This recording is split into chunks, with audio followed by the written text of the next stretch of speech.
Our next broadcast was the brainchild of Jack Webb and may very well be the most well-remembered and best radio police drama series of all time.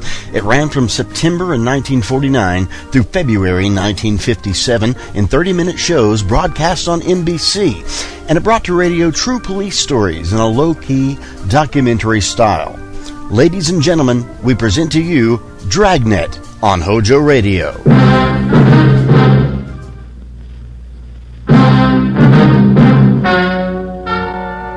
Ladies and gentlemen, the story you are about to hear is true. Only the names have been changed to protect the innocent. NBC brings you Dragnet.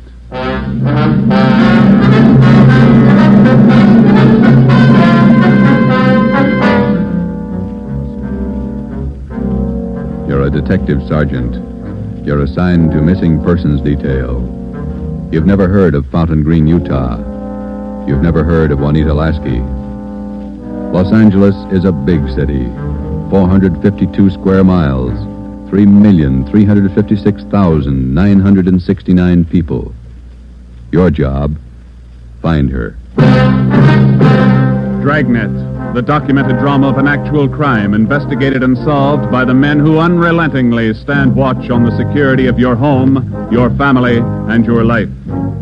For the next 30 minutes, in cooperation with the Los Angeles Police Department, you will travel step by step on the side of the law through an actual case from official police files. From beginning to end, from crime to punishment, Dragnet is the story of your police force in action.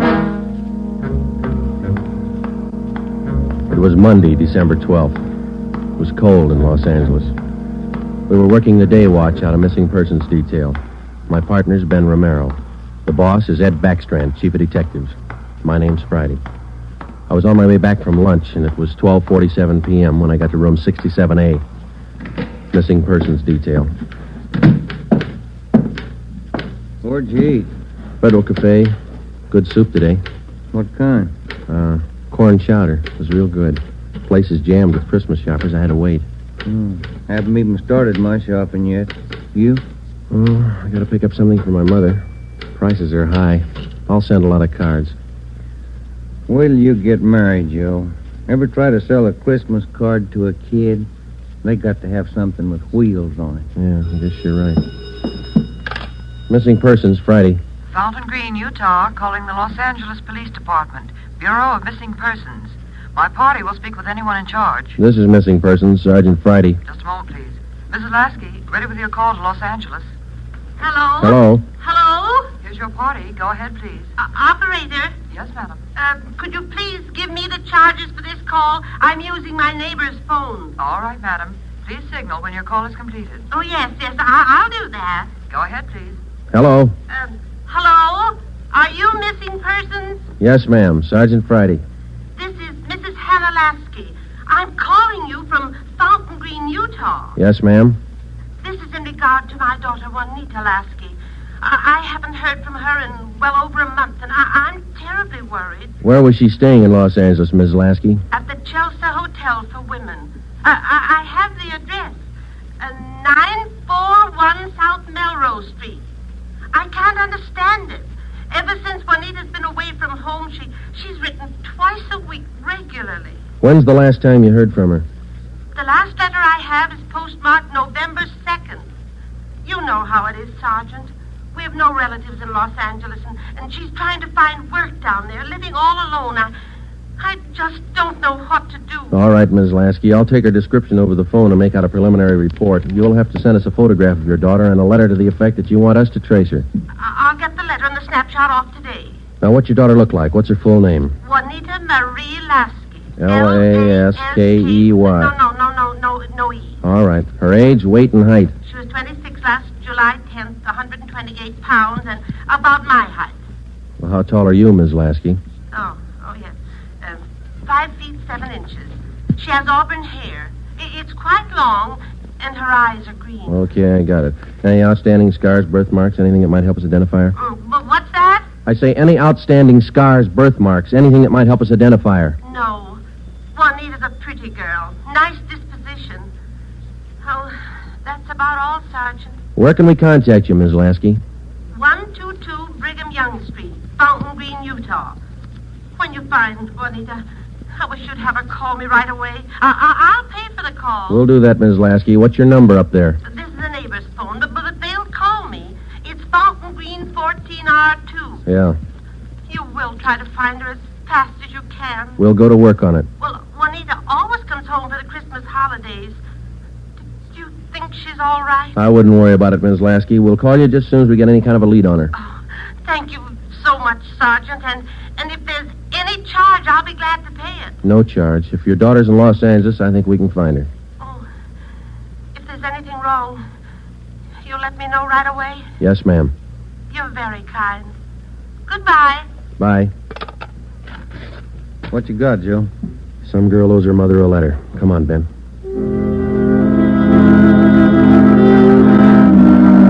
Just a routine call. We made the usual check, the morgue, all the hospitals, the county jail. And then we went through the repeater file. We found a Juanita Lasky in the files, but the age and description didn't match. We put that lead in the discard. After the usual paperwork, the next step was to check her last known residence, the Chelsea Hotel for Women. Here it is, Joe. Chelsea Hotel. Yeah. 55 rooms, all outside. You're home away from home. Now let's go in.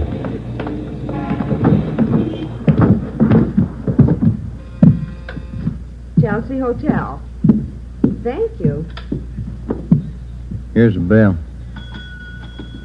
Yes, sir. May I help you? We're looking for a Miss Juanita Lasky. I'll ring her room. Whom shall I say is calling? Is she in? I believe so. I just saw her about an hour ago. Okay, would you ring her room, please? Yes, sir. And whom shall I say is calling? My name's Friday. All right, Mr. Friday. Just a moment. Do you wish to speak with her on the phone, or shall I have her come down? Ask her to come down if she doesn't mind. She doesn't seem to answer. That's funny. I'll ring again. No, sir, she doesn't seem to be in. Would you like to leave a message? Didn't you say you saw her about an hour ago? Yes, I did. She must have gone out again. I wonder if we could check her room. Oh, no. Gentlemen are not allowed above the main lobby. I'm sorry, ma'am. We're from the police department. Missing persons. I'm Sergeant Friday. This is Sergeant Romero. Oh. You men are from missing persons, did you say? Yes, ma'am. Well, I'm sure Juanita's just stepped out for a moment if you'd care to wait here in the lobby. We haven't got much time, ma'am. We'd appreciate it if you'd show us her room. Certainly. I'll get the pass key. That's 215. The elevator's right this way. Thank you. What seems to be the trouble? Some friend of Juanita's missing? No, ma'am. Juanita. Juanita? I don't understand. Her mother's a little worried about her. Down this way. Here we are.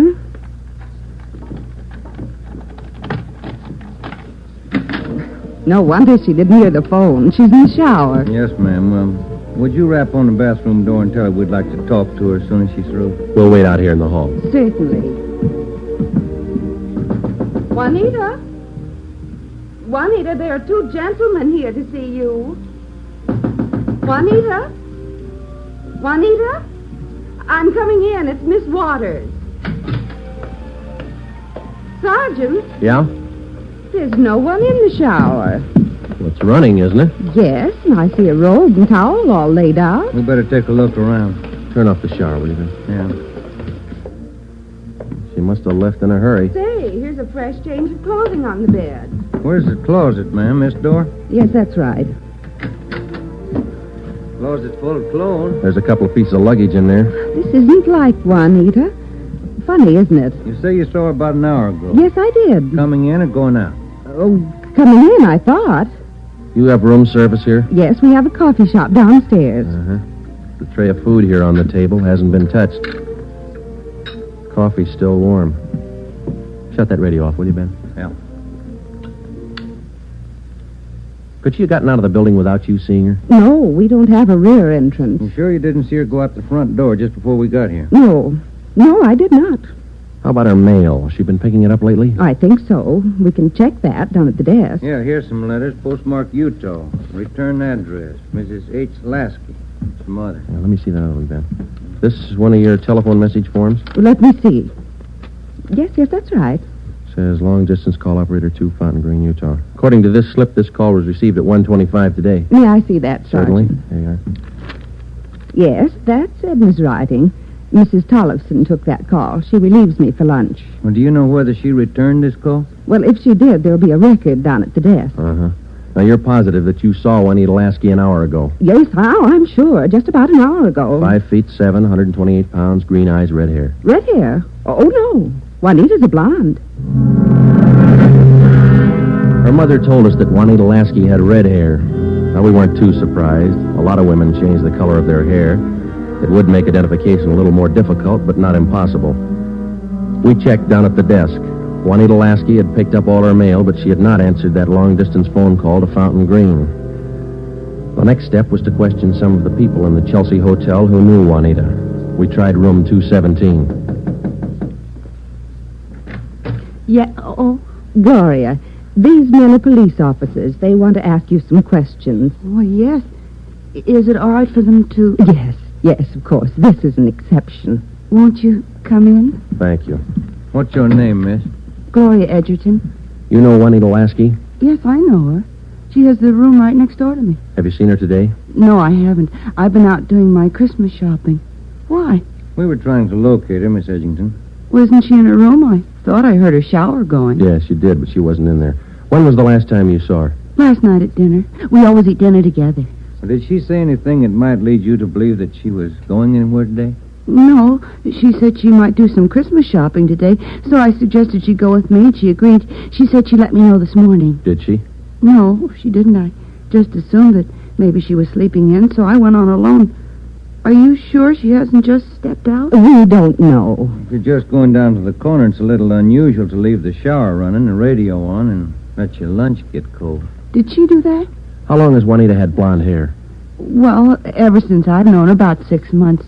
We moved in here together. We work at the same place. Where's that, Miss Edgerton? At the Kajit building. We're elevator operators. I see. Who's your immediate superior down there? Darlene Camp. She's chief starter. Mm-hmm. You got that, Ben? Mm-hmm. She have many dates? No, not too many. Juanita likes to go steady. Who was her steady boyfriend? Paul Matthews. He works in the Kajit building, too.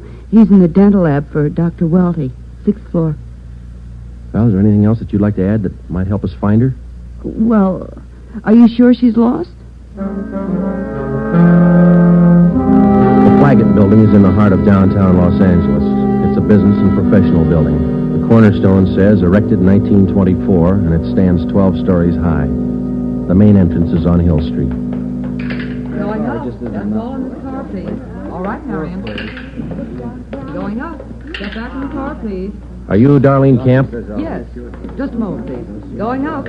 All right, Dora. Can I help you? I'm Sergeant Friday, Police Department. This is Sergeant Romero. Yes, sir. Juanita Lasky work for you? Yes, she does. She's one of my operators. When's the last time you saw her?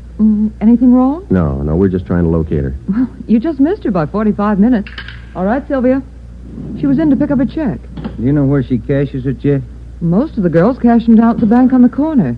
There's only one around here over on 8th. You say about 45 minutes ago? Yes, that's right. Thanks very much, Miss Camp. Come on, Ben. Going up. All right, Marion. Yeah, the bank's not far from here. It is kind of funny, isn't it? What's that? Her room, the shower, the radio, that lunch. Sure pulled out in a hurry. What do you think? I don't know what to figure. It's a new one on me. She's alive, we know that. She was, 45 minutes ago, anyway. Christmas is here. Santa Claus in his chimney. Yeah. No. I beg your pardon, sir. That's all right. Merry Christmas. Same to you. Here we are, Joe. Guess we better check with the manager, huh? You the manager? I'm the assistant manager. Can I help you? Police department. Yes, sir. I'd like to find out if a check has been cashed here within the hour. Yes, sir. And what's the party's name? Lasky, Juanita, payroll check, Plaggett building. Yes, sir. I know Miss Lasky. If you'll step behind the counter, I'll get the check. Thank you. If you'll just wait right here. Okay, thanks. Wonder why she stopped writing to her mother. It's a good question. When we find her, we'll ask her. Wonder if anything was wrong where she worked. No, it didn't seem to be. We'll check back there when we finish here. Yeah.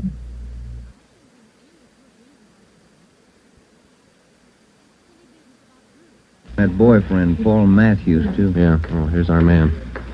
Yes, sir. Here's the canceled check. I okayed it. You sure it's the same girl? The blonde girl, elevator operator in the Claggett building. Was she alone? Oh, I think so. Did she appear normal? No, she didn't seem to be as friendly as she usually is. Does she have an account here?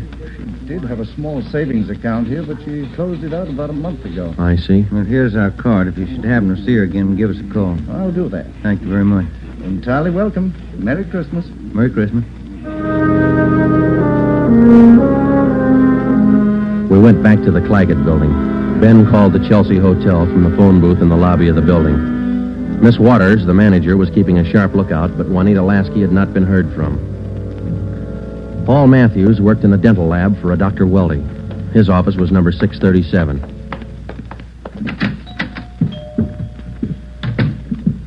Yes, gentlemen, may I help you? We'd like to see Paul Matthews. I'm Paul Matthews. We're from Missing Persons Police Department. Sergeant Friday. I'm Sergeant Merrill. Yes, sir. Do you know a Juanita Lasky? Yes, sir. When's the last time you saw her?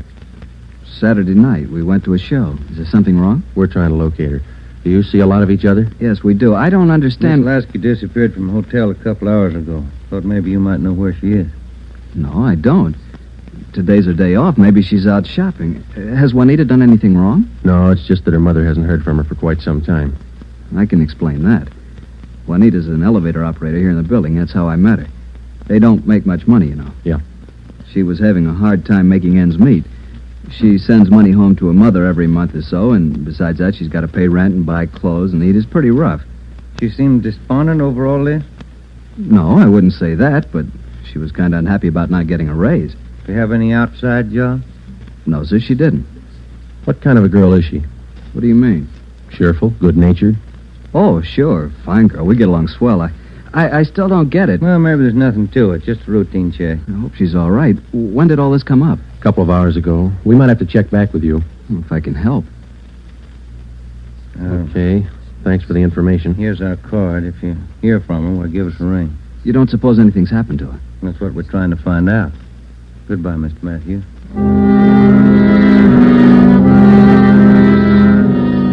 When we got back to Central Division, we had a full description of Juanita Lasky teletyped to all outlying stations in the metropolitan area of Los Angeles.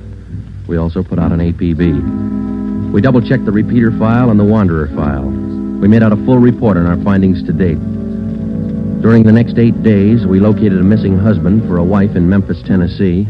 We picked up a runaway boy missing from his home in Reno, Nevada, and a 79-year-old veteran of the Spanish-American War who left his home in Bakersfield, California because he didn't like his daughter-in-law's cooking. But Juanita Lasky was still a mystery. For 8 days, we checked and rechecked all her known friends and habits. We went back over the course 12 times, but no trace. It was almost as if she had ceased to exist that day in the Chelsea Hotel. The letter and photograph from her mother had arrived, and we circulated it to cities all over the country. Her mother wrote that during the war, Juanita was a whack corporal. We put a tracer through to the War Department. That way, we'd have another photo and a full set of fingerprints. Well, where do you want to start today? I'll get it. Missing persons, Friday. Joe, this is Spencer over in the morgue. Yeah, Archie. You still looking for that girl? What's her name? Ramona Lasky? Juanita, yeah. Just had one brought in. Looks like your girl to me.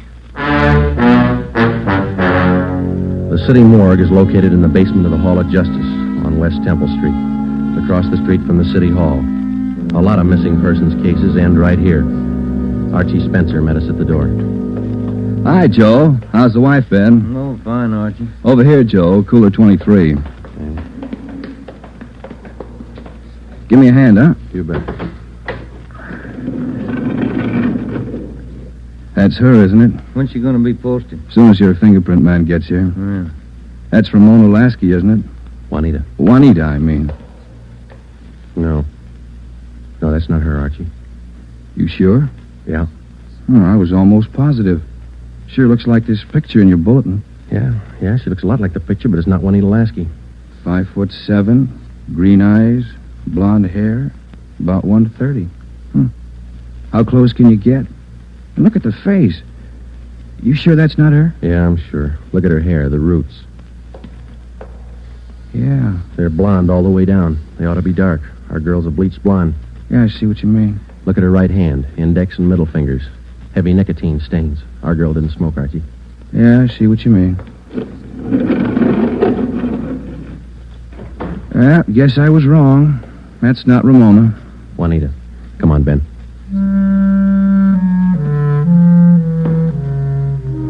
That afternoon, we got another phone call from Fountain Green, Utah, Juanita Lasky's mother. We told her we hadn't found any trace of her daughter. It was a hard job. We had answered calls like this before, but maybe it was just the season of the year. Somehow, we felt that we had to find Juanita Lasky by Christmas. We covered every angle we could think of. We kept close watch on all incoming reports. We stayed in close contact with her friends and Miss Waters at the Chelsea Hotel. Regardless of the name on the incoming reports, we checked every set of fingerprints against those we had received on Juanita Lasky from the War Department. Still, no trace. December 23rd, we checked in for work at 8:30 a.m. Chief Ed Backstrand wanted to see us.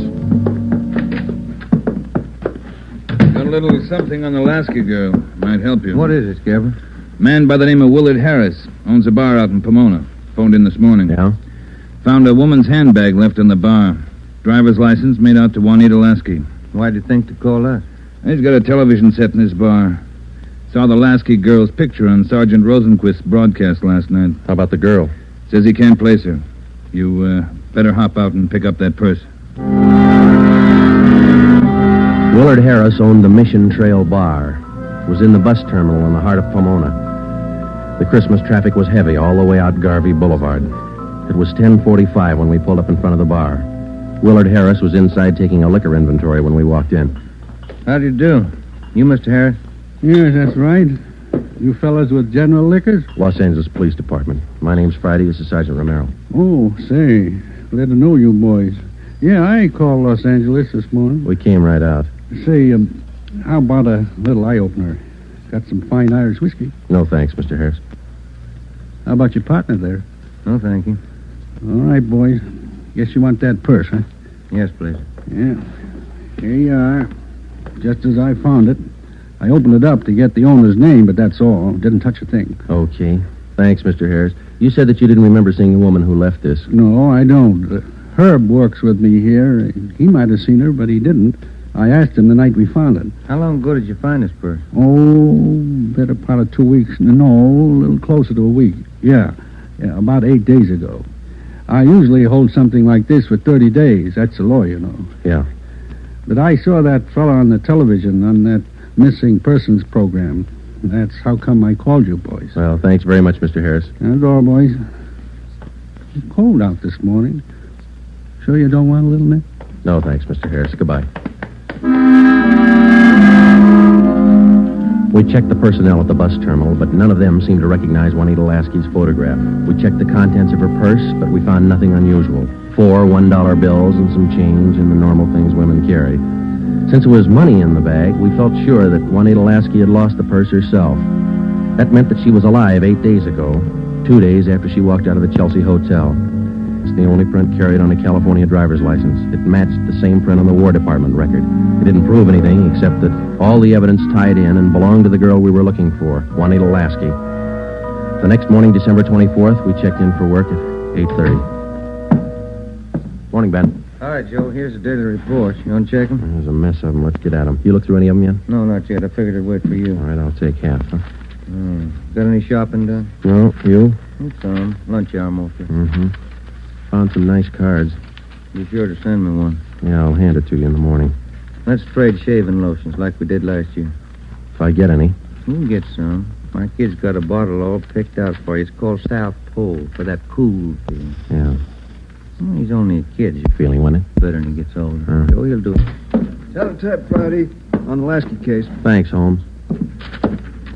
Oh, Ben, listen to this. Yeah? Bureau of Criminal Investigation, Sacramento. Here's a kickback on our APB. Yeah, what you say? Reading your APB, number 43 on 12/12/48. Our records disclose that Juanita Lasky applied for a position of civilian clerk at Marchfield, California, U.S. Army Air Base, using alias Gene Davis. How about the fingerprint classification? Yeah, let me find it. Yeah, FPC. Key 19, primary 32/32, inner over outer, final 15/17. Prints check out. That's our girl, Joe. The Sacramento report stated that Jean Davis had applied for government work at Marchfield, California. Well, a couple of things dropped into place. Her purse had been found in Pomona. That's right on the main highway from Los Angeles to Riverside. And the application for a job at the Army Air Base a few miles beyond Riverside. We put through a long-distance phone call, and they told us that Jean Davis was employed there as a civilian clerk but failed to show up for work that morning. Just seems like we run fresh out of luck every trip, doesn't it? We get so close, and then she's gone again. What you think she's on the go for? If I could figure that, I could find her. I'll get it. Missing persons Friday. Yeah? We'll be right over. We didn't find her, but she's been found. Juanita Lasky just walked into the Chelsea Hotel. We went over to the Chelsea Hotel. Technically, our job was completed now. Juanita Lasky had been found. We went over to make out a routine report. The streets were pretty jammed with last-minute Christmas shoppers, so we walked the last block to the hotel.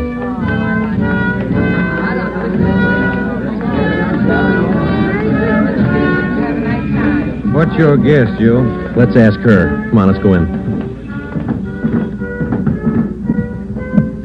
That looks like her over by the desk there. Yeah, pretty well memorized that face. Sergeant, this is Juanita Lasky. Sergeant Friday and Sergeant Romero. Juanita. How do you do, Miss Lasky? How do you do? I'm sorry. I'm terribly sorry. Miss Waters told me. Do you mind telling us? Where have you been? Sergeant, I don't know. These last 12 days have been a complete loss to me. Miss Waters told me what happened. I went over to see my doctor. He said I had temporary amnesia. I have to have treatment. I see. What's your doctor's name, Miss Lasky? Dr. Rudner over on Crenshaw. Well, we're glad you're okay. Kind of had us going there for a while. Oh, I'm sorry. Can I use your phone, Miss Waters? Oh, certainly. Help yourself. Thank you.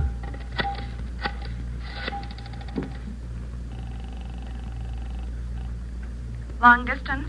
I'd like to place a person-to-person call to Mrs. Hannah Lasky, Fountain Green, Utah. That number is 14R2. Fountain Green, Utah, 14R2. That's right. Your name and number, please. Joe Friday, and this is Hempstead 8594. Thank you. Rate operator. Fountain Green, Utah, route and night person rate from Los Angeles. TC Mount Pleasant, Salt Lake, night person 140. Through Salt Lake. Salt Lake. Mount Pleasant. Mount Pleasant. Fountain Green. Fountain Green. Fountain Green, 14R2. Mrs. Hannah Lasky, Los Angeles, California, calling. Thank you. Ringing operator. Hello? Mrs. Hannah Lasky, please. Los Angeles, California, calling. Oh, yes. Hang on. I'll get her. Waiting on your party, sir. Thanks. Getting through all right, Joe? Yeah. Lucky. Christmas Eve. Yeah. Hello? Hello? Hello? Hello, Ms. Lasky. Yes? Just a minute, Ms. Lasky. Juanita, Yes? you're wanted on the phone. Oh, who is it? Just say hello. She'll take it from there. Let's go, Ben. Hello? Yes? Hello, Mother. Come on, Ben. Yes, I'm all right. Mother, it's so good to hear your voice.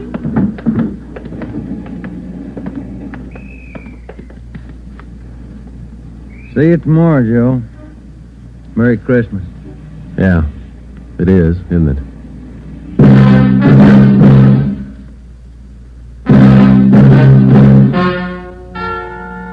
The story you have just heard is true.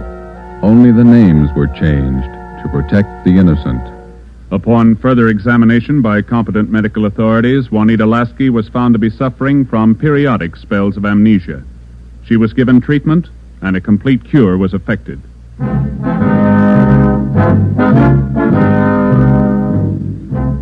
You have just heard the 8th in a new series of authentic cases from official files. Technical advice for Dragnet is furnished by the Los Angeles Police Department. Tonight's program is dedicated to Corporal Grady A. Beecham of the 9th Precinct Metropolitan Police Force, Washington, D.C. who, on the night of December 2nd, 1948, gave his life so that yours might be more secure.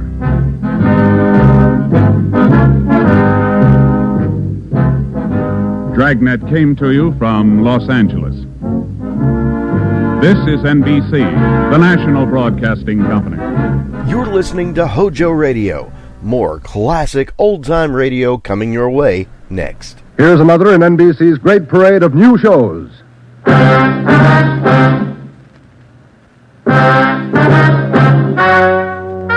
Ladies and gentlemen, the story you are about to hear is true. Only the names have been changed to protect the innocent. NBC brings you Dragnet.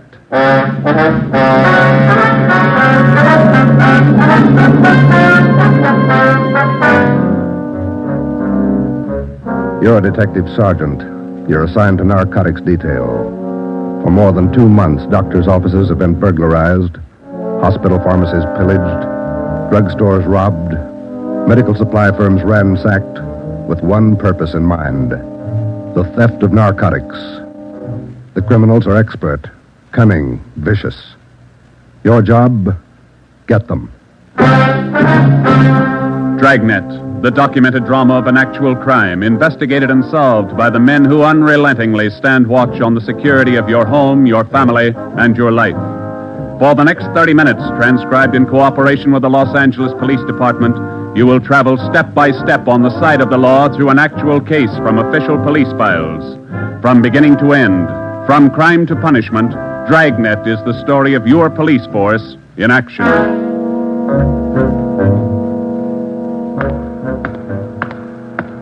It was Thursday, March 23rd. It was windy in Los Angeles. We were working the night watch out of narcotics. My partner's Ben Romero. The boss is Ed Backstrand, chief of detectives. My name's Friday. I was on my way back from the record bureau, and it was 10:35 p.m. when I got to room 24, narcotics detail. Yeah, okay.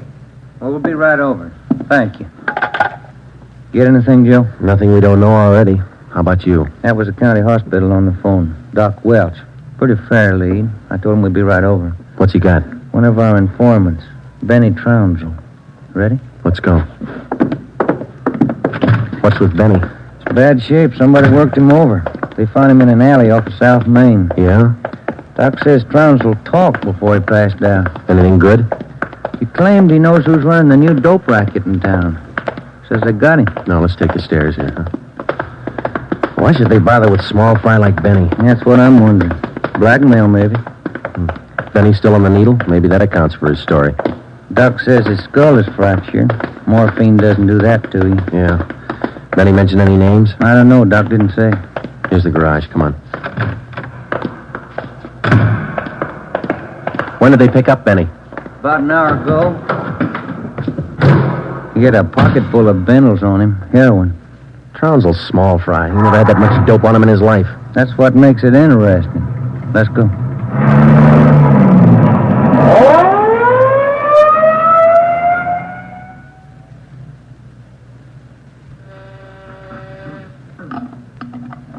County Hospital?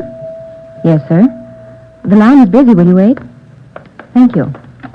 Can I help you, gentlemen? We'd like to see Dr. Welch. She's expecting us. Your names, please? This is Sergeant Romero. My name's Friday, police officer. Oh, yes. Around the corner to your left, room 127. The doctor's waiting for you. Thank you. Come on, Ben.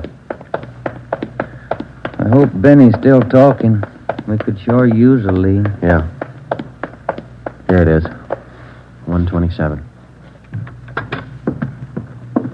Hiya, Ben. Joe? How are you, Doc? Anything new? Just left Trounsel upstairs.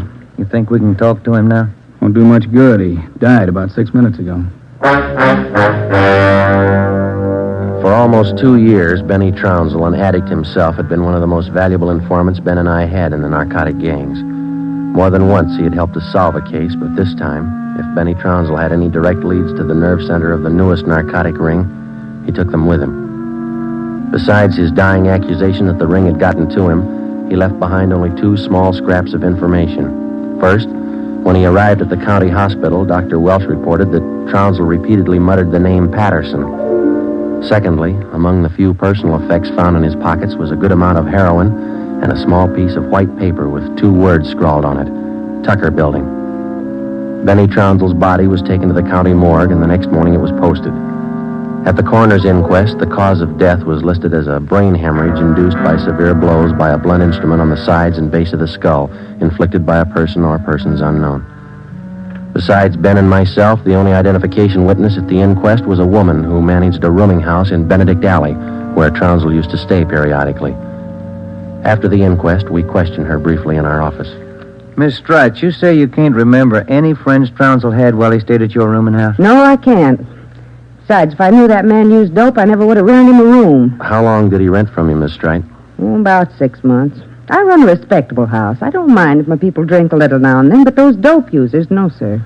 Did you know anything about Trounsel, Miss Strite? Where he spent his time, where he had his meals? Well, don't serve at my place. Too much trouble. Most of the people eat at the Ace lunchroom, down the corner. Where's that, Miss Strite? Grant and South Main, right on the corner. And you think Trounsel might have spent some time there? He might have, I don't know. Miss Strite, did Trounsel ever mention anyone by the name of Patterson? No. Patterson? No. And you can't recall any friends he might have had? He had any friends and never set foot in my house. That's all I know. All right, Miss Strite, thank you. Here's a card, ma'am. If you come across any information about Trounsel, we'd appreciate it if you'd call us. All right. That all? That's all, ma'am. Thank you. Well, bye. Goodbye, ma'am. Big help. Yeah, not even a good identification witness. You got those listings we made on the Tucker Building? Yeah. Yeah, let's see. Here it is. Okay, let me have it, huh? Tucker Building, 7310 South Wilshire. I wonder what Benny Trounsel could have been doing out there. Shouldn't be too hard to check. It's a small building. Yeah. 6 listings for the whole place. A couple of law offices, real estate guy, dentists, architect, and a doctor. One dentist, one doctor could be a lead. Maybe. Pretty thin. Friday, Romero. You got a minute? Yes, Skipper. Come on, Joe. Yeah. What do you got, Ed? Letters. Here's a sample. Now listen to this. Chief of Detectives, Ed Backstrand, City Hall, Los Angeles. In view of mounting wave of narcotic robberies, strongly recommend that your efforts to curb this lawlessness be redoubled. They all like that? All of them. They're mad. Can you blame them? Not a bit. Well, we haven't got much to go on, Chief. The gang's pretty smart. All right, then let's be smarter. There's no law against it. Doing our best, Skipper. Then make it better. I'm sick of that bunch, and I'm tired of these letters. And look at that record. In 2 months, 15 drugstore robs, 8 medical offices, 2 supply houses, 2 hospital pharmacies. Narcotics missing every time. Now, who's behind it? None of the old-timers. We've checked them out. Gone over every hype and mainliner we know of. All right, then get on the transients. New faces. Climb on every one of them that shoots the stuff until you get to that gang and break it. If you need help, holler. But get to that gang and break it. Do you understand? Okay, Skipper, we'll try. You dig up anything on that Trounsel case yet? Still checking out one lead. What? Slip of paper we found in Trounsel's pocket, Ed. Said Tucker Building on it, that's all. Just going to check it out when you called. All right, hop on it. Fast. We got a lot of pressure on us. Keep in touch with the office. It was almost noon when Ben and I got out to the Tucker Building. It was a 2-story affair, comparatively small, very modern. We checked with the dentist in the building first, but he'd never heard of anyone by the name of Benny Trounsel. His records and appointment books proved it out. Well, that's one down, Joe. Yeah. Let's try that doctor's office now. What's his name? Let me see. Springer. Dr. Fred Springer. He's on the 2nd floor. Okay. There's a stairway down there. Come on. Pretty close to lunchtime. Might not be in. Maybe. Somebody should be there. We haven't got much time to play with. Yeah. Chief sure was up in there this morning. Here's the office. Fred Springer, M.D. Good morning. May I help you, gentlemen? We'd like to see Dr. Springer, please. Do you have an appointment? No, we don't. Well, the doctor's not in at present. Would you like to make an appointment for later in the day? No, ma'am. We're police officers. This is Sergeant Friday. I'm Sergeant Romero. How do you do? I'm Miss Turner. I'm the doctor's nurse. Then you must take care of the appointment and record books for the doctor. Yes, I do. Well, maybe you can give us the information we're looking for, Miss Turner. Did the doctor ever have a patient by the name of Trounsel? Benny Trounsel? Trounsel? Mm-hmm. No, I don't think so. Just a moment, I'll check. Thank you. No. Trounsel, is that the way you spell it? Yes, ma'am. No. The name's not listed here.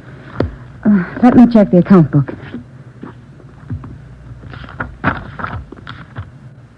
No.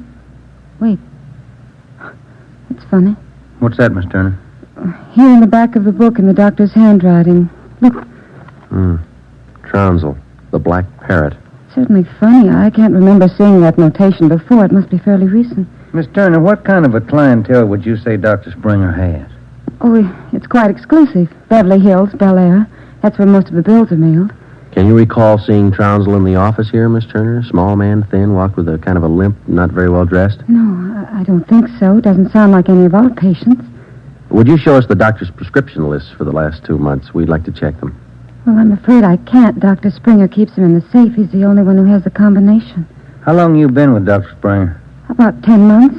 Ever since he started his practice out here. Where was he before that? Philadelphia. I don't understand all these questions. Is anything the matter? Just a routine check, Miss Turner. When do you expect the doctor back? About 4 this afternoon. He's out making home calls. All right. Here's our card. Would you ask him to call us as soon as he comes in? I'll do that. Thank you, Miss Turner. Bye. Goodbye. Bye. Oh, say, Miss Turner, there's one more question. Yes? Does Dr. Springer have a patient by the name of Patterson? Oh, yes. One of the doctor's first patients, John Patterson. He lives out on East Beverly Drive. When we left Dr. Springer's office, we called R&I. There was no make on John Patterson. Ben and I drove over to see him just on a hunch. It didn't pay off right then, but it showed a little promise. When the maid came to the door of the Swank apartment, she told us Patterson was out for the day. We asked her about Patterson's occupation. She didn't know. We asked her about his friends, his business acquaintances. She could remember only 2 people visiting the apartment. One of them was Dr. Springer, apparently a constant visitor. The other, a tall, dark man who spoke bad English.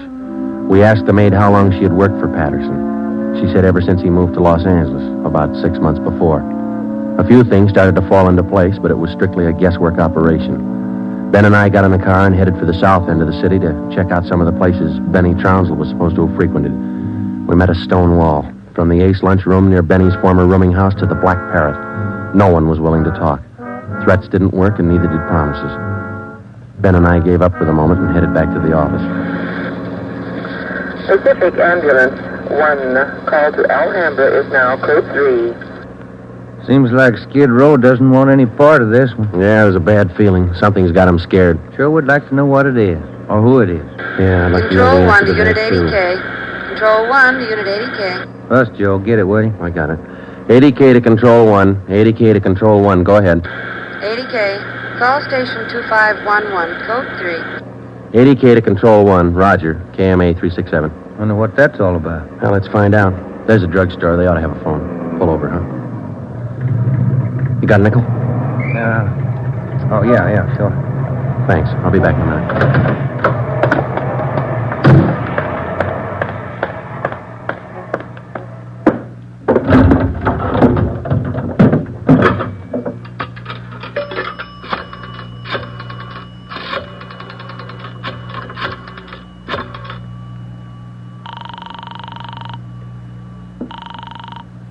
City Hall. 2511. Thank you. Chief of Detective's Office, Hannon. This is Friday, Mike. The chief there? Oh, yeah, just a minute. Backstrand talking. This is Friday, Ed. What do you got? You tied up? Nothing big. Then check in as soon as you can. Got something good. What? You remember the stick-up at St. Agnes Hospital about a month ago? Pharmacy there? What about it? 2 patrolmen picked up a user down near Union Station about an hour and a half ago. Yeah? Guy was way back on his heels. He had 2 vials of morphine on him. Vials had serial numbers. Good. Did they match out? Perfectly. Thanks, Ed. We'll be right in.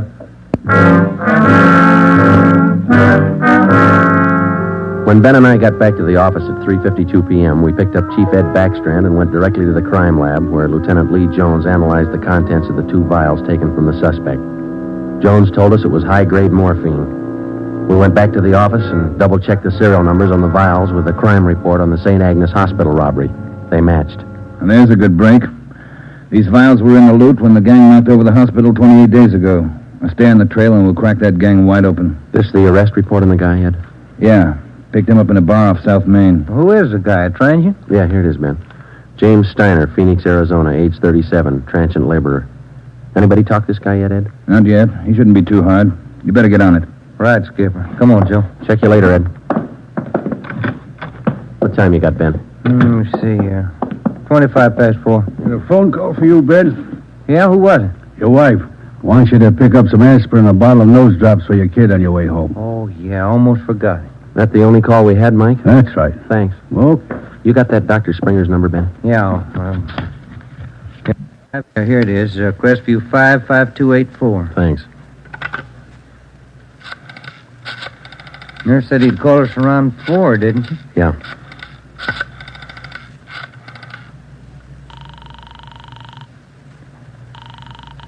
Dr. Springer's office? This is Sergeant Friday down at the police department. Dr. Springer there? Well, no, he isn't, Sergeant. He called in about 20 minutes ago, and I gave him your message. He said he'd call you. All right, Miss Turner. When he comes in, tell him to call us. Impress on him it's urgent. All right, Sergeant, I'll do that. Goodbye. Goodbye. No luck? I don't know. Just a hunch. He may be ducking us. Who are you calling now? State Medical Board. Maybe they can check us out on Dr. Springer. I put the call through to the State Medical Board and asked for a check on Dr. Fred Springer. They said they'd call back within the hour. In the meantime, we had James Steiner brought to one of the interrogation rooms for questioning. It was all talk. Look, it's like I told the sergeant when they booked me. I don't know anything about this hospital job. Sit down, Steiner. Oh, all right, thanks. How long you been in the city, Steiner? L.A.? Oh, about a month. I came from Phoenix, looking for work.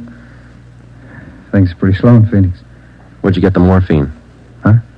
I said, where'd you get the morphine? The stuff? I bought it. Just for a pop now and then. I just play around with it. Just for kicks. Who'd you buy the vials from? Who? I don't know. A guy in a bar gave me a price. Which bar was that? Which bar? The Black Parrot. I'm not hooked. I just play around with it just for kicks. What'd the guy look like, Steiner? What did he look like? I don't know. Tall, I guess. Would you remember him if you saw him again? Remember? Sure. I talked to him a couple of nights at the bar. Was he on the stuff? Was he a hype? Hype? Yeah, maybe. Tall fella, dark. You shooting the stuff? Shooting the stuff?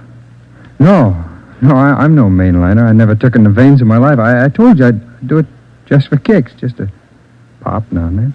Take off your shirt. Let's see your arms. Huh? My arms? Come on, take it off. Well, Who are you kidding, Steiner? Your arm looks like a pincushion. I told you, just once in a while, just for the kicks. I'm not hooked on it. They found 2 vials of stolen morphine on you, Steiner. You can go 2 ways, hard or easy. Hard or easy? I told you I ain't done nothing. I bought the stuff. I use a cap or a bindle once in a while for kicks, but I'm not hooked. I bought the stuff, I tell you. Who was he, Steiner? Who sold it to you? Who? I told you I met him in a bar, the Black Parrot. Who was he? He was tall, dark. He gave me a good price. Come on, let's have it, Steiner. His name. I'm feeling sick. You got something for me? I'm sick. All right. Mike. Yeah, Joe. Get some milk. A couple of quarts right away. Okay, Joe. You ready to tell us, Steiner? Who was he? I'm sick. I'm sick. We're getting some milk for you now. Come on, you better talk. Max.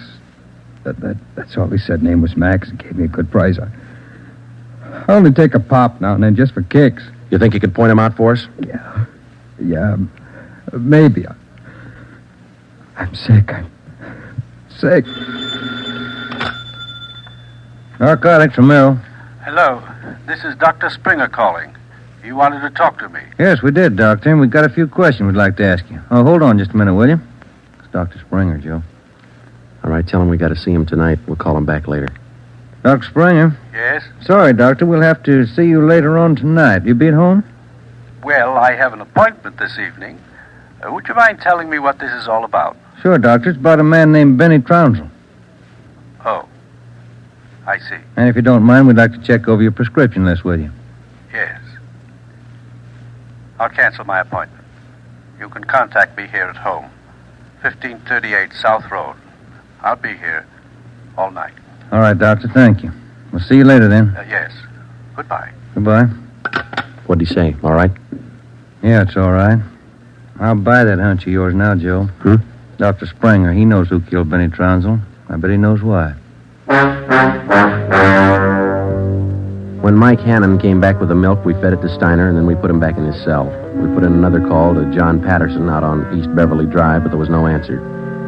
We left word with Hannon where we were going, and then Ben and I headed out for Dr. Springer's home.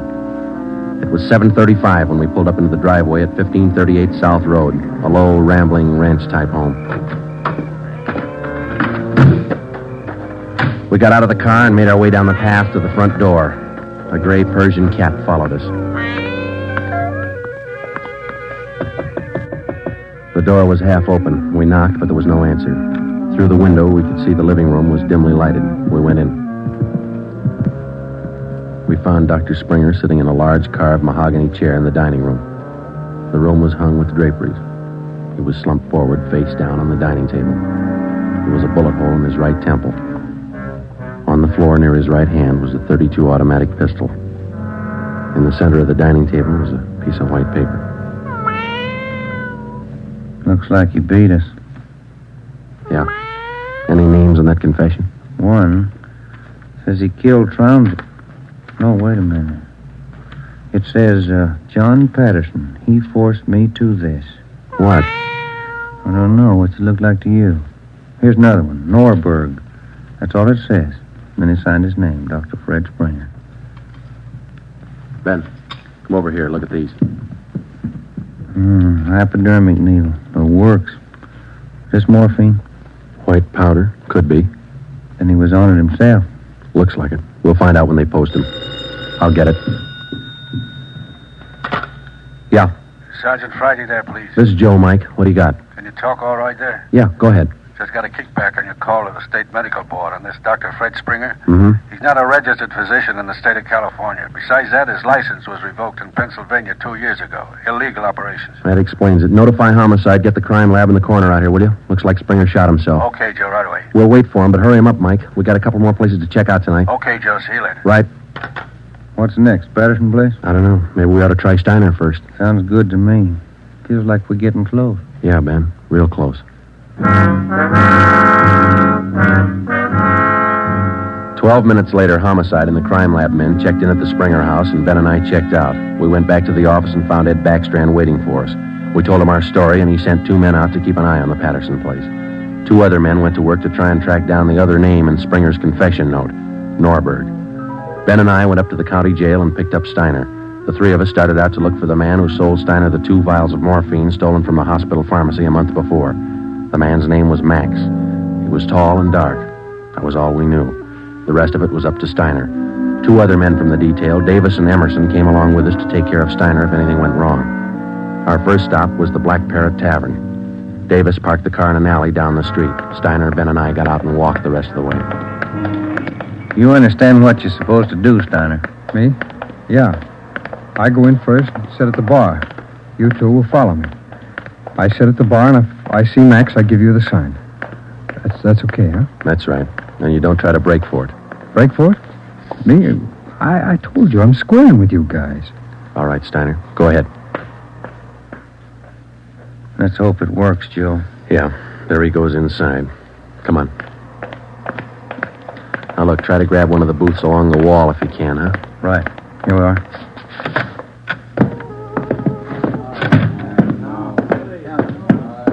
First booth, Ben. It's empty. Yeah. Fellas left to order at the bar. Waitress got a night off. Make it a couple of beers, will you? Couple of beers? Okay. Joe. So look at Steiner. Yeah, he's signaling. Must mean the guy putting on his coat over there. No, hold it, Ben. Wait till he gets past us.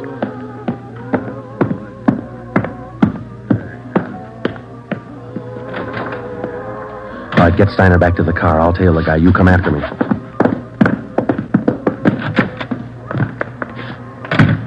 I didn't know how right Steiner was or how much we could trust him. All I knew was that the man I was following was tall and he was in a hurry. I followed him 3/4 of a block before he turned in at a motel. He went to a cottage at the rear of the lot, let himself in, and closed the door quickly behind him. A minute later, Ben and the others pulled up in the car. Got him staked out, Joe. Steiner says that was Max. Let's make sure. Come on. Which one's the inn? The one down at the end here. Now be careful. You too. All right, here we are. Wait a minute, right there.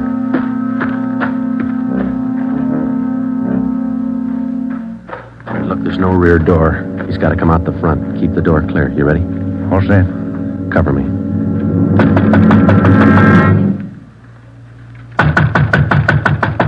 Open up in there. Who is it? Police officers, open up. Just a minute. All right, Ben, give it back to him. Don't shoot,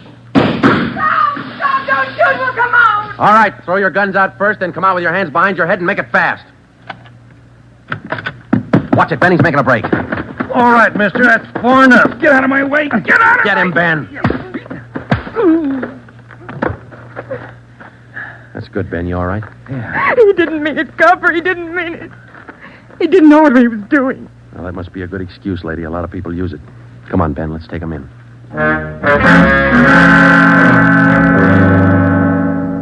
It was 10 minutes past midnight when we got back to headquarters. Both the man and the woman were booked for violation of the State Narcotics Act, a felony. He gave his name as Max Jansen. In his luggage, we found 13 vials of morphine, large quantities of heroin, and a small amount of Panopin.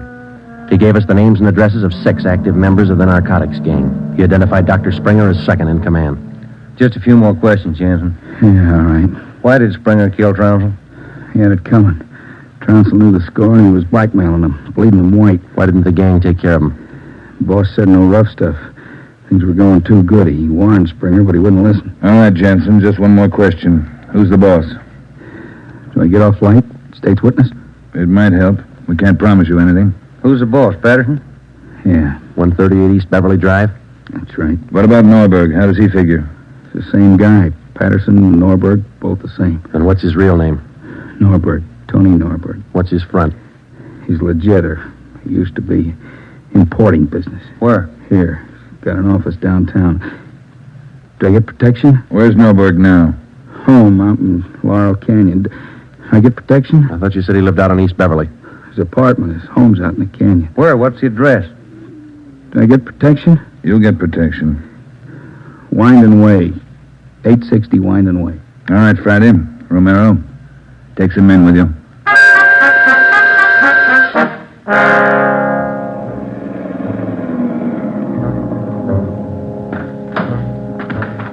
All right, Davis, cover the back of the house. Levine, you cover the front. Come on, Ben.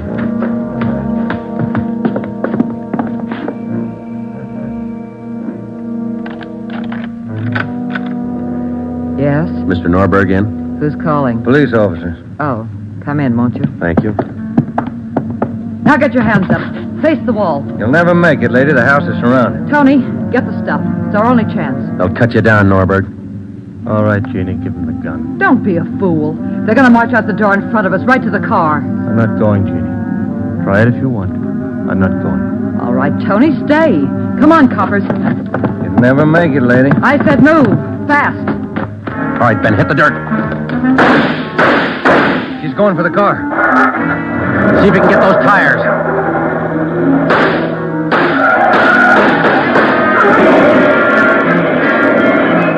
Come on.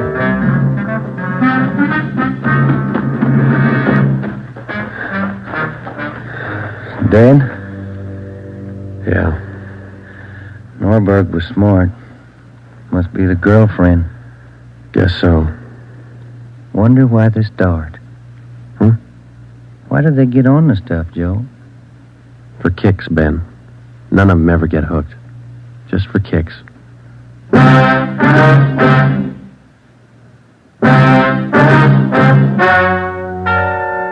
story you have just heard is true. Only the names were changed to protect the innocent. Tony Norberg, alias John Patterson, was tried and convicted for possession of narcotics, robbery, and conspiracy, and was sentenced to the maximum term prescribed by law, each count to run consecutively. He died 3 years and 11 days after his arrival at the state penitentiary.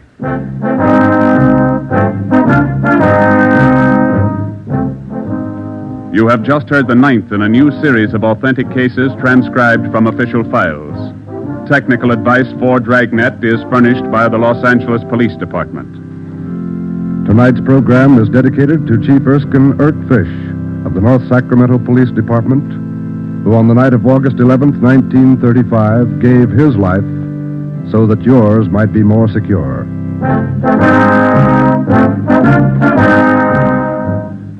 Dragnet came to you from Los Angeles. This is NBC, the national broadcasting company.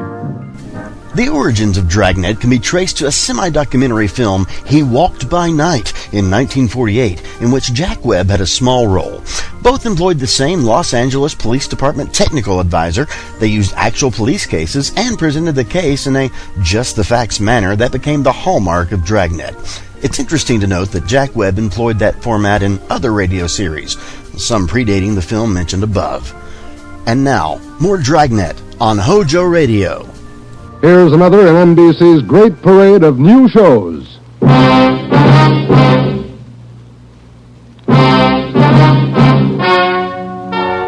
Ladies and gentlemen, the story you're about to hear is true. Only the names have been changed to protect the innocent. NBC brings you Dragnet.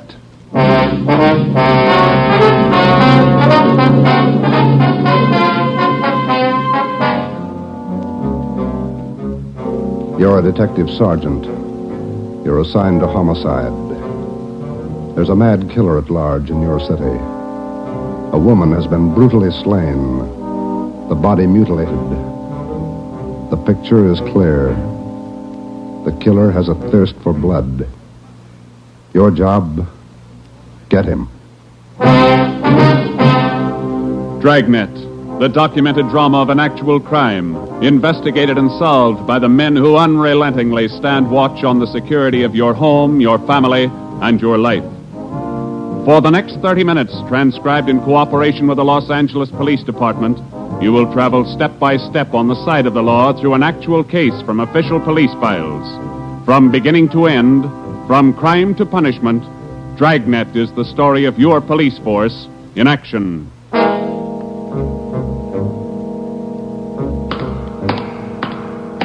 It was Wednesday, January 12th. It was raining in Los Angeles. We were working the night watch out of homicide. My partner's Ben Romero. The boss is Ed Backstrand, chief of detectives. My name's Friday. I was on the way back from the morgue, and it was 11:23 p.m. when I got to room 42. Homicide. Hi, Joe. Chief wants to see you. He's in there with Romero. Thanks, Chandler. How's the wife? Fine.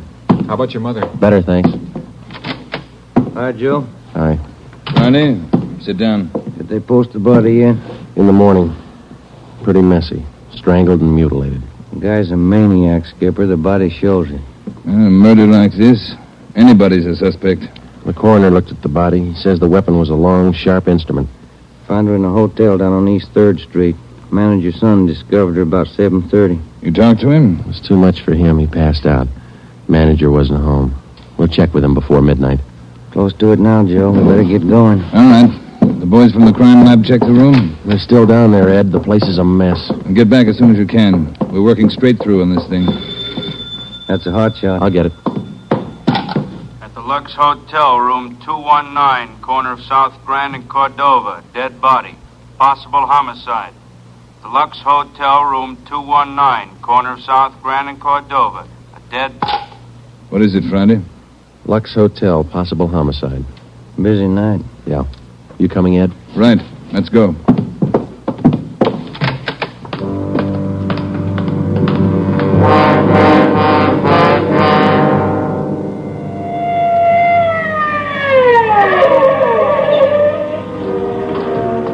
Six minutes later, Ed Backstrand, Ben, and I pulled up in front of the Lux Hotel. The manager met us at the door and led the way up a narrow stairway to the second floor. The room number was 219. We were prepared for the worst. We got it. You're right, Romero. The guy must be a maniac.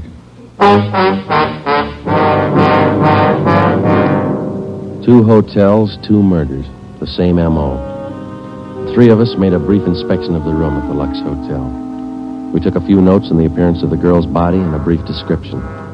Apparently, she'd been strangled to death first, and then her body brutally mangled. Ben and I went back down to the lobby, and the manager, Mr. Ford, showed us the house book. The girl was registered together with a man, Mr. and Mrs. Philip Grant. We took the hotel register to have it checked for fingerprints and to photostat the handwriting. Ben notified the crime lab. Then we went back to the room and questioned the manager. Mr. and Mrs. Philip Grant, that's all I know. I never saw either one of them before tonight. When did they check in, Mr. Ford? About 3 hours ago. That's right, about 9. Maybe a little before. Did they register together? Yeah, a little before 9. They came in together. Did you let them in the room? Yes, sir, like I always do. It's a small place here, maybe not first class, but I treat people right. What did the man look like? You remember? I think so. Kind of tall.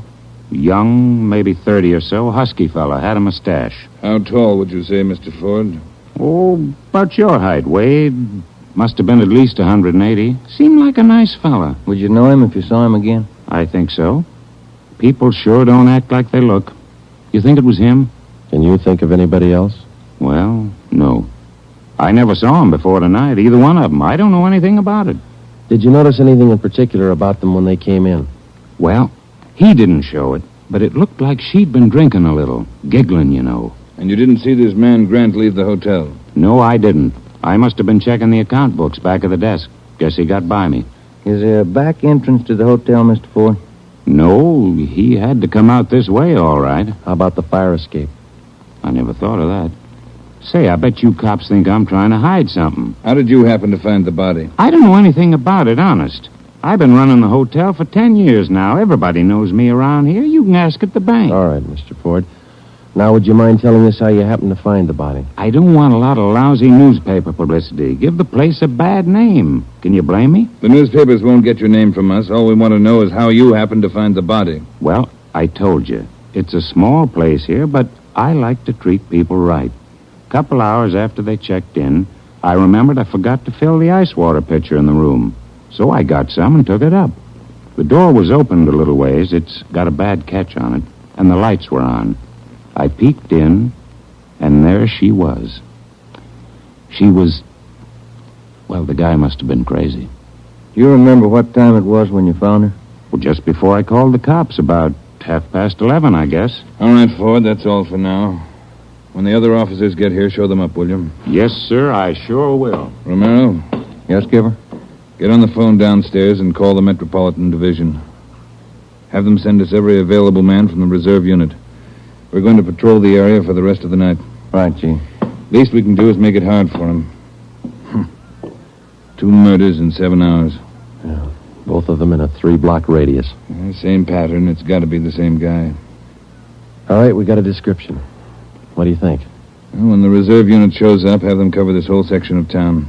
Pick up everybody who even comes close to that guy's description. All right, Ed. It's got to go fast. We can't lose a minute. 1 hour either way, it might mean another body. Like this one. 9 minutes later, at 4 minutes past midnight, the men from the crime lab showed up. It started to drizzle. They went over the room in detail. They dusted everything in the room for fingerprints, the walls, the doors, the fixtures in the bathroom, the lamps, chairs, everything. They took samples of the girl's blood and her lipstick. Small pieces of flesh and human hair were found under the girl's fingernails. The nails were scraped carefully and the contents put in an envelope, marked and sealed. Ed Backstrand ordered pictures taken of the room and the girl's body from different angles. Every object in the room that could have any possible tie-in with a murder was photographed. It was raining. The rear of the hotel where the fire escape was overlooked a vacant lot. Ben had a hunch.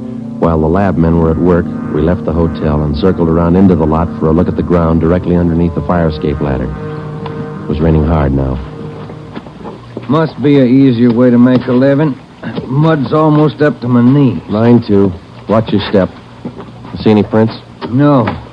Wait till my wife sees these new shoes. Put it on your expense account. Oh, real funny. Ben, get that light over here. Look. Yeah. Good set of prints. Lucky that rain didn't start turning to wash them out by now. Yeah. Hand me that cover from the trash can over there. I'll cover them. Wait a minute. What? Here, on the edge of the fire escape ladder.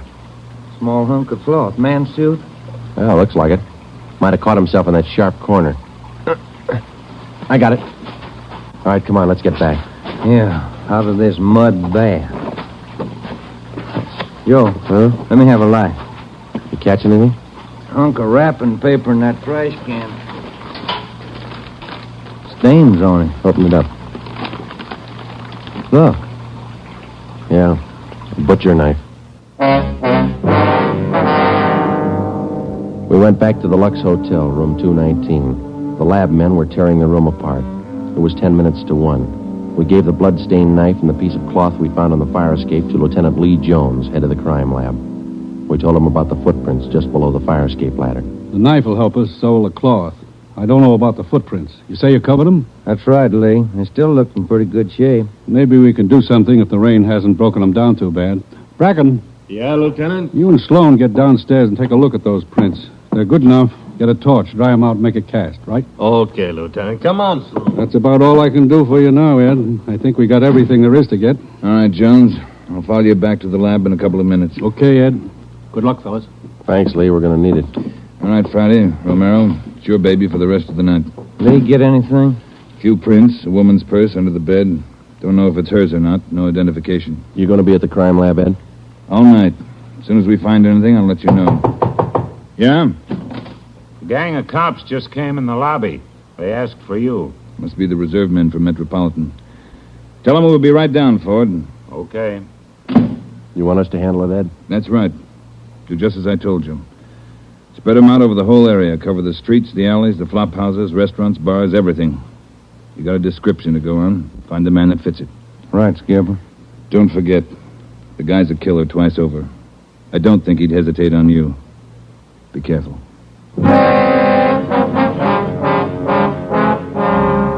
We went down to the lobby, and Ed Backstrand gave the reserve men their orders. Then Backstrand left, and Ben and I took over. We picked up another half dozen men in addition to the men in the reserve unit. They were deployed over an area of a dozen square blocks. It was one of the toughest sections of the city. With a general description of the suspect, some of them were to travel on foot, some in cruiser cars. A few minutes before 1 a.m., there was a steady downpour. Visibility was bad. At 3 minutes past 1, the manhunt was on. For the first 30 minutes, Ben and I cruised the general area between East 3rd and College Streets and Alameda and Figueroa. No sign. The rain kept on. We sat and listened to the calls come in. 12A, call your station. 12A, KMA 367. Attention, all units. Recovered license plates in the 6th column. 4 Young, 7690. 41R, 788 Standard Avenue at 373. 41R, KMA 367. Unit 71 at 2816 West La Cienega, a 507 party. What do you think, Joe? Any hunches? I think he's still around. Somewhere inside these 12 blocks. I'd bet on it. 5? All right, you're on. Want to check out a couple of these bars along here? Getting on to closing time. It's a good idea. Pull over, huh? All right, let's check him for the next couple of blocks, huh? Right. For the next 6 blocks until closing time, Ben and I checked every bar and every informant we met along the way. The questions got to be automatic. Have you seen a man answering this description? Tall, dark, about 5 feet 11, 180 pounds, well-built, mustache, about 30 years old. The answers got to be automatic, too. Sorry, officer, I haven't seen him. No, can't remember him. Try the place down the street. We kept on checking the bars until they closed for the night. Then we started on the all-night restaurants and coffee counters. We did plenty of legwork for the next hour. Not a trace. About 2:30, the rain let up a little, and then it started in heavy all over again.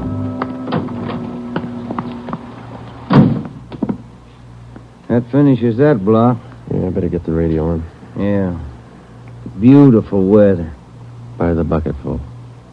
You want to smoke? Thank you. Control 4 to Unit 80K. Is Your that a match? location, please. Yeah. 80K, your location. KMA 367. That's us, Joe. You want to take it? Yeah, I got it. 80K to Control 4. 80K to Control 4. Our location, corner of Alameda and Commercial. KMA 367. 80K, stand by. Something doing. Maybe. No, hold on a minute. Control 4 to 80K. Go to the crime lab, code 2. 80K to Control 4, KMA 367. crime lab. Maybe those prints paid off. Well, I hope so. Let's go. That killer sure picked fine weather to work in. Feels like I just been swimming in these clothes. Yeah, I hope those guys in the crime lab have the heater on. A hot bath and a warm bed lead me on. Attention, all units. Hold it. Let's get the radio. All units. At 420 St. John's Place, a woman screaming. At 420 St. John's Place, a woman... All right, double around, Ben. Hit the siren. I'll get the light. Right, hold on. Left turn on the market, is that right? Yeah, watch out for those car tracks. They're wet. Hold on again. The alley up ahead to your right, huh? All right, pull up, Ben. Put the street light over there. There you are. All right, come on. Let's go. Officer, over here! All right, what happened? Let's have it. This girl, Rita, she was coming home up the street. A man, he tried to grab her. He slashed her coat. Look at her. I saw him as he ran under the street light. Where'd he go? Down that way, down the alley, over that fence there. A big man. Davis, you there? Yeah, Joe. All right, Ben, go with Davis. Circle behind the alley. See what you can find. I'll call in. All right, come on, Dave. Yeah. Oh, but look at her face. What's wrong with her? Severe state of shock, it looks like. Get her in the house, huh? I'll call an ambulance.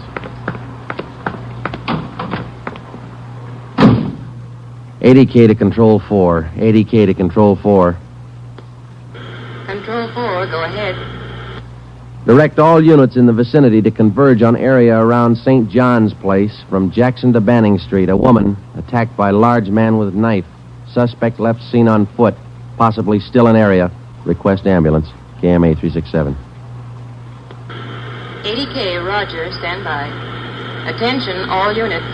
Attention, all units. Converge on area around St. John's Place, Jackson to Banning Street. ADK reports woman attacked by large man with knife. Suspect left seen on foot. In 3 minutes, the area around St. John's Place was surrounded. For the next hour, the men combed the neighborhood back and forth. Every building, every storehouse in the 2 square blocks was searched from basement to attic. No trace. The girl, Rita, was hysterical. She could give us only a bare description of her attacker. At 3:45 a.m., a detail was assigned to patrol the area and the rest of the cars, and men were deployed again in the general area from Figueroa to Alameda Street and East 3rd to College Street. The manhunt went on. So did the rain. At 3:54, Ben and I checked in at the Old City Jail building, 2nd floor, the crime lab. Chief Ed Backstrand and Lee Jones were waiting for us. Heard about the call. How'd he get away? Not sure it was him, Skipper. How do you mean? Well, the girl wasn't hurt bad for one thing. No attempted strangling. For another thing, the guy stole her purse. That doesn't sound like the man we're after. Did you get a description from the girl? Didn't jibe too well, what she gave us. She's pretty hysterical. And you raked the neighborhood good? Every corner. Not a sign. You find anything? Yeah. Jones? Yeah, Ed. Fill him in, will you? Not one print on that knife you found, boys. Blood, but not a print.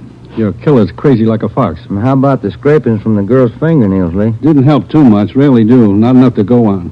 Gotta have a fair-sized bit of flesh to run it for papal ridges. All we found under the girl's fingernails were small bits of skin. Yeah? She probably scratched the guy up some. Might have drawn blood. We had more luck with the footprints. You get an impression? Dried out the ground with torches and cast them. About size 10B. That's fine, Lee. But how about the prints? Only good one was a thumb. Real good. Got it off the wall near the light switch in the bathroom. Did you classify it yet? Yep. Found it in our single fingerprint file. The print belongs to a man by the name of Long. Robert Long. You got a record, Ed? Yeah. Misdemeanor. 2 arrests for drunkenness last October. Petty theft in December. The mama sheet shows a dishonorable discharge from the United States Coast Guard in 1946. Age 29, 192 pounds, 5 feet 10 inches, dark hair, dark eyes. That's close enough. We got even closer, Joe. Long works as a counterman at the Cottage Cafe down on South Flower. Started there last week on the early morning shift, but he didn't show up for work last night. Good. Where'd you get the tip? The knife you boys found. It didn't have any prints, but it had a brand on it. We ran it down. It was taken from the Cottage Cafe. Mm-hmm. Any address on this Robert Long, Ed? Yeah, got it from his boss. Rooming house on East 1st. Landlady says he hasn't been home in 2 nights. Yeah, now we wait. Rooming house is staked out, and so is the Cottage Cafe, just in case Long decides to show up for work this morning. What time you got, Romero? 6 minutes past 4. All right. We've got every indication that Robert Long's the man we're after. His description, fingerprints, the knife, the footprint, his size. Maybe we're wrong. I don't think so. How about a motive, Ed? I think Robert Long likes to kill. He's thirsty for it. None of the victims were criminally attacked. They were strangled. Bodies mutilated. How about robbery? No. 2 of the women he killed had money in their purses. He didn't touch it. Well, what's next, Skipper? Back on the street? Figueroa to Alameda, East 3rd to College Street. Keep a net around that area and work it back and forth until we're positive he's not inside. I think he is.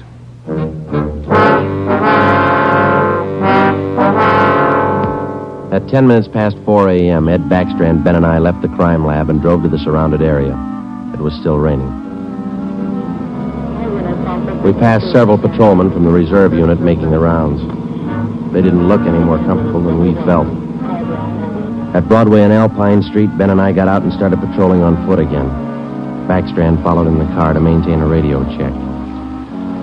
We must have covered 24 blocks and a half a dozen coffee counters before we got to the Criterion Restaurant and Donut Shop, a few blocks up the street from the Cottage Cafe. Hey, Skipper, you want to take a minute for some hot coffee? I'll keep an ear on the radio. You two go ahead. You look drenched. Yeah, we are. Can we bring you some back in a paper carton? Fine, thanks. Cream. No sugar. All right, Ed. Come on, Ben.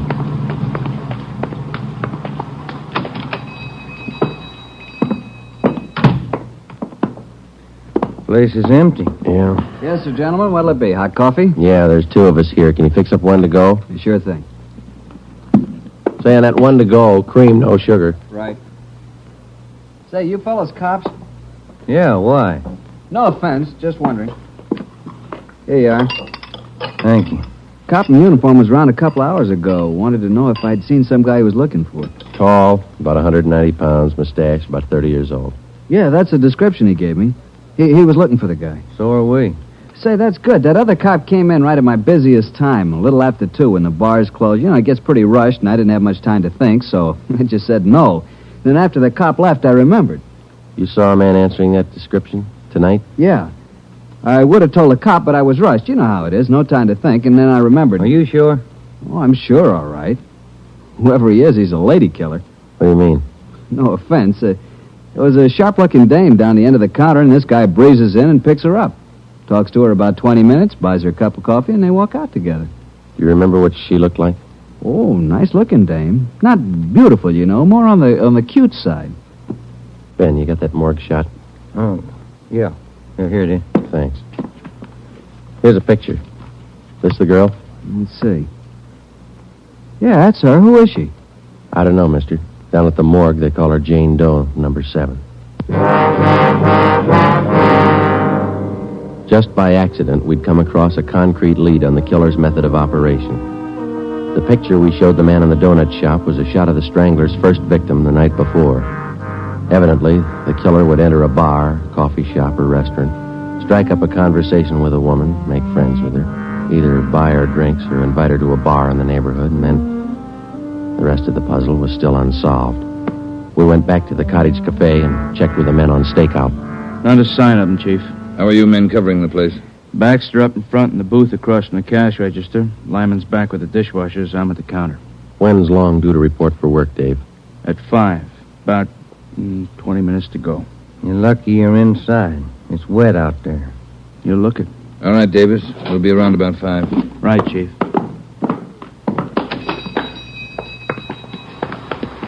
Let's get back in the car.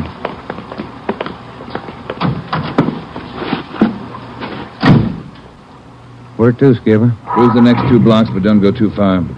If Long shows up for work this morning, we want to be around. The next 10 minutes dragged by. The rain kept on. Backstrand chewed nervously on a cigar. At South Flower and First Street, the sewers were clogged with street refuse. The rain backed up and filled the intersection. A group of aircraft workers huddled together in a doorway on one corner, waiting for the bus. It was cold and damp. I opened one of the back windows in the car to get some fresh air in. Off in the distance and close by, we could hear the sounds of a big city waking up slow to a rainy January morning. It was 8 minutes to 5. Attention all units. Attention all units. At 780 East Main, a restaurant. Man answering description of murder suspect. All right, Romero, step on it. Right, Skipper. About 10 blocks away, Ed. Who's going to cover the men at the Cottage Cafe? If this is a blind lead, it won't take us long to find out. They can handle it alone if they have to. Hang on. Look out. We're skidding. That was a close one, Ben. Yeah. If this is the guy, I owe you $5, right? Yeah. Attention all units. Additional information on your call to 780 East Main. Officers in pursuit of suspect. Suspect is on foot. Step on it, Romero. Attention all 2 more units. blocks, Skipper. Watch it, Ben. Next one to the left. Got it. That's the joint up ahead there. All right, watch your step and don't take chances. Don't play with him. Right. Here we go.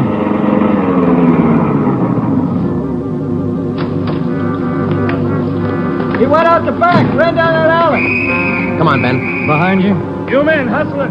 Circle around the block and choke off the alley. Fast. Emerson, home. Go with them. Right. All right, over the fence, Ben. Ben, look out, look out. You all right? It's not that good. Come on, Joe. All right. There he goes. Between the buildings. Stop or I'll shoot. The next house. He ducked into the basement. All right, cover me. Right. Come on, he broke through the garage doors. There's Davis. Dave, he slipped through. Get down to the next corner and ring the block. Yeah. Ben, did you follow him? Yeah, right on his tail. That warehouse, a couple of lots over. He went through the back.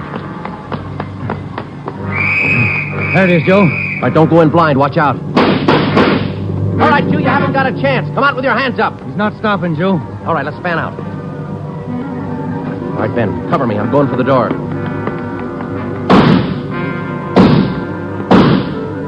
All right, Ben, come on. You're clear. You spot him? There he is. Let's get him. Close. He's in a good spot. Let's move. He's up in the loft. Come on, let's head for the stairs. Will you? Easy. You spot him, Ben? No. Not a sign. Ben, look out, that packing tape.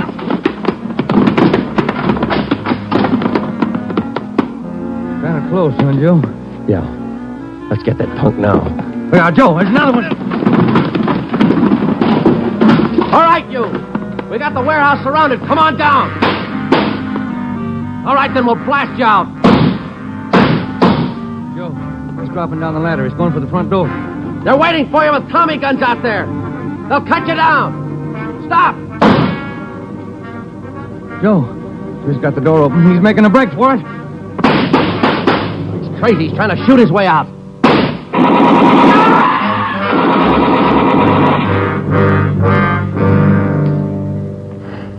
Well, he asked for it. Yeah. Let's take a look.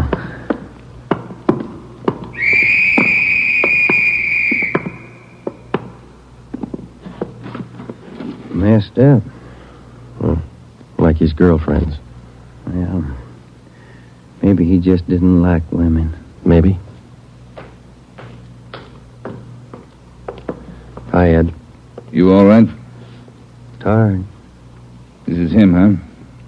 Even the scratches that girl made on his face. Description match? 5'10", 192 pounds, dark hair, dark eyes, age 29.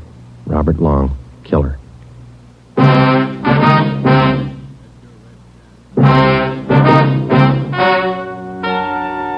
The story you have just heard is true. Only the names were changed to protect the innocent.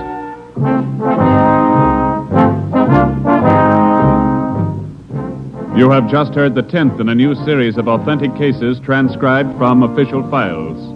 Technical advice for Dragnet is furnished by the Los Angeles Police Department. Tonight's program is dedicated to Detective Louis A. Abbott of the Chicago Police Department, who on the afternoon of March 3rd, 1947, gave his life so that yours might be more secure.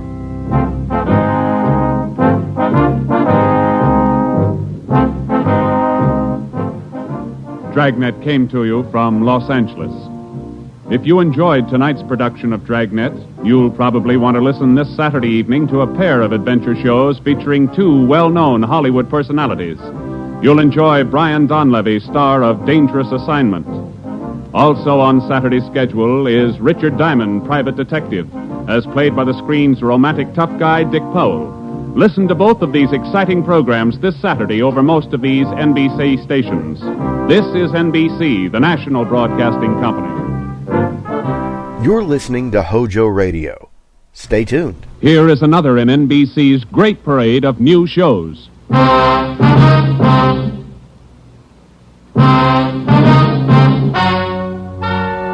Ladies and gentlemen, the story you are about to hear is true. Only the names have been changed to protect the innocent. NBC brings you Dragnet.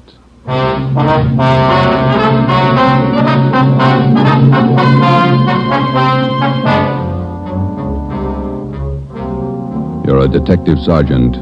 You're assigned to burglary detail. A sudden wave of jewel thefts is sweeping the city. In 16 days, 16 burglaries have been committed, one each night. They bear the same trademark. Thousands of dollars of jewels are missing. The thief is a master at his trade. Your job, get him.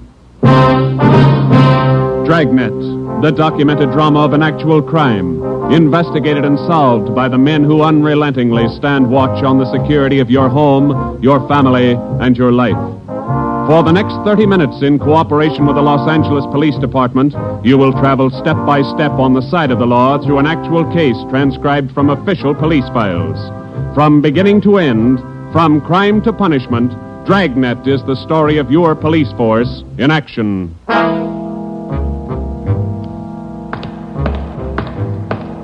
It was Tuesday, June 17th. It was warm in Los Angeles. We were working the day watch out of burglary. My partner's Ben Romero. The boss is Ed Backstrand, chief of detectives. My name's Friday. I was on the way into work that morning, and it was 7:53 a.m. when I got to room 45. Burglary detail. Hi, Joe. How are you, Walker? Gonna be a scorcher out today. Yeah, just like yesterday. Ben in yet? I think he's over in communications picking up the mail. Thanks. You guys been busy? Yeah, kinda. Jewel thefts. Anything big? No big hauls, but he's consistent. 16 nights in a row. Same guy? Think so. Same M.O. Yeah, everybody's got troubles. Gotta check some records. See you later, Joe. Okay, Willie. Burglary Friday. Yeah. Okay, Mike, soon as Ben gets back. He's picking up the mail. Right, bye. Hi, Joe. Hi, Ben. Hannon just called. Chief wants to see us. Take a look at these first. What do you got, overnight reports? Yeah, here, these two. Yeah. Two of them. 3 diamond rings, 1 sapphire, 1 necklace, jade. Big haul. Look at the other one. Lady's watch, diamond band, emerald bracelet, tourmaline brooch. What's tourmaline, Ben? I don't know. Must be valuable. It's gone. Let's see. Owner left house about 9 p.m., returned about 1:30 a.m., found property gone, scratches on the door. Probably using the cellophane method. Hasn't missed yet. 2 in 1 night. Well, he's picking up his pace. Must have a bag full of loot somewhere, whoever it is. You get the description sheets from pawn shop detail? Yeah, got them right here. You take half of them. Let's see what luck we got this morning. Yeah, Nothing so far. Me neither. Let's see. I'll get it, Joe. Burglar Romero. Hi, Ben. Chief still wants to talk to you, boys. He's got an appointment at 8:30. Wants to see you before he leaves. Okay, Mike. Just checking some buy sheets. Be right in. Better make it fast. He's in a bad mood this morning. Okay, Mike. Thank you. Backstrand again? Yeah, he's in a bad mood. Come on. Wonder what's bothering him. Something's bad. He doesn't blow very often. Chief of Detective's Office, Hannon. Go ahead in, boys. He's waiting. Thank you, Mike. All right, ma'am. I'll connect you. Friday, Romero, sit down. Wait till I get the phone. Backstrand. Oh, yes, Mrs. Winthrop. Yes, ma'am. We're doing all we can. Yes, ma'am. Yes, ma'am. Yes, I'll do that. Yes, ma'am. Goodbye. Got trouble, Ed? Taxpayer, Mrs. Winthrop. You two ought to remember the name. We do, Skipper. 10 days ago, somebody lifted $2,000 worth of diamonds from her bedroom while she was at the symphony. Last night, she was hit again. A diamond watch, an emerald bracelet, and some kind of a brooch. Tourmaline. I don't care what kind it was, it's gone. What's the pitch? We just read a report a couple of minutes ago, Skipper. Could be a tie-in with those other 16 jobs. 16 jobs in 16 days. You haven't got a lead on the thief yet? Nothing shows up. No prints, nothing. What about the pawn shops? Nobody's tried to soak any hot stuff as far as we know. We double-checked the detail. We got every hock shop in town on the alert. Whoever it is, they've got to try to pawn the stuff sometime. Unless they're going to give diamond rings for Christmas presents. And they haven't tried the pawn shops yet, Skipper. We're sure of that. Look, 16 burglaries in 16 days. Jewels and watches. Good ones. Well, it's got to stop. It's got to stop soon, you understand? We'll stay right on top of it, Ed. We're doing all we can. For 2 weeks, I've had half a dozen women calling me every day. Society women. Some of them figure they should get extra treatment. They're only DR numbers to us, Skipper. They all get the same attention. I'll try and explain that to some of them. They think you're in on the racket. Maybe you boys would like to take these calls some morning. No thanks, Ed. All right, then, let's get some action. Keep the pawn shop operators on their toes and get after every known fence in town. That's all. I've got an appointment. All right, Ed. Check you later. Holding a call for you, Ben. Oh, thank you. Hello. Oh, hi, Max. What? Well, hold it. Be right down. First break, Joe. What do you got? Necklace and a watch. Both of them on the stolen property list. Where? Henry's Pawn Shop. 5th and Main. 6 minutes later, at 8:25 a.m., Ben and I drove up in front of Henry's Square Deal Pawn Shop. Quick cash, no red tape, watches bought and sold. The proprietor was Max Murphy, an old friend of Ben's. Well, pal, of all days, it had to happen yesterday. Took the day off and went fishing up at Big Bear. I left my nephew in charge, Harry. A real knothead, that kid. How do you mean, Max? Joe, if I told him once, I told him 101. Whatever you do, whatever they come in with to hock, check it with the list. Check it with the stolen property list. What does he do? He forgot. He forgot. Oh, a real knothead, that boy. How old is he, Max? 32. A real knothead. I checked the slips from yesterday. Then I checked the stolen property list. There it is. Hot stuff. When did the stuff come in, Max, do you know? About 4 o'clock yesterday afternoon. Can we look at it? Oh, sure. Back here behind the car. There it is. Did you check out the serial numbers on the watch yet, Max? When I found out, yes. They matched to a T. All right, let's see. Yeah. Description on this necklace matches, too. Let's have a look at your buy book, huh, Max? Yes, sir, Joe. Here you are. There's a deal right there. Here? Yeah, that's him. That's how he gave his name. Walter Tracy, 132 and a half Blackstone Court, Los Angeles. Let me check the book for the description, Max. Oh, sure. Yeah, here. Mm-hmm. Okay, Max, thanks. We'll be checking with you later. Sure, Joe. Anytime. Sorry. All right, Max. See you later. You fellas take it easy. Right.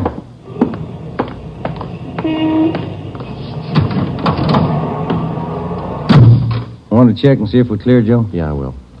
80K to Control 1. 80K to Control 1. Are we clear? Control 1 to 80K, stand by. Good lead, Joe. Got a description in here. Yeah, it's too bad Max's nephew had to slip up. Control 1 to 80K, call your office immediately. Call your office immediately. KMA 367. Wonder what that's about. I don't know. I'll call in. You got some change? I'll use Max's phone.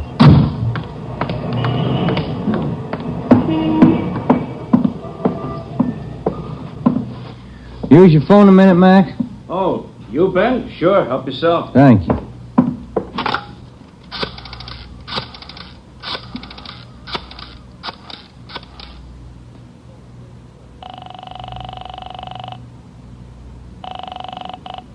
City Hall.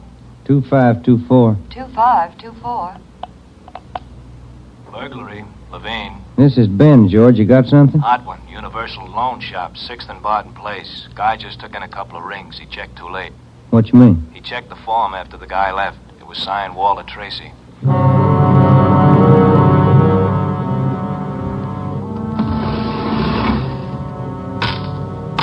There they are, Sergeant. Both rings. Fine quality diamonds. Don't you usually check your stolen goods list before you take in stuff like this? Usually, yes. Last night, no. I don't know what I was thinking about. Can we have a look at your buy book? Right here. There it is. Walter Tracy. 699 Olive Street. 145 pounds, 5'9", dark hair, build, thin. We'll have to slap a hold on these rings. I know. I should have thought. Can you think of anything else that might help us to identify the man? Well, no. Had a light suit on. Nice cut. Very well dressed. Thank you. That's all for now.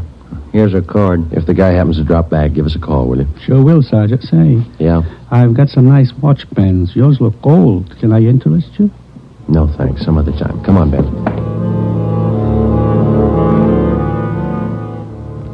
That afternoon and the following morning, despite our alert and our warnings, 2 more pawn shops called in with reports of stolen watches taken in. We checked them out.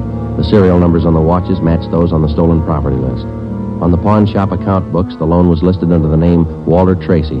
The addresses were given as number 12 St. Vincent Place and 700 East Flower. The descriptions of the man were the same. Slight build, well-dressed, about 145 pounds, 5 feet 9 inches tall, dark wavy hair. We had the name and description distributed to every pawn shop in Los Angeles and surrounding communities. Through our informants, we checked up on every known fence in the city. For the next 2 nights, we received no reports of stolen jewels. That made up for the double burglary the night before. On June 19th, the box score read 18 successive nights, 18 successive jewel burglaries. At 3:25 in the afternoon, Ben and I sat down to check over the late incoming reports. Got anything, Joe? No, not yet, no. Nothing here. Maybe the guy's left town. Nope. No such luck. Take a look. That's it, number 19. He may set a record. Well, he's making monkeys out of us, isn't he? Look, man's watch, lady's watch, Chinese amber necklace, diamond shirt studs, and a bracelet with 2 large rubies. He's getting ambitious. How's the value listing? Let's see. $1,800. 1 haul. I'll get it. Burglary Friday. Yeah. What? Yeah. Be right down. Stall him. Let's go, Ben. Where? Kaplan's down on East 2nd. Walter Tracy's in there now, trying to hock a gold watch.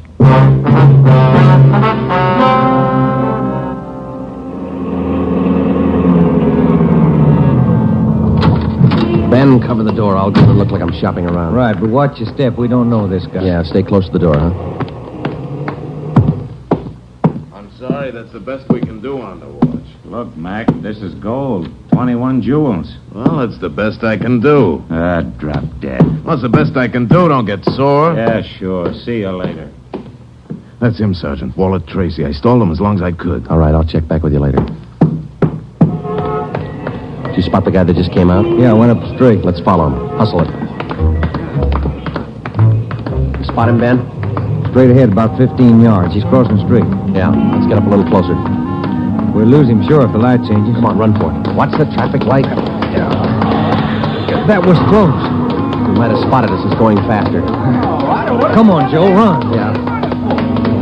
Don't lose him. This crowd's not helping. Hey, wait a minute. I bet you're a cop. You're chasing somebody. All right, let go of my arm, mister. Let go. Well, you don't have to get tough. Lousy cops think they own the street. I'm going to write the mayor's office. Come on, Joe. He's running for it. Yeah, I see him. Watch the signal up ahead. Hurry, Joe. Almost up to him. Into the parking lot. Hey, you! Stop! Look out, Joe. A gun. Yeah, I see. All right, get away. All right, smart guy. It's a nice job. Yeah. He's too fast for an honest man. Let's take him in. When we got back to headquarters, Walter Tracy was under technical arrest. We took him directly to the interrogation room. We searched him thoroughly. We had him take everything out of his pockets and put it on the table. Then we had him take all the money he had in his wallet, count it out, and hold it in his hand. What is all this routine?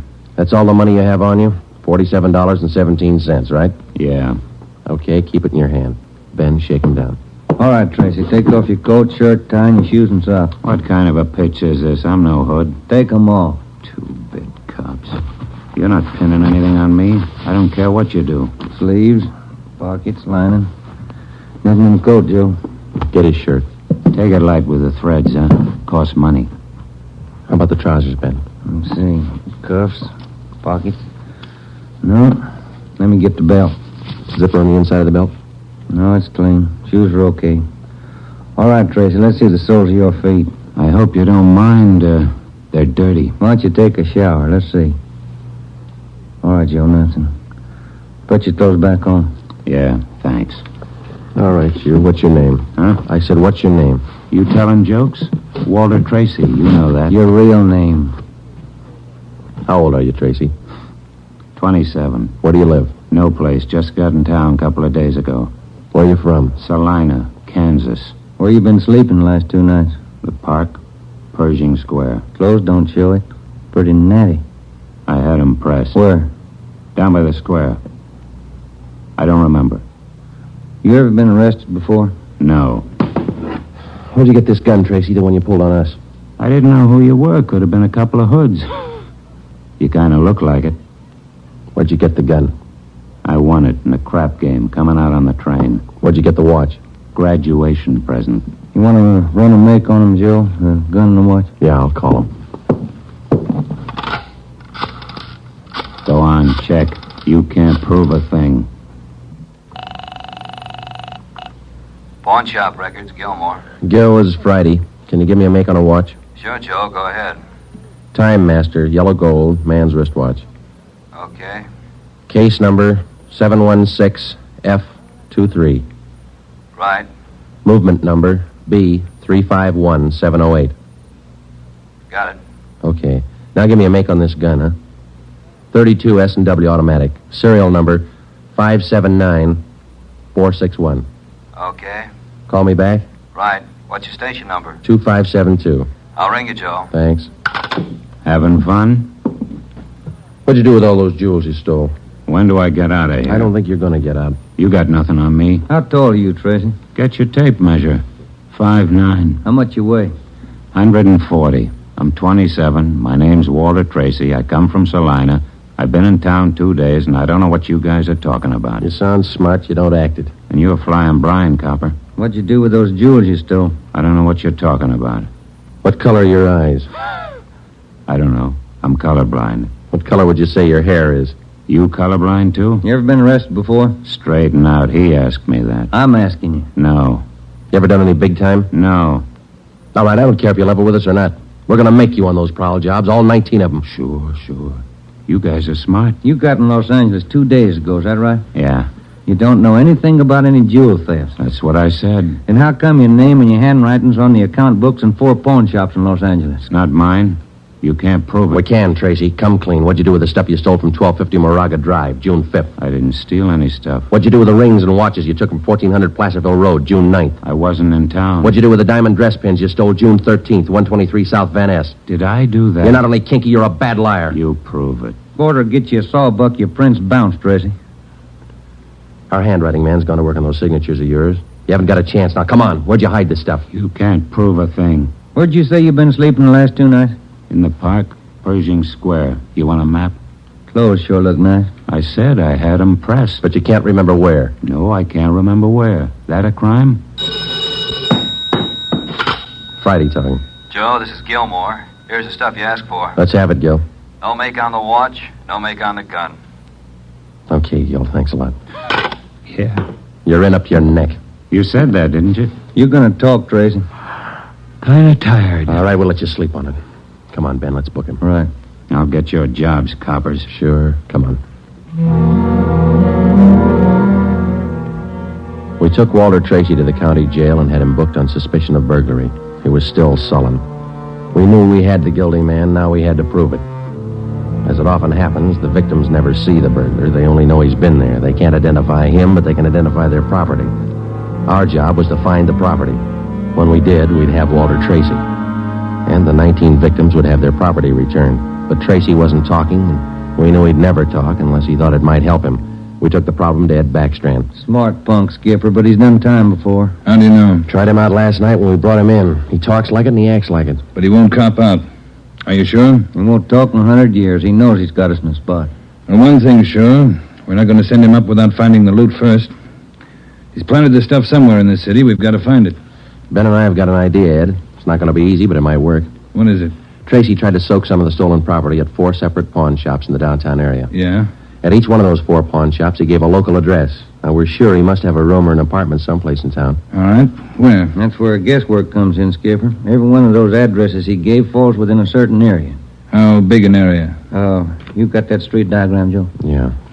Here it is, Ed. From Figueroa here to San Pedro, and from Pico down to 1st Street. The area's about 12 blocks wide, 14 blocks long. That's a lot of territory. How are you going to cover it? On foot. We'll take Tracy with us. Plenty of legwork. You sure it's the answer? We got to find the stuff, and it's the only way we can figure it. Hotels, apartments, rooming houses. There must be hundreds of places he could stay in that territory. It'll take a couple of weeks. Yeah, on foot it will. All right. It's tough, but it's your idea. Go to it. An hour after we left Chief Backstrand, we got Tracy out of his cell in the county jail and started our canvass of the appointed area. We took the usual precautions and handcuffed Tracy's wrists to our own. We started the search for his hideout at 1st Street and Figueroa. It was a warm day in Los Angeles. The temperature was 91. After the first 3 hours, I could tell Ben's feet were ready to give out, and so were mine. We couldn't even have the comfort of complaining. That had encouraged Tracy, and he was cocky enough already. He cursed and threatened every step of the way. My legs off. All right, quit pulling, will you? Come on, Tracy, up the stairs. Another one to check. Warm day, Joe. Yeah, a little. What do you mean, a little? Must be 110. Yes? What is it? You the manager? Yes. Could you tell me which apartment this man has in your house, ma'am? Who, him? Yes, ma'am, this one. Never saw him before. He don't live here. All right, ma'am, thank you. Yeah. Hot, ain't it? When are you going to get wise? Come on, Tracy. Well, that finishes this side of the street. You want to cross over, Joe? Yeah, let's go. I'm hungry. I want to eat. After we cover the other side of the street. You can't do this to me. I'm going to get a lawyer. I'll have your jobs, both of you. Yeah, come on. We only got a couple of hundred places to cover.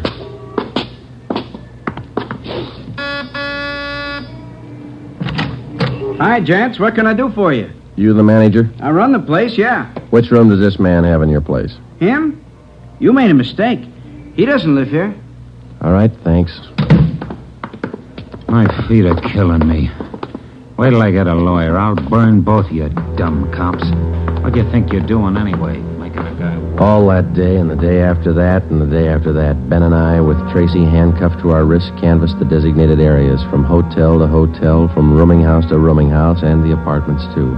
Every day our feet ached a little more, our pace slowed down, Tracy got more irritable, and the weather got hotter.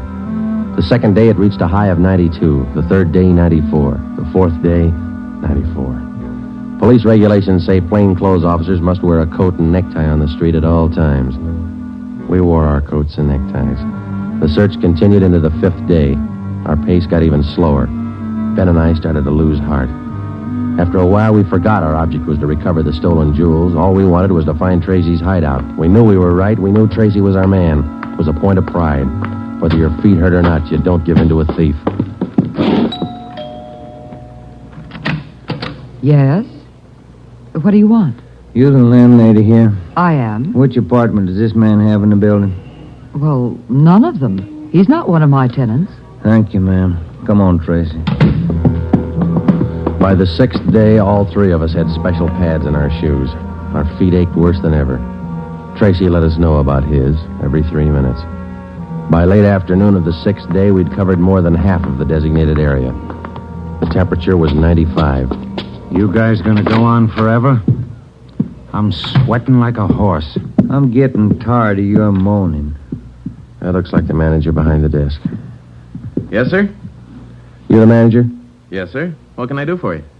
Can you tell us which room this man has in the hotel? Him? Mm-hmm. He doesn't live here. Hey, you fellas look awfully warm. Like to cool off in the lobby? We're air-conditioned. No, thanks. I'm hungry. When do we eat? You're always hungry. You got the biggest mouth on a cop I ever saw. Oh, all right, man. Yeah. I'm hungry. I want to eat. Now. Wait till I give this story to the papers. Mistreating innocent guys. They'll break you. All right. Come on, up the stairs. I'm going to get a lawyer. Tonight. I'll show you. Yes? Why, Mr. Baker, where have you been? We questioned the landlady, a Miss Elizabeth Hunter. She told us that Baker, alias Tracy, had rented an apartment from her about 2 months before. That's all the information she could give us. Tracy clammed up. He would admit nothing. We asked Miss Hunter to accompany us as a witness. We took the elevator up to Tracy's apartment on the 6th floor. Miss Hunter, Tracy, Ben, and I.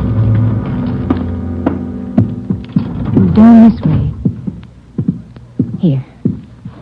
Do you want me to open it? Please, Miss Hunter. There's a girl. Walter? What is it, Walter?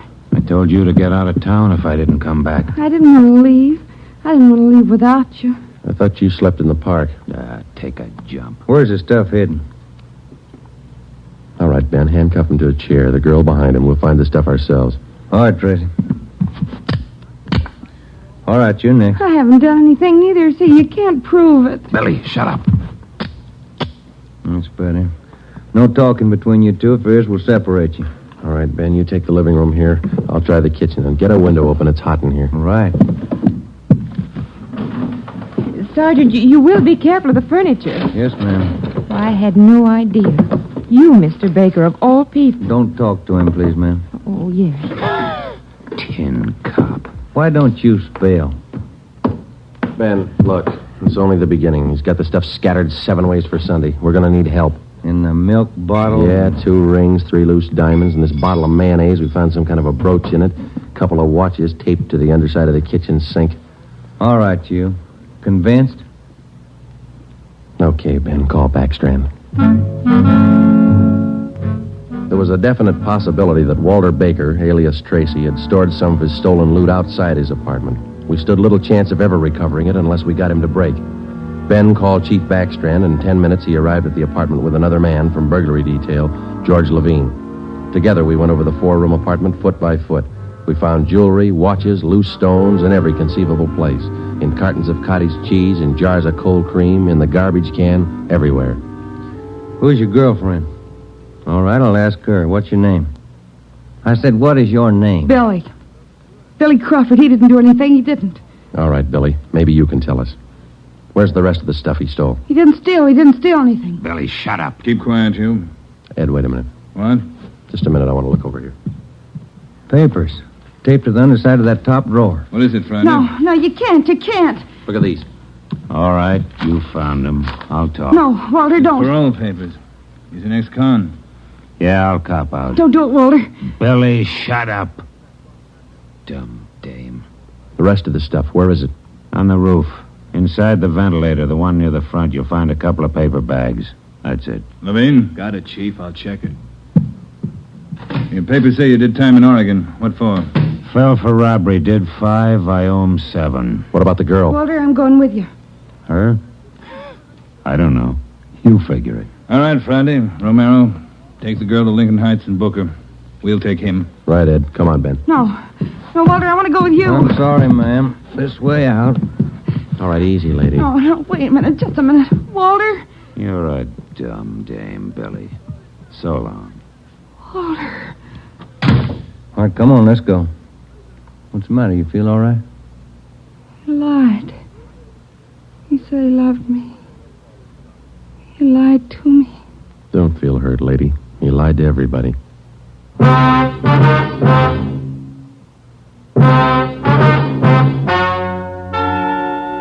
The story you have just heard is true. Only the names were changed to protect the innocent. Walter Baker, alias Walter Tracy, was tried and convicted on 3 counts of first-degree burglary and received the maximum sentence prescribed by law. He is now serving out his term in the state penitentiary.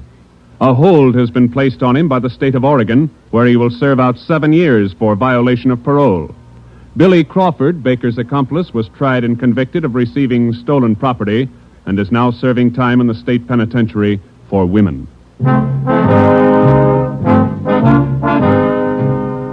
You have just heard the 11th in a new series of authentic cases transcribed from official police files. Technical advice for Dragnet is furnished by the Los Angeles Police Department. Tonight's program is dedicated to Warden Clarence A. Larkin of Folsom Prison, Sacramento, who, on the evening of September 24th, 1937, gave his life so that yours might be more secure.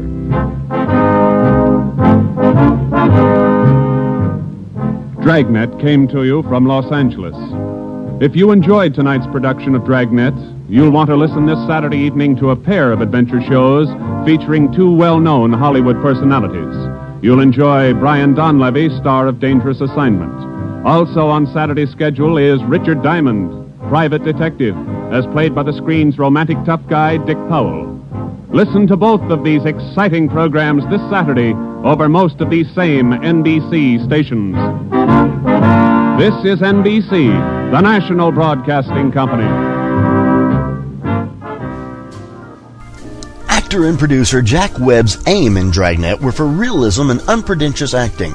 He achieved both goals, and Dragnet remains a key influence on subsequent police dramas in many media. The show's cultural impact is demonstrated by the fact that even after 5 decades, elements of Dragnet are known to those who have never heard nor seen the program.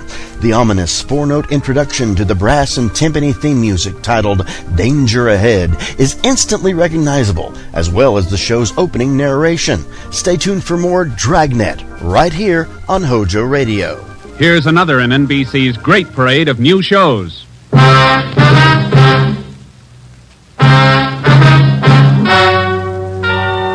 Ladies and gentlemen, the story you are about to hear is true. Only the names have been changed to protect the innocent. NBC brings you Dragnet.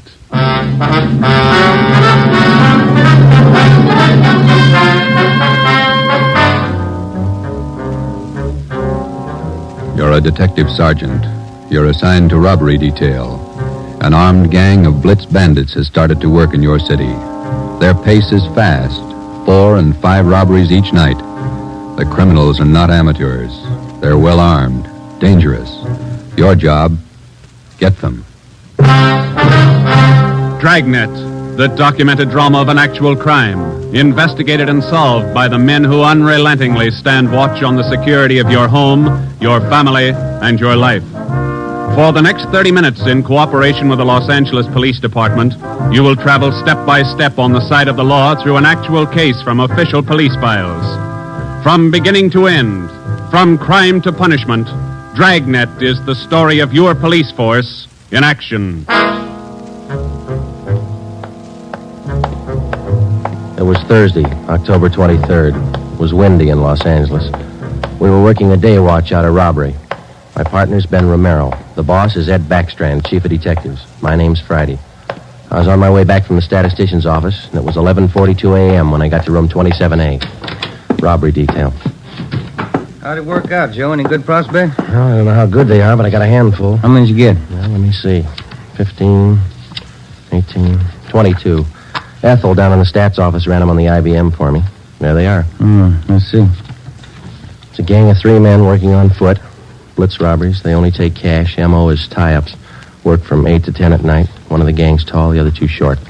And these are the men the machine sorted out? Under that heading, yeah. If our information's wrong, then so's the machine. Got a good bunch of candidates here. Descriptions match up with what we got. They seem to. Check the names on that list, Ben. Some of the smartest thieves in the country. Yeah. Tommy Willis, Ray Grappa, Kemp Satelli, Manny Roberts, George Cross, Mario Koski.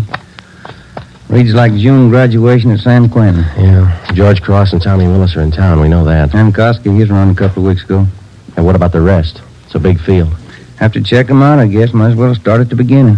Did you go through the overnight reports yet? Yeah. No restaurants, no liquor stores. That makes 5 days the gang's laid off. Well, they can afford to, can't they? 18 robberies in 24 days, that's a pretty good haul. This stop-and-go strategy of theirs, Joe, it's got me. Yeah. They work hard for a week in one area, and then they lay low. If they just keep going, we might have a better try at them. Hey, Joe. Yeah, Chandler. Fell out here to see you, Joe. Name's Decker. Decker. Henry Decker? Didn't say.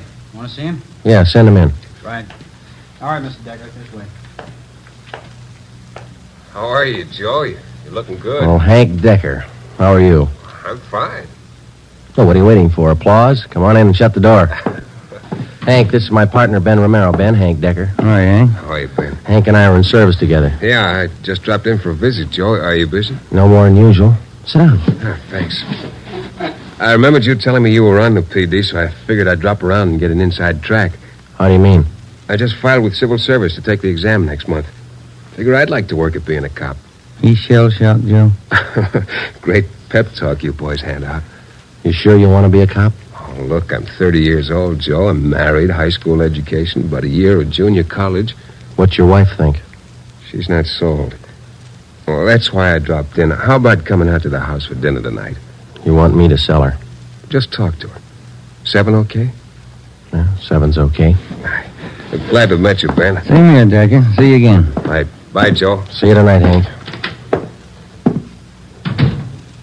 Well, what do you think, Ben? Ought to make a good cop. We had a list of 22 possible suspects. By 5 o'clock, Ben and I had checked out 2 of them who might possibly have had a hand in the blitz robberies of the 18 liquor stores and restaurants in the past 24 days. Number 1 man was Thomas Willis, Caucasian, age 29, 5 feet 11 inches, 175 pounds, dark hair, blue eyes. Number 2 man was Mario Koski, Caucasian, 5 feet 6 inches, 170 pounds, dark hair, dark eyes, large scar under his chin, running across his throat, up to and behind his left ear. According to our informants, and after questioning some of their associates, either Willis or Koski or both could have taken part in the blitz holdups. We showed their mugs to the victims, but none of them could give us definite assurance that either Willis or Koski were in the holdup gang. At 7 that night, I went out to Hank Decker's house for supper. Met his wife, Linda, his 4-year-old twin boys. We talked about the Army, played with the kids for a while. Before we sat down to eat, we put the boys in bed. Hank was in the kitchen carving the roast. His wife closed the door to the kids' room, and we started downstairs for the kitchen. What do you think of our 2 atom bombs? They're fine kids, Miss Decker. Hank told me that you were worried about him wanting to join the force. I was 12 years old when my father was shot down. He was a policeman in Des Moines. He was only 37 when he died. I wouldn't know what to do if anything like that happened to Hank. What do you want me to say? But does Hank really want it? Can't you talk him out of it? You're his wife. Can you? No, I think it's his choice, Miss Decker. He's going to have to make up his own mind. I'm sorry. If it's what Hank wants, I guess I worry too much. A lot of women marry cops. They have, and they will, and they all worry. Hank will be all right. Will you guarantee it, Joe?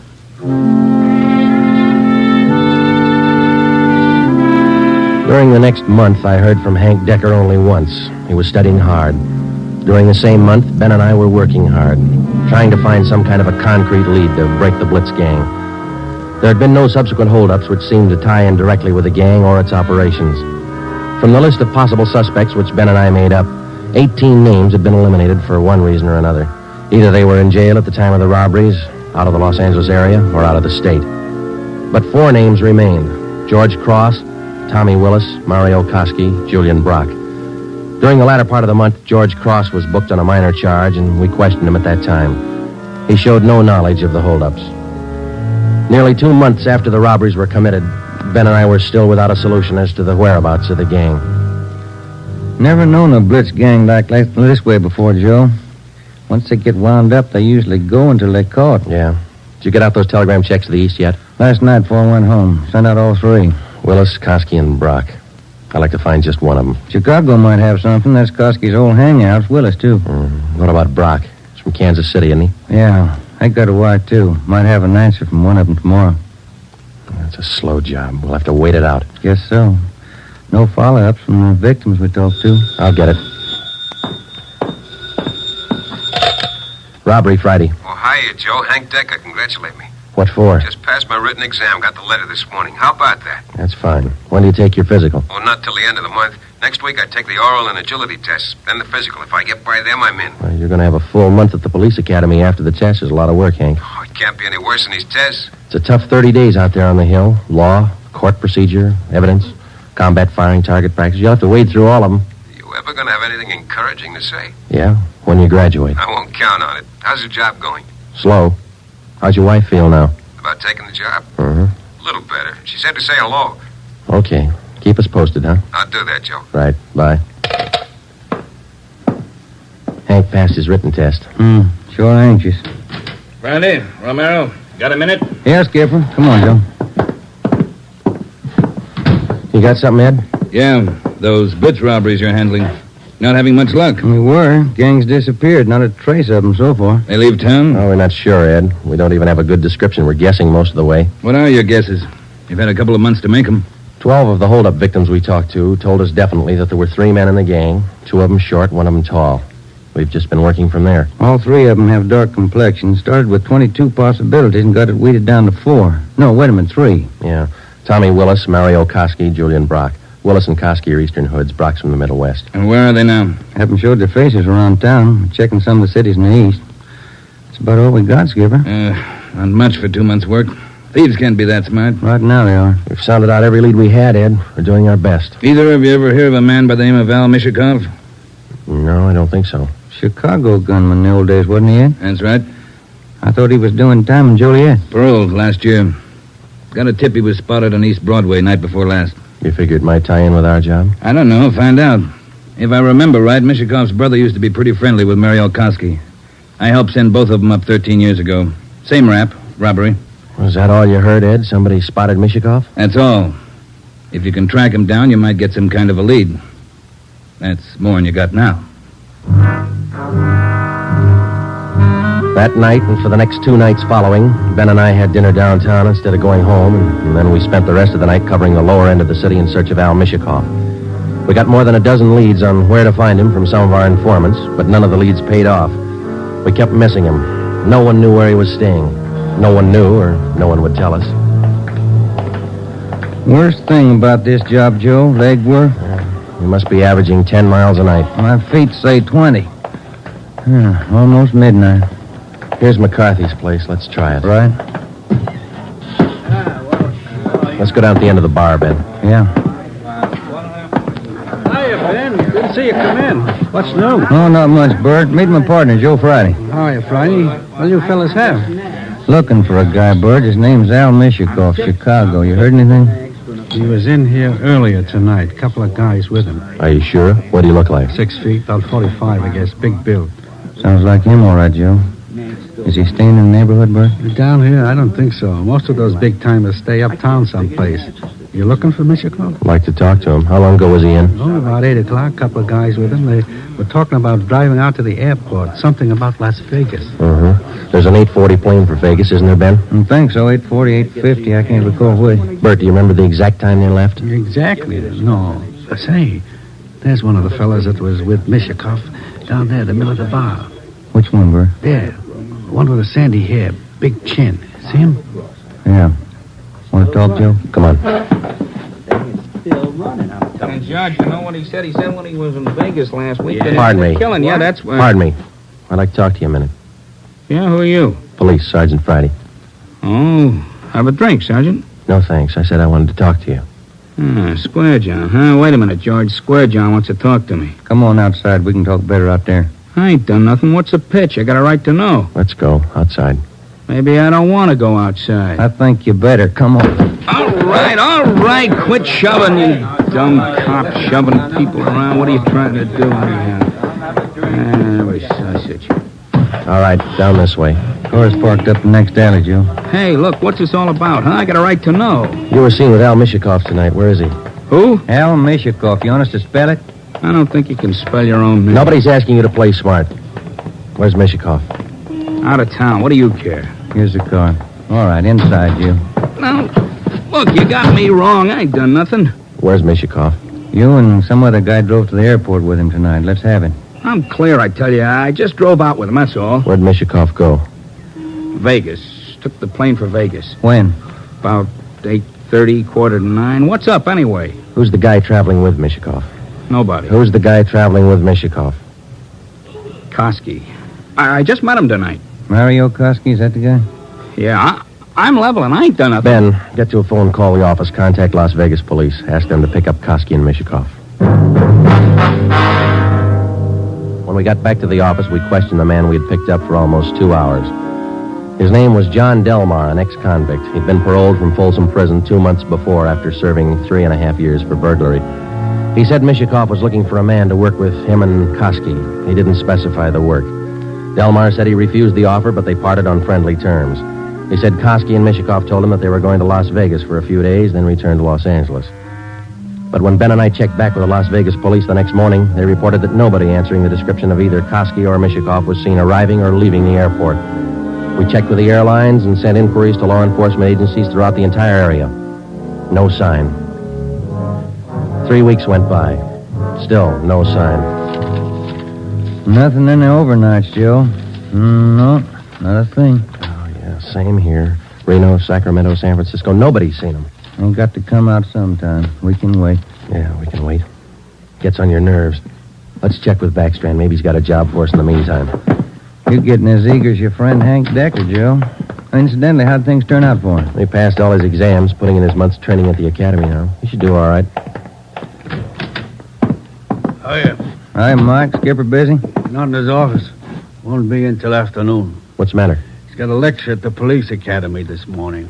Thanks, Mike. Come on, Ben. Ben and I drove out to the police academy near Elysian Park. We went out to check with Ed Backstrand on the Blitz robberies, not to listen to his lecture.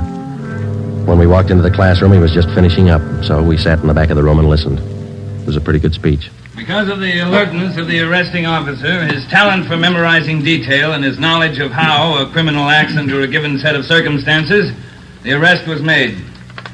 Well, that's about it, gentlemen.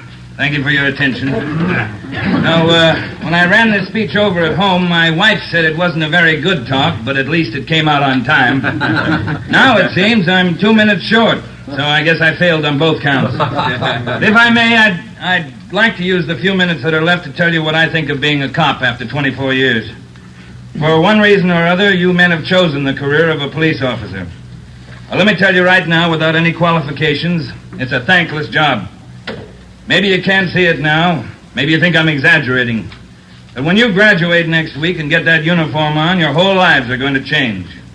You're going to lose friends, a lot of them. They'll want parking tickets fixed, some other favors. You'll have to turn them down, so you'll be a heel, a fathead.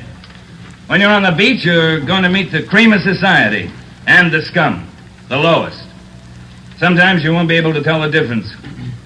Some of you will have to work with thugs, two-bit gangsters, dope addicts, cheap women, all the human garbage you can find in a big city. You'll come home at night and take a shower to wash off the dirt, but you still won't feel clean. That's the job. When you buy a box of candy and bring it home for your anniversary, the neighbors will say you chiseled it. When you save up a few dollars and buy a new car or some furniture for the house, well, it's graft. People are going to want favors. They'll offer you things, a free beer or a new dress for your wife. If you take it, you're a chiseler. If you don't, you're a tough cop. Well, here's a piece of advice. Take nothing from anyone, no matter how good a friend he is. Pay for everything you get and don't ask favors. Treat everybody alike, no matter what they look like or what they believe in. You don't play favorites. There are going to be times when a few men in the department get out of line. The newspapers will play it up because it makes good reading, and the average John public will love it. Because that's the only way he can pay you back for that traffic ticket you gave him. Being a good cop is a hard job, but it's a good one. Let me warn you just once more. It's one of the most thankless jobs on earth. That's all, gentlemen.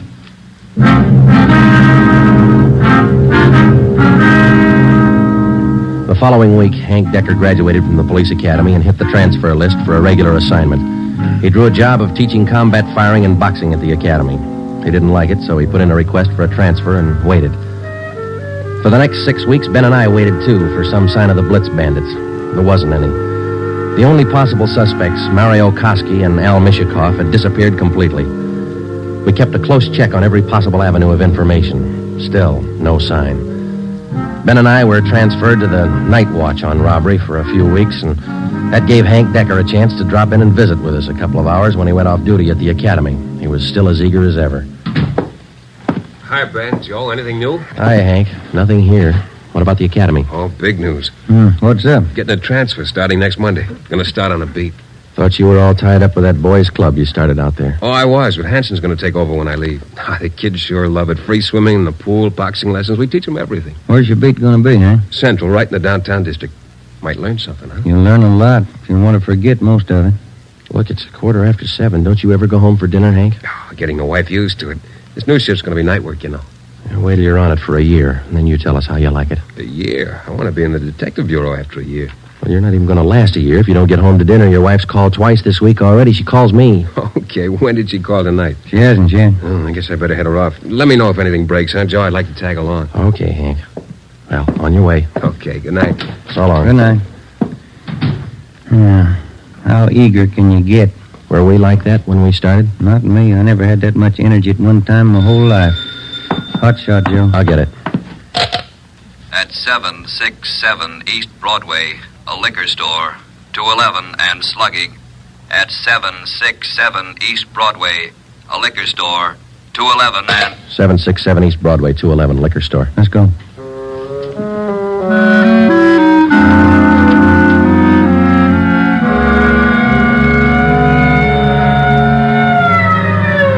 .767 East Broadway, King's Liquor Store.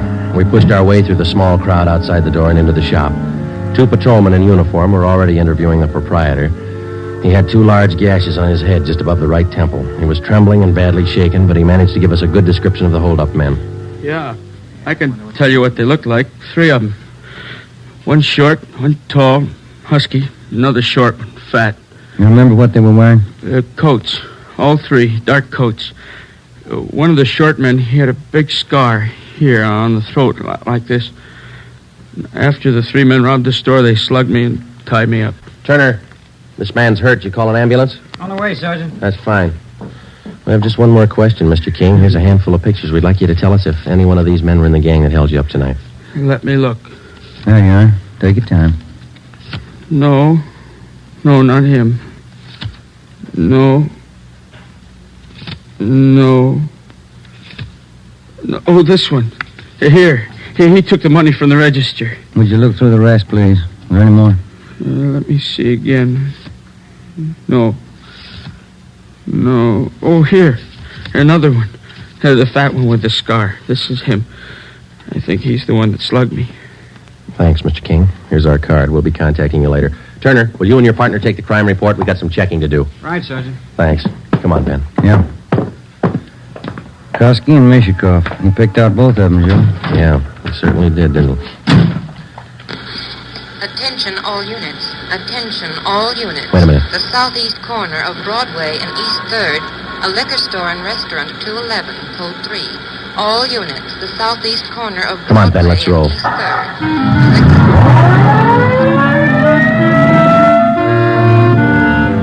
When we got to the liquor store and restaurant at Broadway and East 3rd, Ben and I knew for certain that Koski and Mishikov were back in the city and working hard. Their M.O. matched down to almost the smallest detail.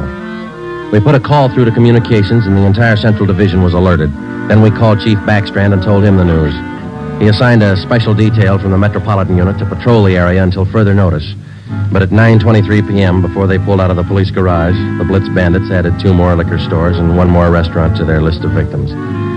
Early the next morning, Ben and I met with Chief Backstrand in his office. You got a make on that 3rd man yet? We ran his description through R&I early this morning, Ed. Closest candidate's a guy by the name of Julian Brock. Done time here in New York. Any tie-up with Koski or Mishikov? Mama sheet says he knows Koski pretty well. And that's good enough. Now, how do you think you're going to get these thieves? We've got the alert out, Chief. Special detail from Metropolitan Division's been briefed. Communications all set. All right, here's a tip for you. Tell the men if there's a hold-up call that only the car in the area of the hold-up will handle it. These thieves are no amateurs. They may try some decoy trick. Tell the men to stay in the area they're assigned to until they receive a call. Check? We'll take care of it, Ed. You going to be on hand tonight? And when do you figure on starting? We'll have the full detail out by 6:30. Play it safe and start at 4. Why chance missing him?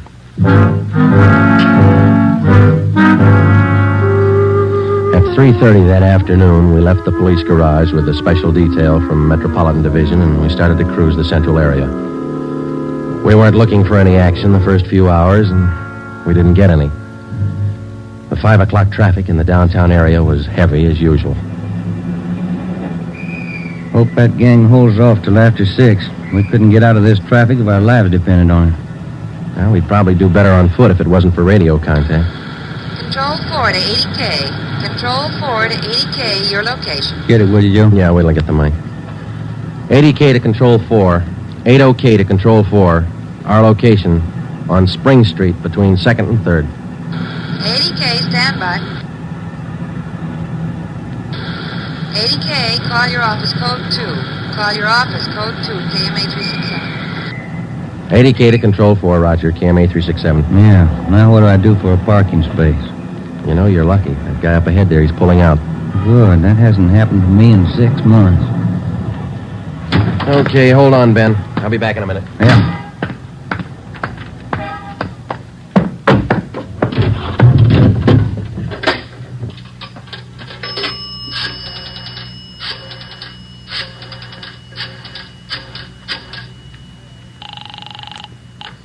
Hall. 2511. 2511.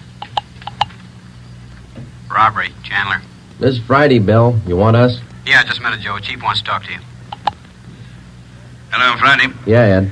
Cruiser car just brought in a guy answering the description of Mario Koski. Yeah? Get over here right away and question the guy. If it is Koski, we can all go home early. Ben and I went back to the office and questioned the man who gave his name as Conrad Larkin. He was Koski's approximate height and weight, same color hair, same color eyes. The resemblance to Koski's picture was evident. We questioned him thoroughly about the Blitz robberies, and then we checked out his fingerprints. The coincidence was hard to overlook, but we were satisfied. The man was not Mario Koski. There was a phone message on my desk to call Hank's wife. I called her, and then we checked with Chief Backstrand again and started for the police garage. It was 10 minutes past 6.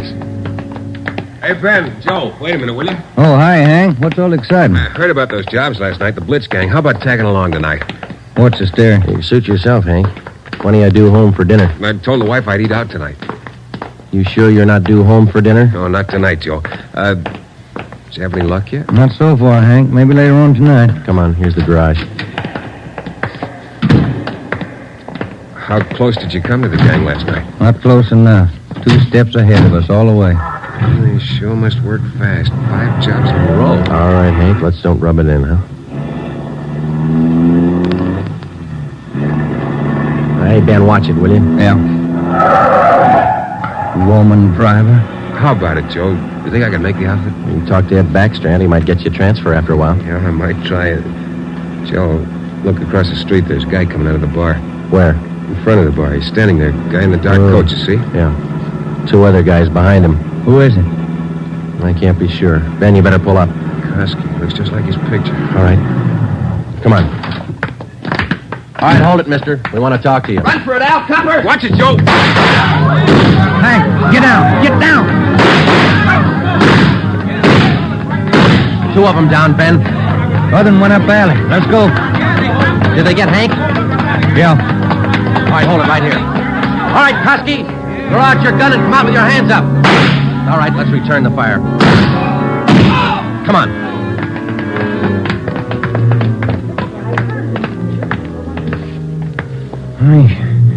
He had his chance. Yeah. Grab his gun. Let's get back to Hank. Did you get the guns from the other 2? Yeah, they're dead. Hank got them both. All right, one side, please. Officer, did you call an ambulance? Yeah, they're on their way. Come on, Ben. One side, please. Will you let us through? Hank, how you doing? Not so good, Joe. Ben, will you get the crowd black? Give him some air. Would you just move back and Joe, All right, easy, Hank. They'll be here in a minute. Hank? Hank? How's it doing, Joe? Gone? Yeah. Come on.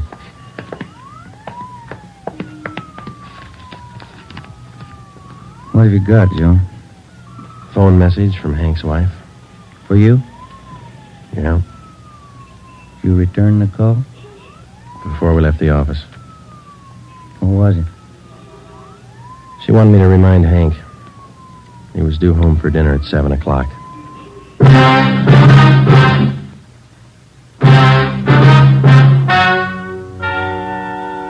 The story you have just heard is true. Only the names were changed to protect the innocent.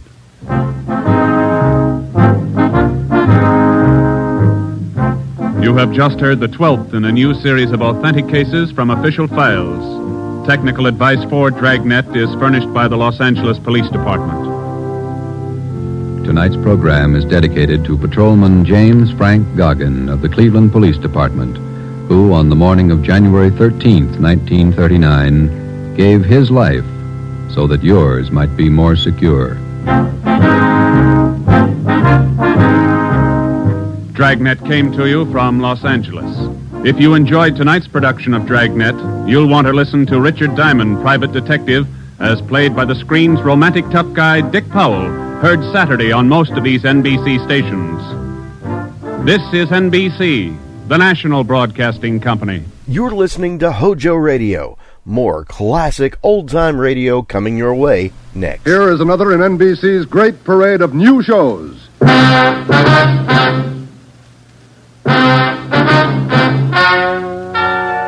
Ladies and gentlemen, the story you are about to hear is true.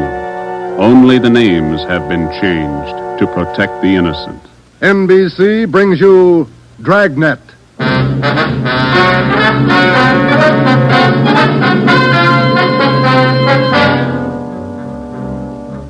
You're a detective sergeant. You're assigned to auto theft detail.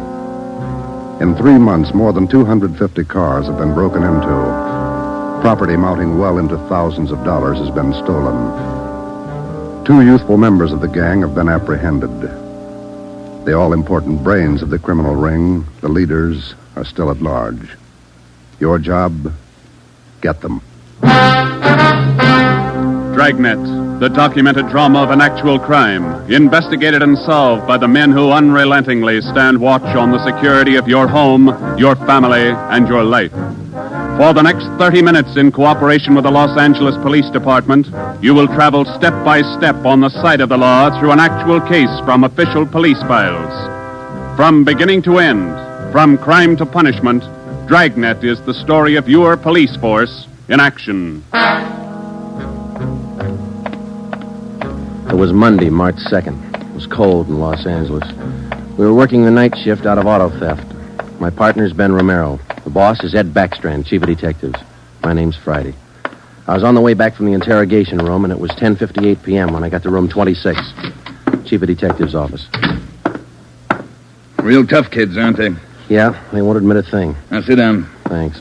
When'd you pick him up? About 8:30 tonight in the parking lot behind the Star Theater out on Sunset. He was lifting the radio out of a 48 convertible. He's had lots of experience. The report says you picked up a 19-year-old girl with him.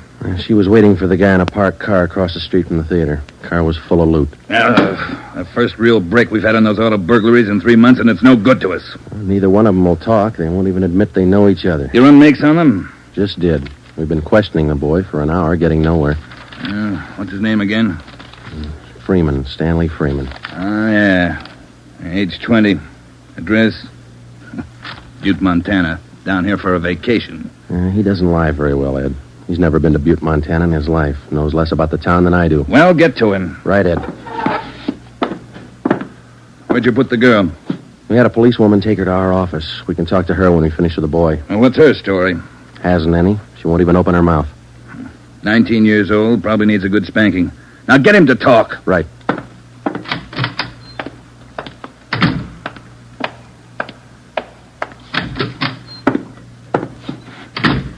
Did you run a make, Joe? Yeah, he's clean. Get wise, huh, Flatfoot?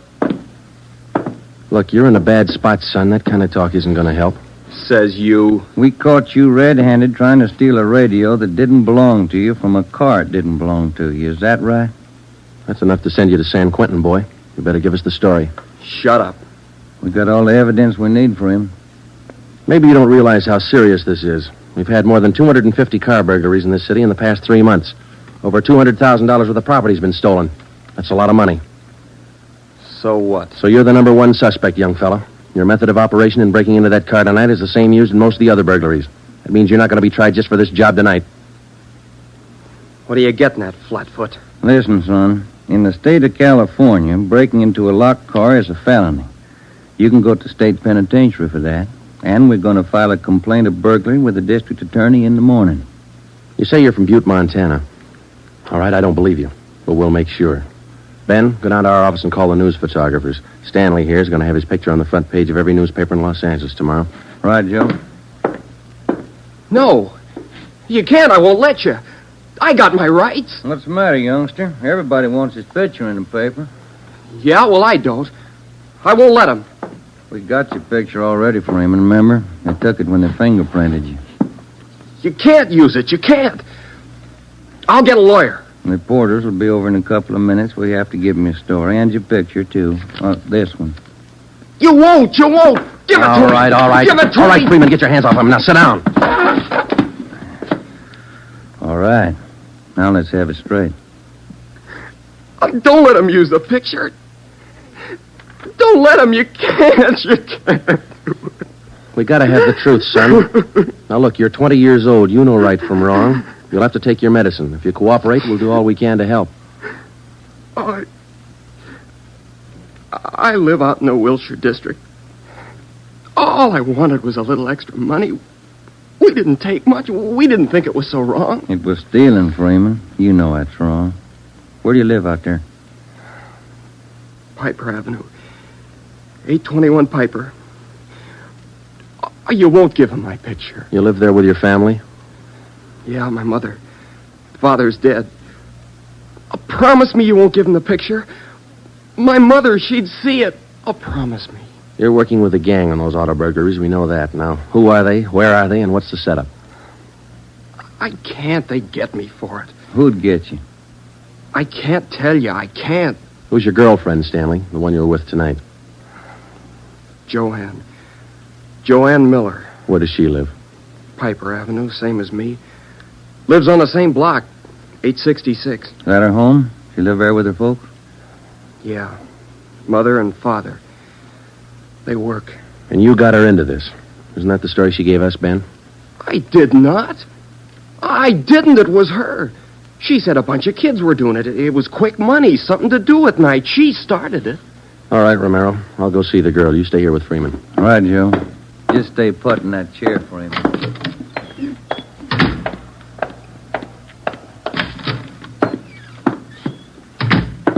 Hi, Marge. Hello, Joe. You and Romero handling this case? Yeah. I'd like to talk to the girl a few minutes. Marge, will you stand by? Right, I'll sit over here. Thanks. All right, miss. What's your name, age, and address? I told this lady cop 15 minutes ago I'm not saying anything. All right, then we'll tell you. Your name's Joanne Miller. You live at 866 Piper Avenue. You live with your father and mother. Both of them work. You're a liar. That's not me. You're 19 years old. You live on the same block as your boyfriend, Stanley Freeman, and you're the one who got him mixed up in this gang. Isn't that right? No, it's not right. It's not. I didn't do anything. Well, that's only half the story. Freeman told us everything. You want to hear the rest? No. Stan wouldn't tell you. He wouldn't. He told us how you got him mixed up in it. Quick money. That's what you told him, didn't you? No, it was him. I can prove it. The rest of the kids will tell you. He got me in this. Ask them, they'll tell you. It was Stanley and Fred Milford and George Jansen. They started it, all three of them. All right. Will you tell the story to a police stenographer? I'll tell him everything. He's not blaming this on me. Marge, will you go get the stenographer? Right, Joe. Now, how many persons in this gang of yours? Oh, about 10 or 12. And it's not my gang, either. He got me into this, and now he's trying to lie his way out, blaming me. How long you been doing this, burglarizing cars? Me? Oh, only about 2 weeks. It was supposed to be fun, something to do at night. The rest of them been at it a couple of months. Who's the head of the gang? I told you, it's him, Stanley, and Fred Milford and Jansen, all three. I only started going out with him 2 weeks ago, maybe less. All right, Joanne. Tell it to the stenographer the same way. Stenographer will be in a minute, Joe. Okay, Marge, thanks. Stay with her. Right, Joe.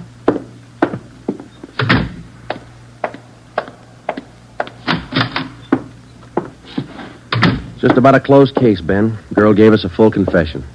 She didn't. Oh, you're not tricking me again. She didn't. She told us you're one of the leaders of the gang, Stanley. Said you got her into all this. The other two are George Jansen and Fred Milford. About a dozen kids in the gang, all of them about your age. Isn't that right? She's lying, can't you tell?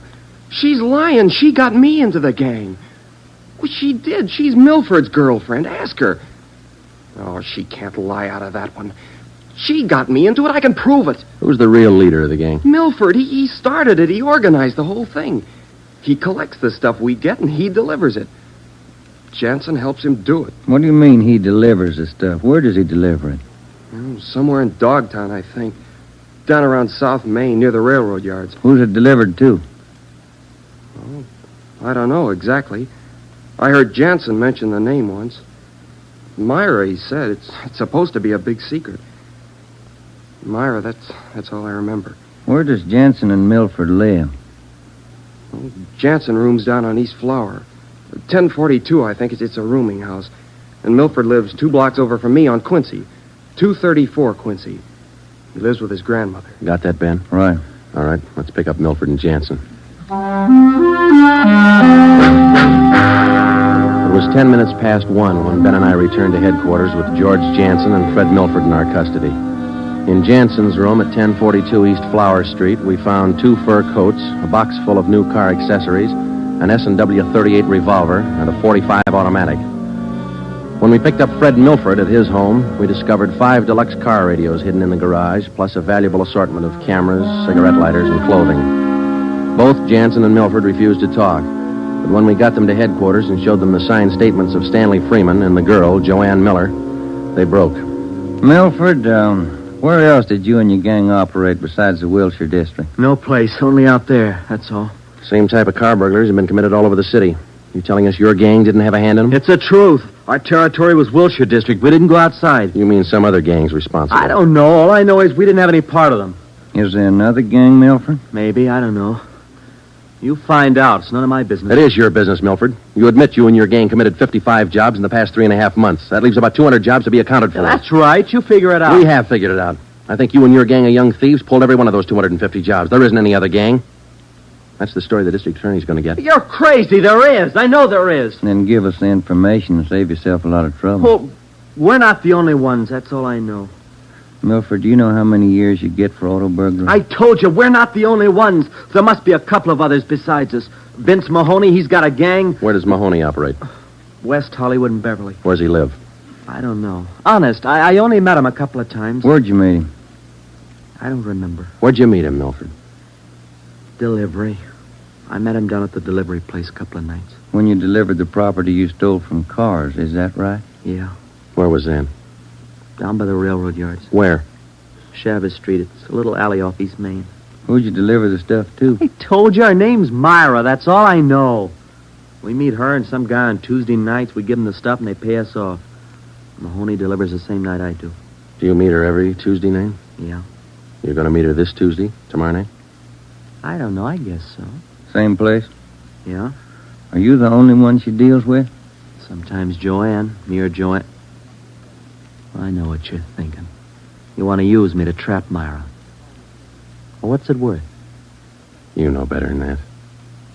How about it, Milford? Oh, what else can I do? Give me another cigarette. By 3:30 that morning, the signed statements and confessions were piling up fast. Milford gave us a list of the names and addresses of each member in his gang, and within an hour, they were all under questioning at headquarters. Most of the suspects, about 1/3 of them girls, ranged in age from 18 to 21. As they told their individual stories, the scope of the case grew until it covered most of the city. By late afternoon of the next day, Tuesday, March 3rd, 3 more gangs operating in Venice, Bel Air, and North Hollywood had been apprehended. They confessed to more than 175 burglaries from locked cars during the past 3.5 months. At 5 o'clock that afternoon, Ben and I met with Chief Backstrand in his office. How many admissions you have now? Over 50, Ed. Here are the gang leaders' statements. What's their story? Yeah, it's pretty much the same. They all say this woman Myra set up the operation. You mean she got the kids and put them to work burglarizing cars? Well, not exactly. She picked the leaders, contacted them in bars or on the street, asked them if they wanted to pick up some spare money getting auto parts for her. Then she didn't tell them to go out and burglarize cars? Well, not in so many words, Ed, no. After they brought in auto parts for a couple of weeks, she told them to bring her everything they could find, outside the car or inside. Those are the words she used. 5 of the kids dictated those words into their signed confession. That should hold in court. What else did you get on this woman? Oh, she taught them how to work, told them to wear gloves, all the angles. Well, we got most of the small fry. Now, where do we find this Myra woman? Any description on her? Yeah. Kids say she's about 33, 34. Good-looking redhead. 5'5", about 120, well-dressed. No description on the guy she runs with. You run a make on her yet? Yeah, no previous record. We've set up a stakeout for her tonight. 2 of the gang leaders have volunteered to go along, this Milford and Vince Mahoney. Good. Down on Chavez, where she usually meets them? Yeah, that's right. When? 11:15. That's the regular time for the meet, according to the kid. All right, I'll be at home. Call me. I don't want to miss out on this one. When Ben and I left Ed Backstrand's office, we went home for dinner and a few hours' sleep. At 9:30 p.m., we were back at the office. We met the men in the special detail, which Backstrand had assigned for the stakeout that night. We briefed them on their duties, and then we got Fred Milford and Vince Mahoney out of their cells. To avoid any possible suspicion of the presence of a trap, we had Milford's permission to use his car in the stakeout. The car which he had said he had driven to the delivery meetings with the woman Myra at least a dozen times before. We arrived at the stakeout area, Chavez Alley in East Main, at 9:58. The meeting was scheduled for 11:15. The moon was out, but the sky was overcast, and was a cold wind blowing from the east. Hey, what time you got, Sergeant? About 10. Why, Milford? Getting nervous? No, I'm just wondering. How are you cops gonna rig this thing? In just a couple of minutes, we're going to plant you two in Milford's car parked up there in the alley. Now, you stay there until Myra shows up. We'll do the rest. Yeah, I know, but what'll we say? Suppose she asks for some stuff. We ain't got any. You won't need any. You won't have much time for talking. Suppose she wises up. Maybe she'll pull a gun. Maybe. Does she carry one? No, never saw her with one. Don't worry, Milford. We'll make sure you're not in danger. She's got an awful temper, that redhead. Got mad at me once when I squawked at the prices she was paying us for radios. What was she paying you, Mahoney? For an 8-tube radio, good shape, $7. She got all the gravy and you got all the grief. You're not kidding. Joe, are you? Yeah, Steve. What do you got? Well, the men are all staked out, Joe. Got the area covered from every angle. All right. You got an extra man to stay in Milford's car? I'll handle that myself. Fine, thanks. Okay. All set, Joe? Yeah. Now, Milford and Mahoney, we're going to put you two in your car now. There's going to be an officer with you, so there's no need to be nervous or afraid. You just sit in the car and act natural. When this Myra drives up, don't leave the car. Have her come to you. You got it? Sure. Okay. All right, Joe, let's go.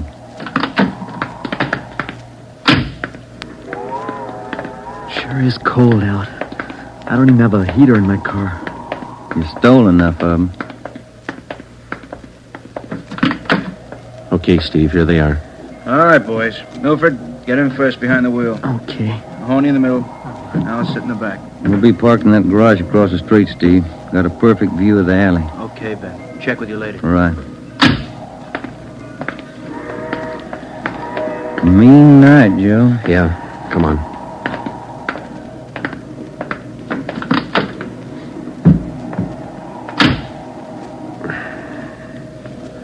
It's cold here in the garage, isn't it? Yeah. It might be a long wait. What time you got? 6 minutes past 10. Thank you.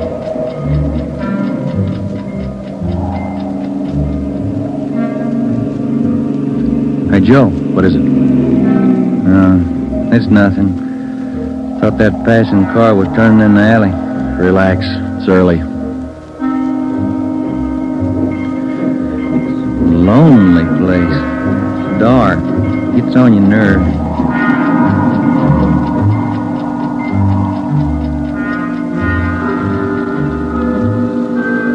That's it, Ben.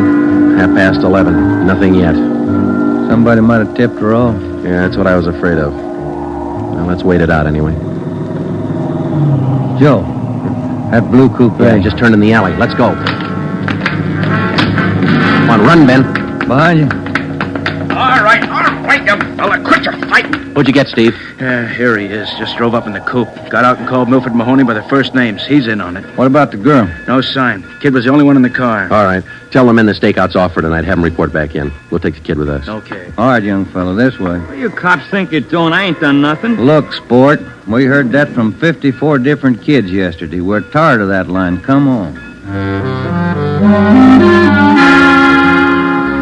When we got back to the office, we took the boy to the interrogation room and questioned him. He gave his name as Matthew Leiter, age 21. He wouldn't break until Vince Mahoney definitely identified him as a member of his car burglary gang and the special favorite of the red-headed woman they called Myra. Then Leiter copped out and told Ben and I that he had talked with Myra as late as 10 o'clock tonight. He told us that she had heard that the police had picked up some of the gang members, and she asked Leiter to drive down to the Chavez Alley meeting place. He was supposed to tell Milford and Mahoney that the weekly delivery date was off until further notice. We questioned Matthew Leiter for an hour and a half. You told us a little while ago that you talked with this woman, Myra, late tonight. Yeah. Where'd you talk to her? At her home? Her home? Don't be stupid. Nobody knows where she lives. I met her at a bar. Which bar? Julia's. Out in Santa Monica. How did she contact you? Called me at home. She's not such a bad dame. She treats you right. Sure, that's why you're in jail. Did you ever call her on the phone? I don't know her number. None of the kids do. She's smart. She taught me all I know about the racket. You'll have a rough time getting her. Maybe, but we'll get her. Ben and I left the office at 2 a.m. and went home to bed. We reported in at 8 that morning to head back Strand. The three of us went down the street to Koken's restaurant for a cup of coffee. Nobody was in a good mood. We had most or all the small fry in the citywide burglary ring, but it seemed we were still a long way from cracking the inner circle. The latter kid said that none of them knows where she lives, what her phone number is, nothing. Pass the sugar, eh? I think we still have a few angles to study on that score. Right now, I've got some more bad news for you. What's that? You been through your mail this morning? No, not yet. We haven't had a chance. I saw the overnight reports. There were 32 car burglaries last night. 32. All the way from Wilmington to North Hollywood. Now, you figure it. I can't. This girl Myra must have an army of kids working for her. How much did they get, Ed? Any idea? Rough estimate, about $3,000. Usual stuff people are foolish enough to leave in their cars. Watches, cameras, furs, expensive clothes. M.O.'s the same? Like the others. If the car happens to have a rigid handle lock, they slip a piece of pipe over the handle for a lever and break it. If that doesn't work, they pry open the wing window. Some of the windows were smashed out. Sounds like you're in an awful hurry, Joe. Yeah, maybe this Myra wants a few big nights before she peddles the stuff and gets out. If we're going to get her, we can't waste time. Any suspects picked up last night, Skipper? None. Well, where did they hit most of the cars? Outside the Pan Pacific. The parking lot. Hockey game going on. Must have been 4,000 cars for them to pick over. They picked the best. As usual. Well, you better get on it. There's one way to handle it. What's that? She works fast. You work a little faster. We got back to the office and we went over the reports one by one. Then we called the young gang members to the interrogation room and questioned them separately and re-questioned them. We got nowhere. Many of them had met Myra on the street, in a bar, but not one of them had any idea where she lived. At least that's what they told us. Ben had a hunch that Matthew Leiter knew more than he was telling. We had him brought to the interrogation room, and all that afternoon until 10 o'clock that night, with interruptions for his meal periods, we talked with Leiter. He would admit nothing more than what he'd already told us. Yeah, it's got me beat, Joe. Yeah. Well, let's check with Ed. Good morning, Joe. Ben? Hi, Mike. Skipper in? Just went down the hall for a minute. Be right back. Hold it a minute, will you? Yeah. Chief of Detectives always handing. Yeah. For you, Joe. Oh, thanks. Hello? Yeah. He does? We'll be right over. That was Sergeant Hopkins over at the jail. Yeah? Matthew Leiter's got something to tell us. Says it's important.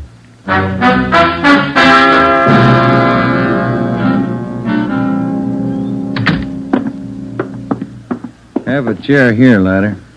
Yeah, thanks. All right. You wanted to see us. I'm getting even with that dame Myra. I'm squaring with you. Yeah? She told me if I was picked up, she'd have me out in a couple of hours. She promised me a lawyer if anything happened. Said she'd get me bail. All right. Where can we find her? I don't know if she's there now, but you can find out at Francisco Motors. Big used car lot. Garage, too. It's out on Melrose past La Cienega. What's the tie-up? That's where she fenced most of the stuff we stole. Some old guy she buddies with runs the place. Big shop in the back. Store a lot of hot stuff there. Barney, Yes, Sergeant? we're through with him. Take him back. We checked with Chief Backstrand, and then we drove out to the Francisco Motor Company. We located it on the corner of Melrose and Geneva Avenue. It was a big layout. Consisted of a large used car lot sign bannering the slogan, Deluxe Auto Accessories, lowest prices in town. Along the back end of the lot, there was a large L-shaped garage. We found the man in charge, and he gave his name as Paul Hackett, the owner of the car lot. In the garage, we found the entrance to a large back storeroom. It was loaded with thousands of dollars worth of auto radios, spotlights, cratefuls of assorted car accessories. Special closets built into the walls of the garage contain racks of fur coats, suits, dresses. Below that, smaller boxes containing watches and cameras, all wrapped in tissue paper. You can save all of us a lot of time and trouble by talking to us now, Mr. Hackett. Where is Myra? I don't know who you're talking about. I don't know what you're talking about. Can you explain what we just found in your garage? I didn't know it was there. I didn't know it was stolen. Well, which is it, Mr. Hackett? Make up your mind. I bought it. But I didn't know it was stolen. You can't prove I did know. I think we can prove it, Mr. Hackett. Some of those stolen car radios stored back there, the serial numbers are filed off, and this workbench here is full of filings. I didn't know. You'll have to do better than that. How does Myra figure in? I don't know. I don't know what you're talking about. It's all right with us, Hackett. We found the stuff and we got you. If we don't find Myra, you'll be doing time for 2 people. Stand still. You can't. You can't do this to me. I don't know anything about it. Come on, Hackett. We're taking you in.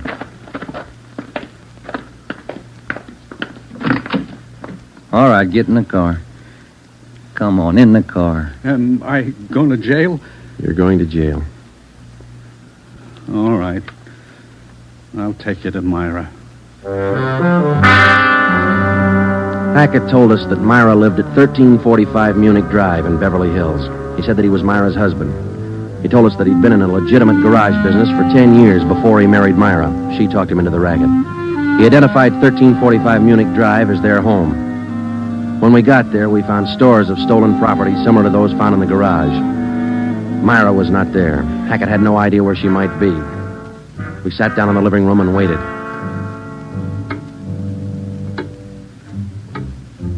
One hour, 2 hours, 3 hours.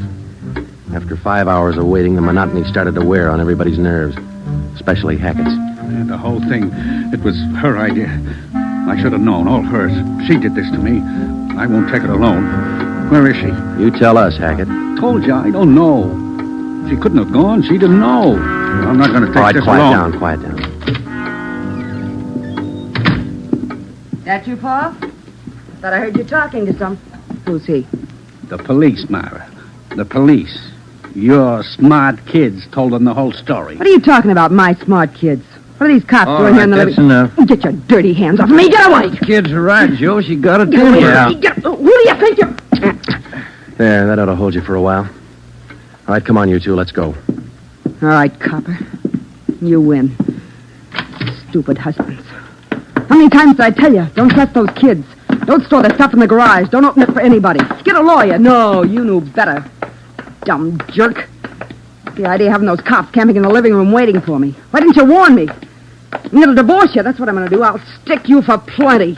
Jerk. All right, inside you two.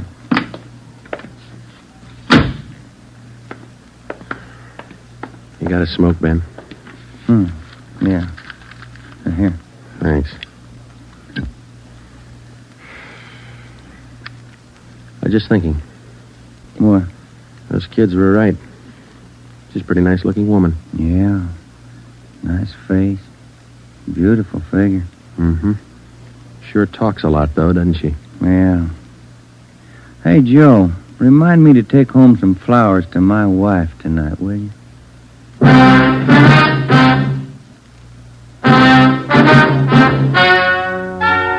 The story you have just heard is true. Only the names were changed to protect the innocent. Paul and Myra Hackett were tried and convicted on 7 separate counts of receiving stolen property. They are now serving out their sentences in the state penitentiary. Realizing that most of the young persons involved in the case were influenced by the strong personality of Paul and Myra Hackett, a separate investigation was made into the backgrounds and home life of the young offenders. In most cases, they were found to be basically good, and they were placed on probation and returned to their homes.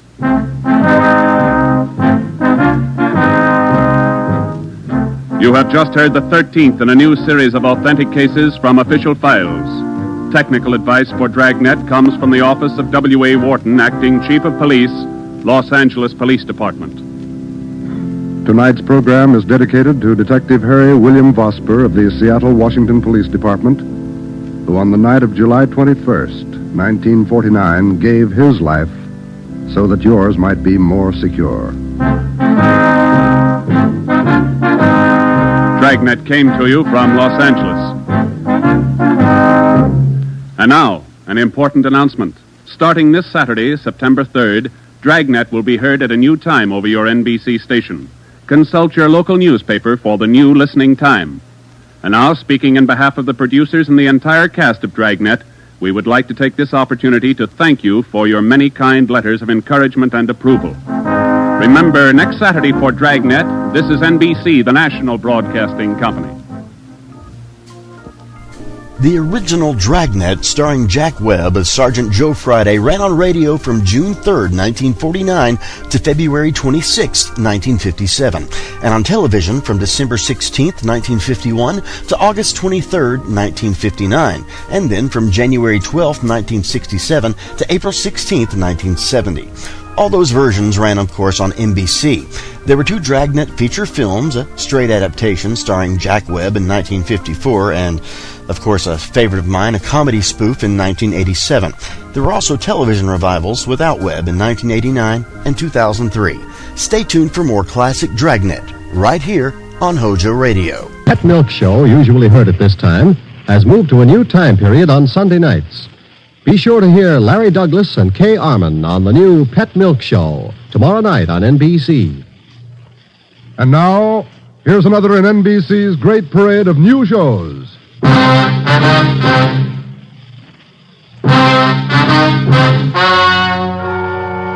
Gentlemen, the story you are about to hear is true. Only the names have been changed to protect the innocent. NBC brings you Dragnet.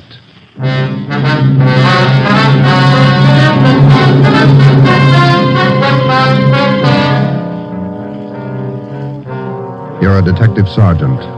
You're assigned to a homicide detail. A man's wife has suddenly dropped from sight. On the surface, it appears only as a routine missing persons case. You start to investigate. Suspicion grows. There is evidence of possible foul play. Your job, find the woman or find her murderer. Dragnet, the documented drama of an actual crime. Investigated and solved by the men who unrelentingly stand watch on the security of your home, your family, and your life. For the next 30 minutes, in cooperation with the Los Angeles Police Department, you will travel step by step on the side of the law through an actual case transcribed from official police files. From beginning to end, from crime to punishment, Dragnet is the story of your police force in action. It was Wednesday, September 15th. It was warm in Los Angeles. We were working a day watch out of homicide. My partner's Ben Romero. The boss is Ed Backstrand, chief of detectives. My name's Friday. I was on the way back from lunch, and it was 12:56 when I got to room 42. Homicide. Hi, Joe. Waiting for you. Hiya, Ben. Al. Hi. I hear you got something for us. Here's a report right here. Gardener by the name of Eric Kelby called in day before yesterday. Said his wife disappeared from their home out in the valley Sunday night. Says he thinks she left him. That happens every day, Barghetti. Not this way, it doesn't. Walsh and I went out yesterday to interview the guy. Story doesn't add. Why not? None of her clothes are missing. None of her luggage. She even left her pocketbook behind, full of money. Found out from the neighbors a missing woman is a 17-year-old boy by a former marriage. So what? An only child. Mother dotes on the kid. Shouldn't even say goodbye to him. How did this Eric Kelby impress you? Pretty grouchy with Walsh and me. No cooperation. Wants to find his wife, doesn't he? I don't know if he does or not. There's no help, I'll tell you that. Can I see that report a minute now? Oh, here you are. Agnes Trumbull Kelby, age 39. Kelby's her second husband. First one died a little after the boy was born. Mm-hmm. Disappeared Sunday night from her home, 546 Belasco Road, between 7 and 8 o'clock. When did Kelby call in? Monday afternoon. Said he thought his wife might be spending the night with her sister. When he found out she wasn't, called us. Did you meet the boy while you were out there, Borghetti? Yeah, that's another thing. Kid came riding in on a bike while we were talking to one of the neighbors. Tried to talk to him, but the old man came out, hustled him inside the house. Then he starts eating us out. What'd they say? Told us it was our job to find his wife, not to go prying into her stepson's affairs.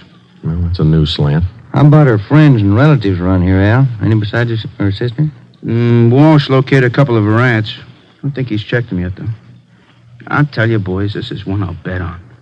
Maybe. You got the names of Mrs. Kelby's relatives? Oh, yeah. Right over here.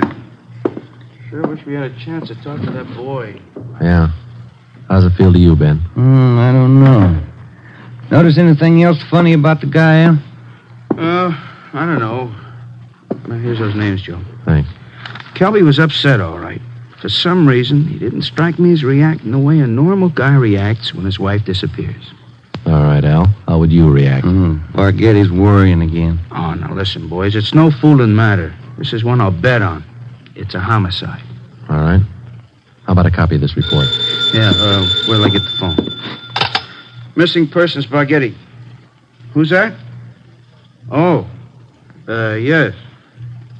Yes. About what? Oh, sure. All right, son. 4:00. Yeah. Goodbye. That was Kelby's stepson. What do you want? Thinks something's happened to his mother. In police work, missing persons detail is not a department separate in itself. It is organized as a part of the Homicide Bureau. According to Bargetti, who took the call, the boy said he suspected his stepfather, and he didn't want him to know of any meeting between him and police officers. He would meet the officers that afternoon at 4 p.m. in a restaurant on the corner of Hollywood Boulevard and Fairfax Avenue. At 3:15, Ben and I left the office and drove out to the meeting place, the Dairyland Fountain and Coffee Shop. We arrived there at 3:45. At 8 minutes to 5, the Kelby boy still had not arrived. Youngster's not very prompt. Well, let's wait a little while longer. Yeah. Smoke? Yeah, thanks. Want some more coffee? No, thanks. Well, I guess the boy isn't going to show. Think something's happened? 15 minutes after we left the coffee shop, we drove up in front of the gate of the Kelby Nursery on Belasco Road. The house itself was set well back on the property, which covered about 4 acres. The entire nursery was surrounded by a 6-foot steel wire fence, and it looked like almost every available foot of ground inside was planted with some kind of a flower or shrub. Kelby met us at the gate. Yes? What do you men want? Police officers. Are you Mr. Kelby? Yes, what do you want? Well, if you'll shut those dogs up for a minute, we'd like to ask you a few questions. I'm busy now. Can't you come back tomorrow? Pretty important, Mr. Kelby. I think we better talk right now. All right, if you have to. Red, Giant, down. You too, Jaime. Quiet. All right. Now, what do you want? Mind if we come inside? Well, these watchdogs of mine are pretty vicious. We can talk here at the gate. All right, Mr. Kelby. This is Sergeant Romero. My name's Friday. We've been assigned to look into your wife's disappearance. Oh. Did you find anything yet? Nothing definite. Maybe you can help us. Would you tell us exactly what happened the night your wife disappeared? What do you mean, what happened? Well, when did you last see her? When you first noticed she was gone? We finished up Sunday night dinner about 7 o'clock, and I laid down for a nap. Agnes went out on the front porch for some air. I woke up a little before 8 and went outside to look for her. She was gone. Nobody saw her leave, Mr. Kelby? Not that I know of. Maybe some of our nosy neighbors, I don't know. How about your stepson? Wasn't he around Sunday night? Bruce? No, went out to a show with some other kids. When did he get back from the show? About 10, I think. Why? Where's your stepson now? Who are you looking for, my wife or my stepson? Both, Mr. Kelby. Where's your stepson? Gone. I took him over to my sister's in Alhambra. Been feeling bad since his mother disappeared. Figured the change would do him good. When did you take him over to your sister's, Kelby? This afternoon. What's that got to do with it? We'd like to talk to Bruce. No, I can't allow it. The boy's too upset. I can't allow it. I'm afraid you're going to have to allow it. Listen, mister, you can get off this property right now. No cop's giving me sass. Nobody's giving you sass, Kelby. We want to talk to your stepson, that's all. He might give us a clue as to the whereabouts of your wife. And I say you can't see the boy. What's more, you cops couldn't find thorns in a rose patch. I'll get somebody else to look for Agnes. It's my business anyway, nobody else's. It's our business, too, if anything's happened to her. What are you talking about? You better get your coat, Mr. Kelby. We're taking you in for questioning. You come through that gate, and I'm going to let these dogs go, accidentally. I'd hate to shoot the dogs. Now go on in the house and get your coat. Eric Kelby turned and made his way up the path and into the house. 5 minutes later, he came out. Without a word to either of us, he came down the path, closed the gate behind him, and got into our car. On the way back to headquarters, he chatted pleasantly about the weather, the nursery business, and his dogs. When we pulled up in front of the city hall, we met the reason for his sudden change in temperament. His lawyer was waiting for us at the door. We took Kelby to one of the interrogation rooms. His lawyer tagged along. We tried to question him, but the lawyer objected to 2 out of every 3 questions we asked. It was hopeless, and we knew it. So did the lawyer. We released Kelby, but we did get the name and address of his sister where the stepson Bruce was staying. After they left, Ben and I got back in the car and drove out to Alhambra to check on the boy. Bargetti had this one pegged right, Joe. It's a real sleeper. Yeah. I'd like to know how the stepson missed that date with us this afternoon. Well, if the kid called us from the house, his stepfather could have overheard him. It's possible. Sister's house ought to be along this block, shouldn't it? Yeah, let's see. 1408, 1406. Right is Joe, a gray cottage, 1402. Right. Well, it's a nice-looking little place, isn't it? Well kept. Yeah, it's a nice neighborhood. Wonder how the lot prices run out here.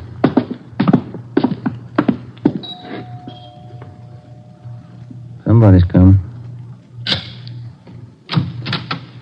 Yes, what is it?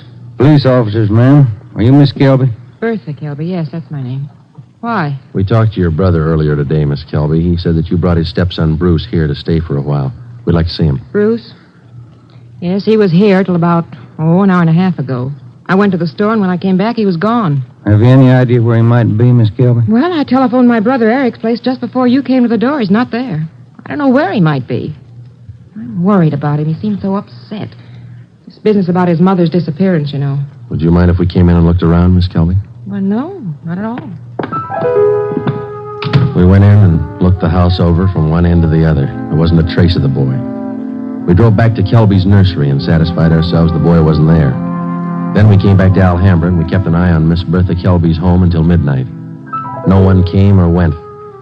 At 5 minutes past midnight, the lights went off in the living room, and a few minutes later, in the back of the house.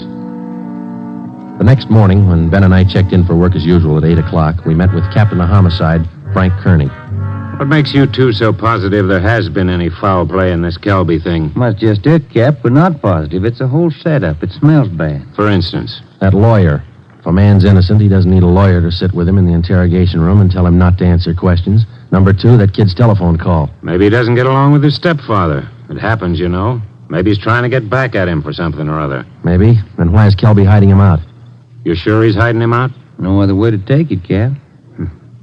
The Kelby woman walked away from her home Sunday night. Nobody saw her. She took nothing with her. No clothes, no luggage, no money. You checked with the family doctor? Yesterday. He told us Mrs. Kelby was in perfect health. We double-checked the Wanderer's file and the Repeater's file and missing persons. Couldn't find her name in either one. How about her relatives in town? Haven't had a chance to talk to him yet, Cap. We'll check him this morning. Well, one thing's certain. The woman couldn't have gone very far. We checked the sheriff's office, the jails, the hospitals. We've sent out a teletype and an APB. Every cop in the city has her description. She's been gone almost 4 days, but nobody's seen her. How does that add up to you? It doesn't. You better move on it. Check every one of Mrs. Kelby's friends and relatives. Right, Frank. Then try the neighbors. As long as I've been a cop, neighbors have been able to tell everything about anyone.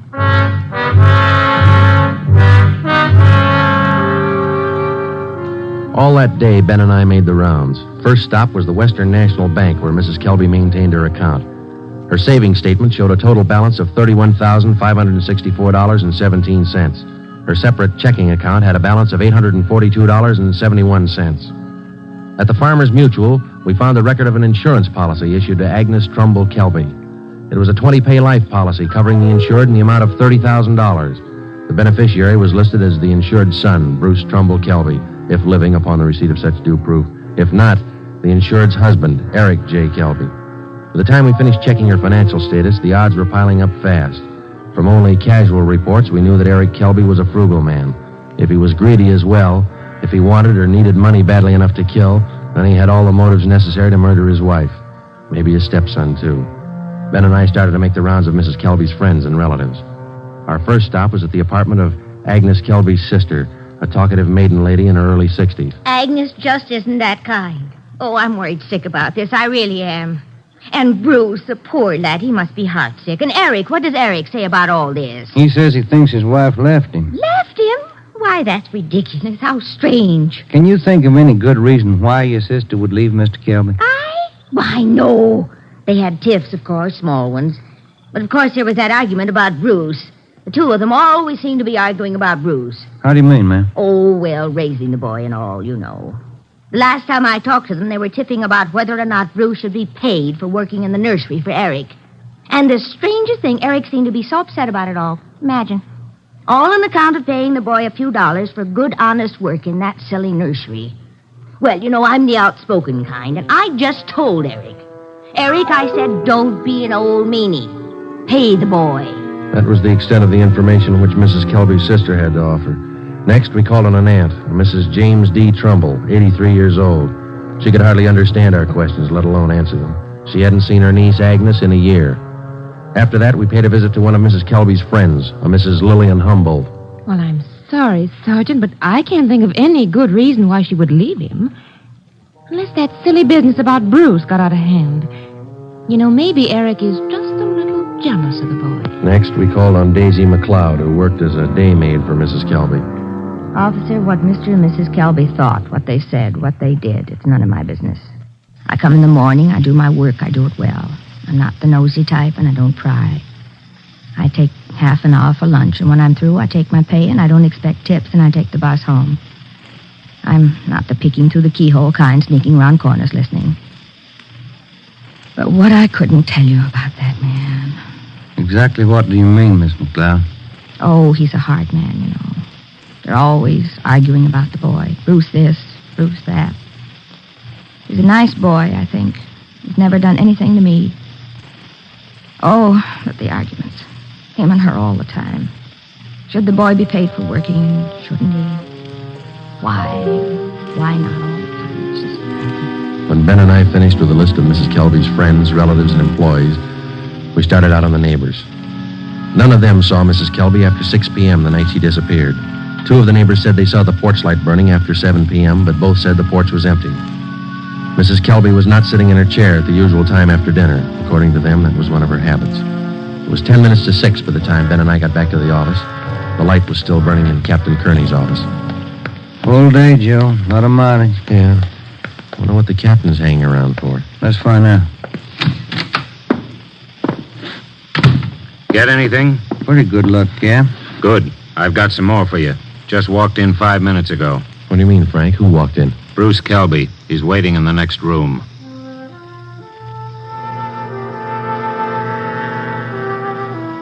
We went in the next room and met Bruce Kelby. He was small for a 17-year-old, dark-haired, and a little on the sickly side. He told us that he couldn't keep the date he made with us on the phone because his stepfather apparently did overhear the conversation and drove him directly to his sister's home in Alhambra. We asked him why he was so sure that his stepfather was responsible for his mother's sudden disappearance. For one thing, all 3 of us usually go to the early show on Sunday night. Eric, Mom, and me. But last Sunday, Eric said he wasn't feeling good and he wanted Mom to stay home and take care of him. Then he told me to go on ahead to the show, so I did. What time did you get home, son? About 9:30, 9:45. What was your stepfather doing when you got home? Sitting in the living room and reading the paper. Did you notice anything unusual about the way he acted? He was nervous and jumpy, more than usual, I think. Anything else? Yes, sir. When I came in through the front yard, I noticed the dogs had mud all over their paws. They'd been out somewhere in the nursery plots. And they won't go out in the plots unless Eric's with them. He doesn't want them to trample the seedlings. What would your stepfather be doing out in the nursery at night? Does he usually do some work at night? No, sir. None of the plots are even lighted. Only the greenhouses. And the paths in the greenhouses are usually graveled, aren't they? No mud around. It's my job to see that the greenhouse paths are kept graveled. I know they're not muddy. I fixed them the day before, Saturday. What do you think it means, son? What? I don't know. I don't want to think about it. I just know he's done something. He's done something to her. Did your stepfather give you any reason for keeping you away from the police officers the other day? No, sir. He said people were getting nosy, and he said it might be better for me over at Aunt Bertha's. She's his sister. Do you think your Aunt Bertha might know where your mother is? No, we hardly ever see her. We don't know her well at all. We've heard your mother and your stepfather argued about whether you should be paid for your work in the nursery. When I started to work for him, he promised he'd pay me. I was saving up to buy a 31 Model A. And then after a couple of months, when he didn't pay me, I asked him. He told me I ought to be glad to work for him for nothing. And your mother argued with him over that?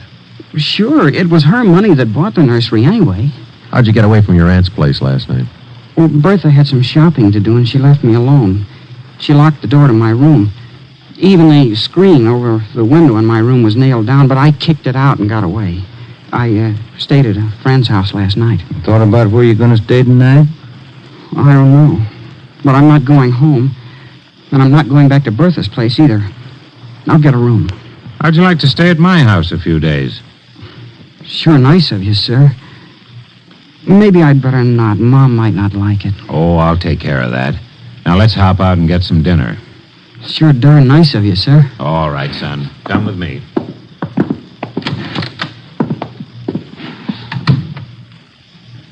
What do you think, Joe? He could be lying. Yeah.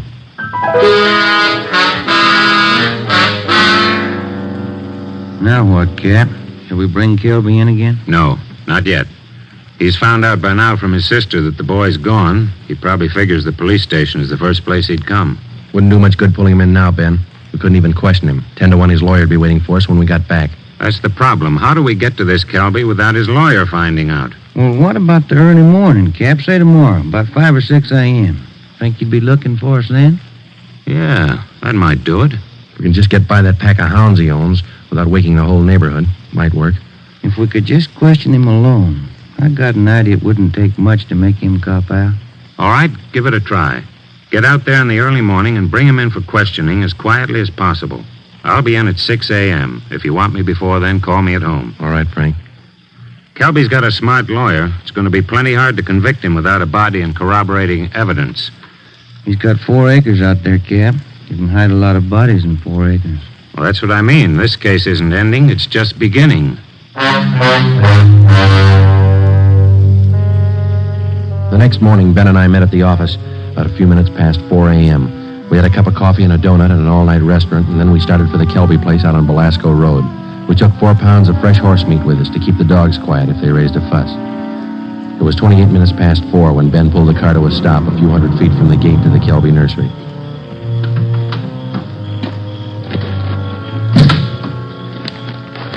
We got out of the car and made our way down the road to the gate.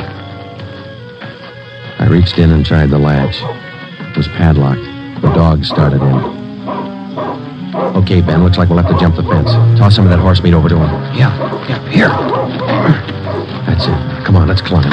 Keep an eye on those hounds. Looks like they could chew your leg off. Yeah. Here comes a third one, Ben. Toss some more meat. Yeah, there you are, boy. Go get it. Go get it, boy. Here. Look, Ben, lights going on in the house. Come on, let's make it fast.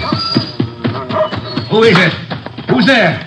I'll set the dogs on you. Police officers, Mr. Kelby. What? What are you doing out here this time of night? You're under arrest, Kelby. Get your coat. You cops are asking for a peck of trouble. Get your coat. Where's my stepson? What you done with him? What have you done with your wife? You're going to pay for this. I'll have your jobs. That's not the first time we heard that, Kelby. Let's go.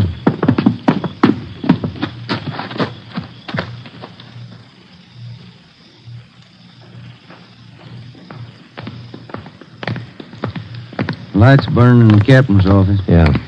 All right, Kelby, in here. You pay for this, mark my word. Ben, take him in the office here and stay with him. I'll see if Frank's in yet. Right, Joe. Come on, Kelby, inside.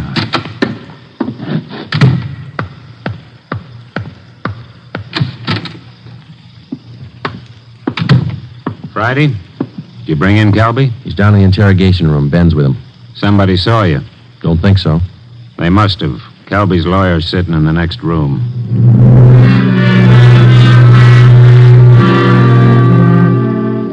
Kelby again refused to answer any questions without the advice of his attorney. We released him. That day, Captain Kearney sent out 2 men to keep an eye on the nursery and report on all of Kelby's movements. Shortly after 7 o'clock that night, just after nightfall, we tried once again to bring in Kelby for questioning without his lawyer's knowledge. It didn't work. A little after we booked him, his lawyer obtained a writ of habeas corpus. We had to release him again. The 2 men assigned to stake out the Kelby place reported definitely that somebody was tipping the lawyer whenever unknown visitors showed up at the nursery and drove off with Kelby. There was nothing we could do about it. The next morning, Kearney came up with a lead. I had a long talk with the boy last night. Accidentally, I think he's given us a pretty good lead. Yeah? There's only one way we'll ever get a conviction. That's by finding the body and evidence to tie Kelby in. Yeah, that'll do it. Where do we start looking? In a new rose bed next to one of the greenhouses in Kelby's nursery. The kid came up with it last night. How come? First, Kelby's crazy about saving $1 and making one. Yeah. In the nursery trade, especially where you have a limited area to work in, like Kelby, you cultivate every foot of ground. Every bit of soil you got is planted with something. Mm-hmm. Kelby's not the type to waste anything. Especially he's not the kind that would let ground lie fallow when he could plant something that might bring in a few dollars next season. Bruce tells me his stepfather has every inch of those 4 acres planted. Every inch. Except a 6 by 9 foot plot of ground in that rose garden. Oh, it sounds like a long shot to me, Frank. The boy said he prepared that piece of ground for planting late Saturday afternoon. His stepfather wanted it ready for Sunday morning. The plot of ground's still vacant. Might have planted it yesterday, Cap. When's the last time you checked? Before I came to work this morning. I called the men on stakeout next to the nursery. They told me the plot's still empty. It's worth a chance, Frank. When do we look it over? Tonight. I don't want Kelby or his lawyer to know a thing until we find that body. Well, how are we going to work it? We'll order up a crew from the crime lab. They can take probings through that plot and all around it. They can tell us without any guesswork how deep that ground's been worked over lately. When do you want to start? Be here in the office at 8:30 tonight. If my hunches are any good, we'll find a body.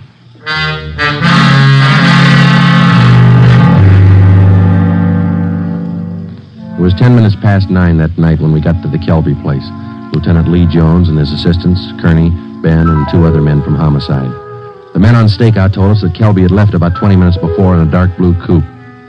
Ben brought along the usual supply of horse meat for the dogs, so we didn't have any trouble there. We found the empty plot of ground in the rose bed next to the greenhouse, exactly as Bruce described it to Kearney. Ground's been worked over all right, boys. At least 4 to 5 feet down. All right, Lee, let's start digging. Romero, take care of the dogs.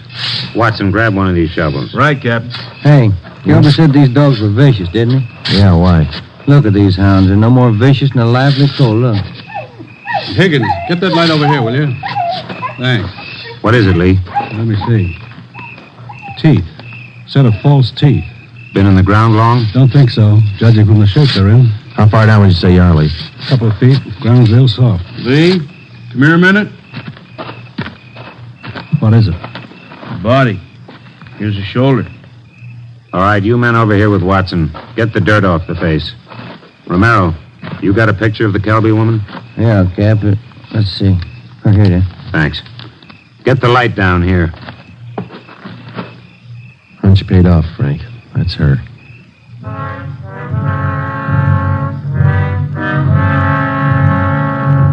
Ben and I went back to the car and notified communications to broadcast a want for murder on Eric Kelby. His description, together with a description of the car and license number of the car he was driving, was rebroadcast every 15 minutes. Then we went back to check the house. We found the front door unlocked. We went inside and looked around. In one bedroom, we found clothes scattered over the bed and the floor. There was only one old suit remaining in the closet. On the table next to the bed, we found an airline's timetable. We got to the phone and notified communications to alert all police details at railroad stations, bus terminals, and airlines, and then to send out an APB on the teletype. After that, we checked with the airlines. One of them told us that a man answering Kelby's description had booked passage for Mexico City. The plane was scheduled to take off at 10:40 that night from Burbank Airport. Ben's watch said 4 minutes past 10. We called the detail at the airport and alerted them. Then we drove over to check in person. It was 10:35 p.m. when Ben and I took up our positions just inside Gate 3, where passengers were boarding Flight 72 for Mexico City. He's cutting it close, Joe. Got about 4 minutes more to make that plane. We waited. The crowd got thicker as departure time came closer. At 10:39, Eric Kelby came through the main entrance, across the terminal, through Gate 3, into a pair of handcuffs. I don't understand. What does this mean? We found your wife's body, Kelby. What? I don't know what you're talking about. In the rose patch next to the greenhouse. Your lawyer can't help this time. Mexico City. Would have been a nice trip. Expensive. I'll plead insanity. I didn't know what I was doing. Be a nice vacation next year, Joe, Mexico City. I'm going to talk to my wife about it. I didn't mean it. She slapped me. We were arguing about the boy. I didn't mean it. I don't know if you did or not, Kelby, but you killed her. Come on. You missed your plane.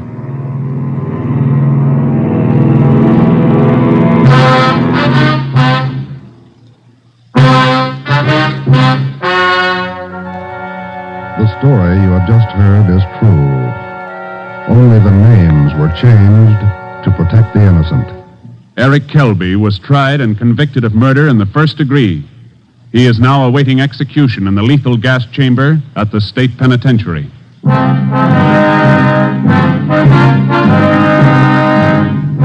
You have just heard the 14th in a new series of authentic cases transcribed from official files. Technical advice for Dragnet comes from the office of W.A. Wharton, Acting Chief of Police, Los Angeles Police Department. Tonight's program is dedicated to William J. Weston, Jr. of the Washington, D.C. Police Department, who on the evening of March 4th, 1945, gave his life so that yours might be more secure.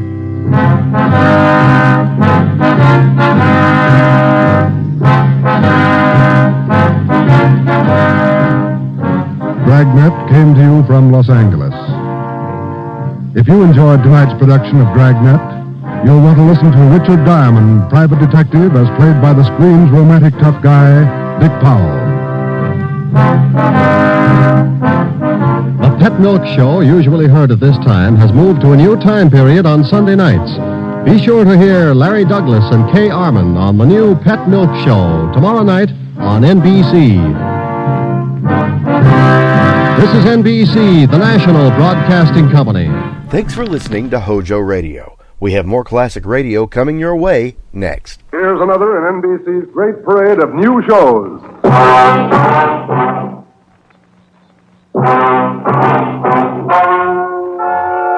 Ladies and gentlemen, the story you are about to hear is true.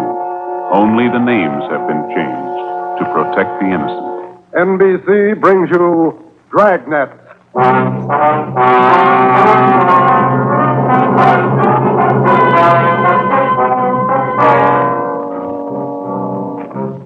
You're a detective sergeant. You're assigned to homicide detail. A 22-year-old girl has disappeared. A letter has been received. It demands $30,000 for the girl's return. The letter is signed, The Wolf. Your job, get him. Dragnet, the documented drama of an actual crime, investigated and solved by the men who unrelentingly stand watch on the security of your home, your family, and your life. For the next 30 minutes, in cooperation with the Los Angeles Police Department, you will travel step by step on the side of the law through an actual case, transcribed from official police files. From beginning to end, from crime to punishment, Dragnet is the story of your police force in action.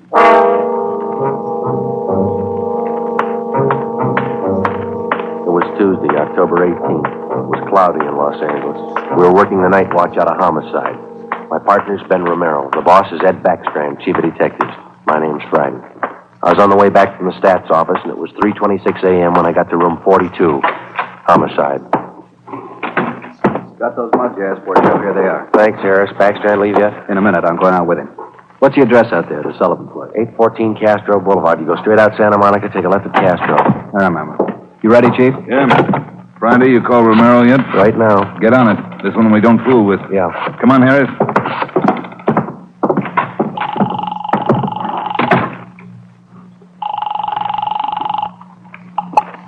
Hello? Sorry to wake you, Ben. This is Joe. How you feeling? Oh, hi, Joe. What time is it? 3:30 a.m. How do you feel?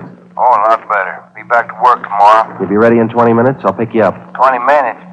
Okay, what's up? You remember Martin Sullivan, vice president of the Third National Bank? Sullivan? Yeah, what about it? He's got a 22-year-old daughter, or he had one. She's gone.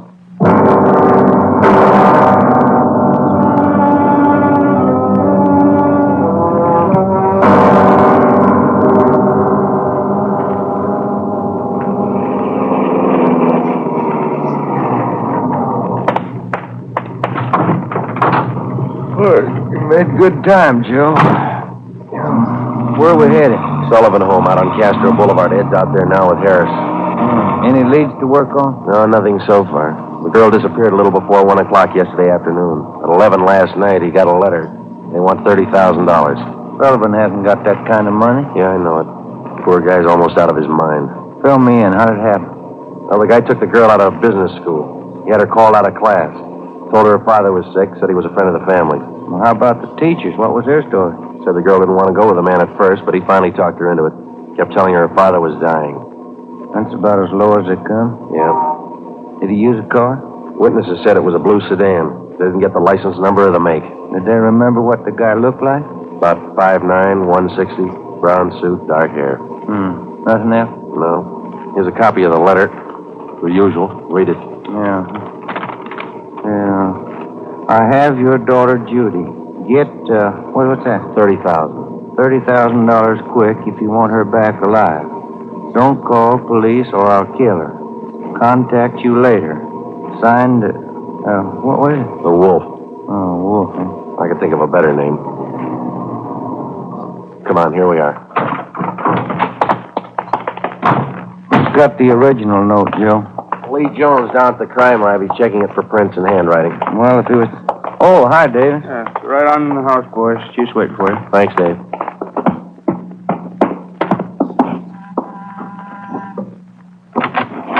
Hi, Joe. Ben. In the living room. Thank you. That's the way I see it, Mr. Sullivan. Now, you understand exactly what you have to do? Yes, sir. I'll do as you say. All right. Here are the two men who will help you. Sergeant Friday and Sergeant Romero, homicide. Yes, how do you do? I do. Mr. Beckstrand, are you sure about all this? He might get frightened. He might do something to Judy. Believe me, Mr. Sullivan, it's the only way. I know how you must feel, but we can't do anything else. All right, I want to see Mrs. Sullivan first. I'll be ready in a moment. Any developments? Yeah. Come on back in the dining room.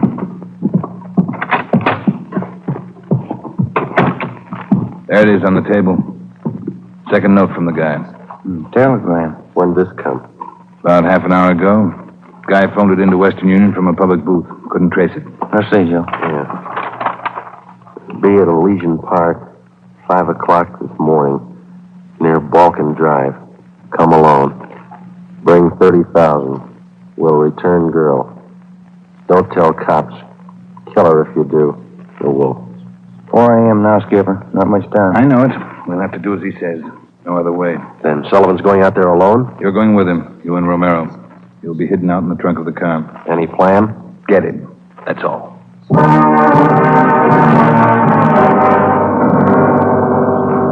Ben and I went out the back door and into the Sullivan garage. We jammed ourselves into the trunk compartment, and Harris closed the door on us. The latch was fixed so that the door could be pushed open from the inside. A few minutes later, Mr. Sullivan came out, got in the car, and we drove off.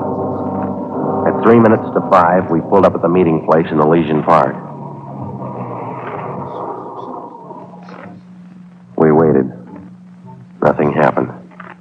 At 5 minutes past 5, it started to thunder.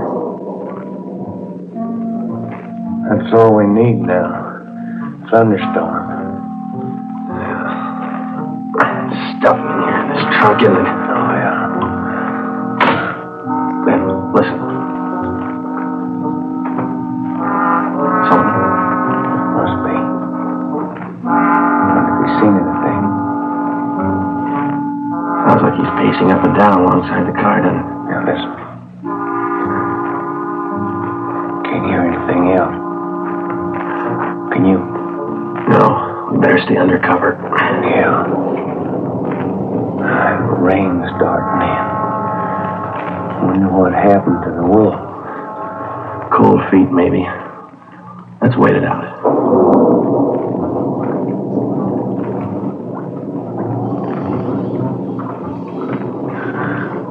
Joe.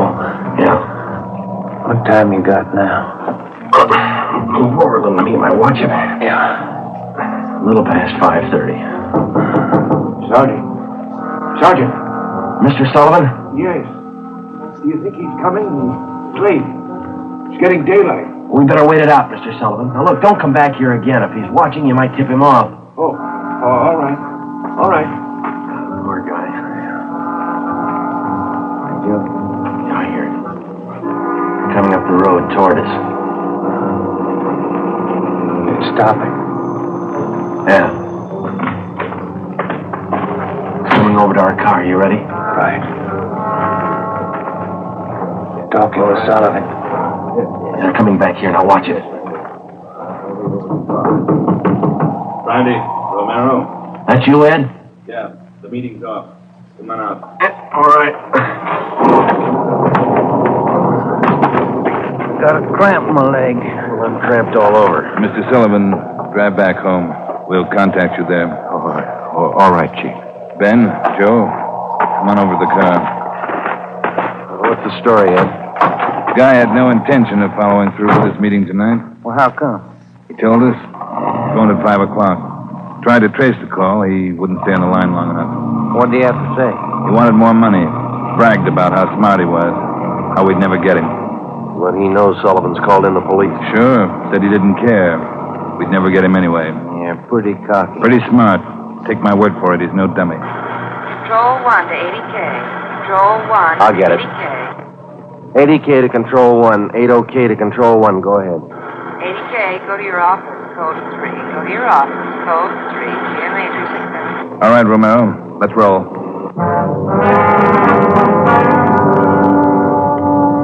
More than 12 hours had passed since word of Judy Sullivan's disappearance had been phoned in a homicide. During that time, an all-points bulletin containing the descriptions of the suspect, his car, and the girl had been sent out on the teletype to law enforcement agencies throughout the area.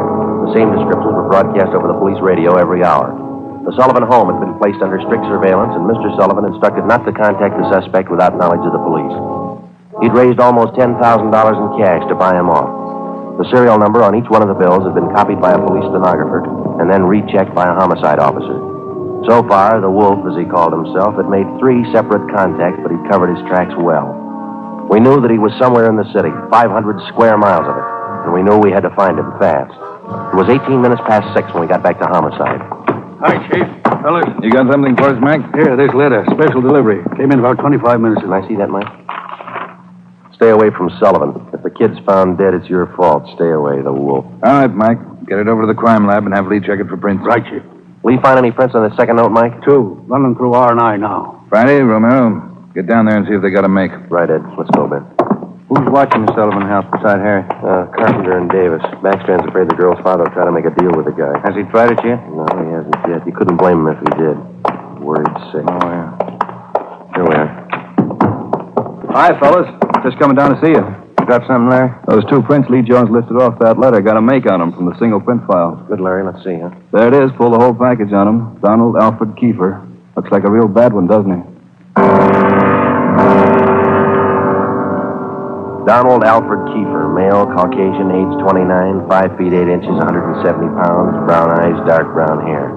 He had 1 previous arrest for forgery in Los Angeles 10 months before. Kiefer's occupation at the time of his arrest was listed as bank clerk at the Third National Bank.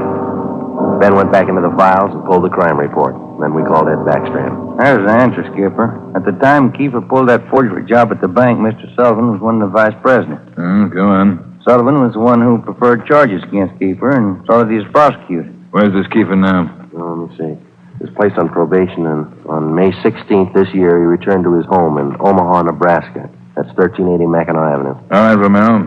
Get Omaha on the phone and have them check out Kiefer. Right, Skipper. Friday, take Kiefer's package and this note down to Don Myers. Have him check the handwriting. And get over to the crime lab and see what Jones lifted off that last letter we got. All right, Ed. The faster we work, the faster we'll put this guy behind bars. Now move.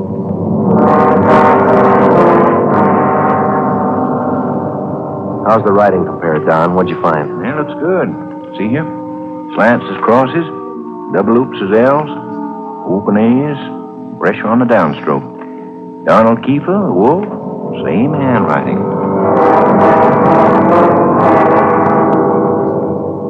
Lifted 3 prints off this last note, Joe. Brought them out with the iodine fume gun. They match with the first. Thanks, Lee. Did you find anything else? I don't know if it'll help you much. We examined the paper for watermarks and texture. Both notes are written on the same kind of paper. Impressions show both pieces of paper from the same tablet. Checked the density of the carbon and the pencil he used. Both specimens match. Same pencil.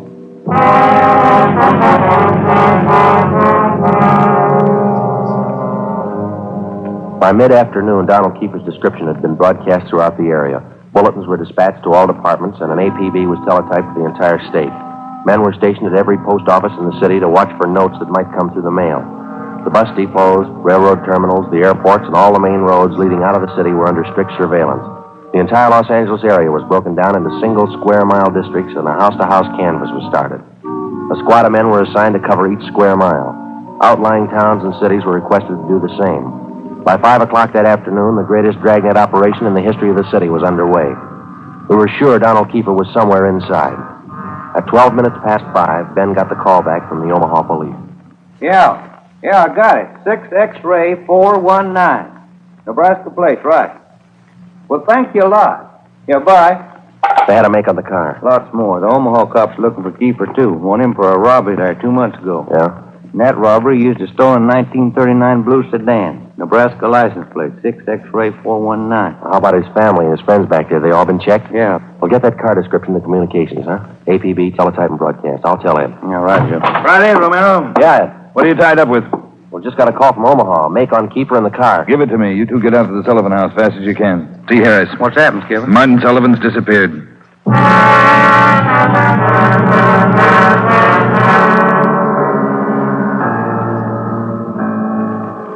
All right, Harris, how'd it happen? About 3 this afternoon, Mr. Sullivan got a phone call. Said he had to go down to the bank. I went with him. He had me wait in the reception room, and he went in his office. After waiting 10 minutes, I got suspicious and went in. He was gone. That's it. Did he get any more money? This morning, $5,000. Did you get the serial numbers off the bills? Yeah. Shouldn't have let him get out of my sight. Forget it. Right now, we've got to find out where he's gone to meet Kiefer. Did you talk to Mrs. Sullivan about it, Harris? She says she doesn't know anything about it. Let's try her again. Come on, let's go inside. All right, fellas. All right. Where's Mrs. Sullivan, Dave? Back in the sitting room, lying down. Doctor's with her. Come on. What time you got, Ben? 6:35. I'll get it. Hello? Where are you? Oh. Where are you now? Where are you now? We'll be right out. That was Martin Sullivan. He met with Kiefer up in Laurel Canyon. Did he get his daughter back? Yeah. Wrapped in newspapers.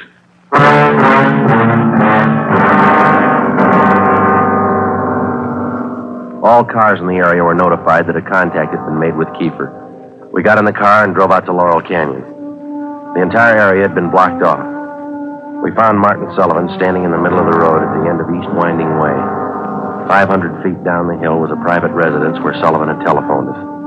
It was the only building in the immediate vicinity. A few yards beyond the point where East Winding Way ended, back in a clump of tall grass, we found the body of Martin Sullivan's daughter.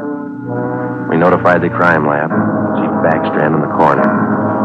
Despite a severe state of emotional shock, Martin Sullivan tried to tell us the story. He said Judy was all right. I believed him. I wanted her back. Judy. I tricked the officer, the one watching me. He said, come along, no police. Did you see his car, Mr. Sullivan? I wanted her back. I wanted Judy back. I did as he said. I drove here at 6 o'clock and I waited. I put the money on the front seat like he said. Did he get the money, Mr. Sullivan? And I got out, left parking lights on. I stood up there by the end of the road, waiting. Mr. Sullivan. And he drove up. He took the money. Then he came up to me. He had a gun. I wanted Judy back. He had a gun. Did you see his car? He said she was up there, beyond the road, tied to a tree. I wanted her back. Mr. Sullivan, did you see his car? I went to look for Judy. He drove away. She wasn't there. By the tree. Couldn't find her. On the way back, I saw her bundle on the way back.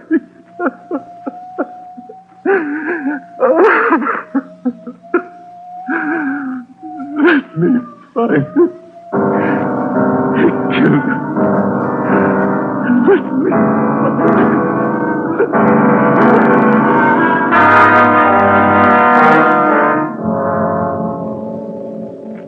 Before he went into a state of complete collapse, we showed Martin Sullivan a picture of Donald Alfred Kiefer.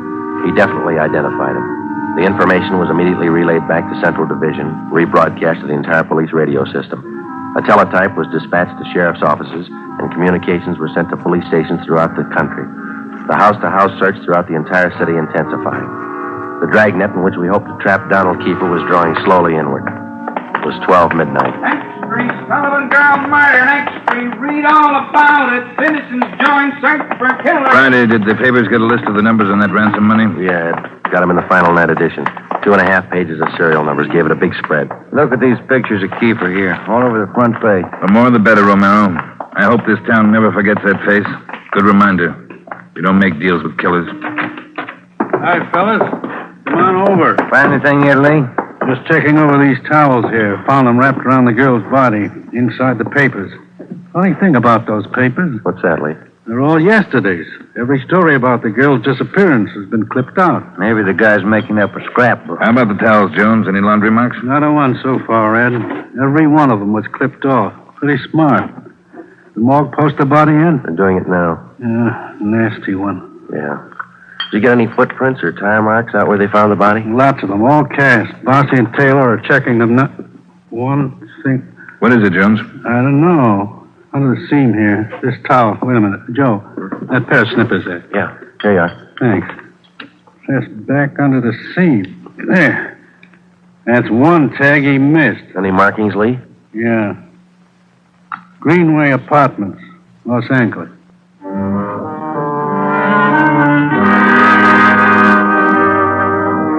One look at the apartment was enough. In an adjoining garage, we found the car which Kiefer had used, a blue sedan. Nebraska license plate 6X-ray 419. When we got back to the office, Chief Backstrand immediately issued a cancellation of the want order for the blue sedan, and then he ordered a detail of men to stake out the car in the event Kiefer decided to come back for it. Here's the coroner's report, Joe. Oh, let's see it. Cause of death, strangulation. Time of death, Monday, October 18th, approximately 2 p.m. 1 hour after he grabbed her? That can't be right. Skipper in his office? No, he's out for a minute. Hey, Joe, Ben, take the call off 2503, will you? Thanks, Mike. Right. Would you give me the call on 2503, please? Thanks. Hello? Yeah. Yeah, when? We'll be right over. Some of the ransom money, Ben, just showed up. Beverly and Highland. Come on.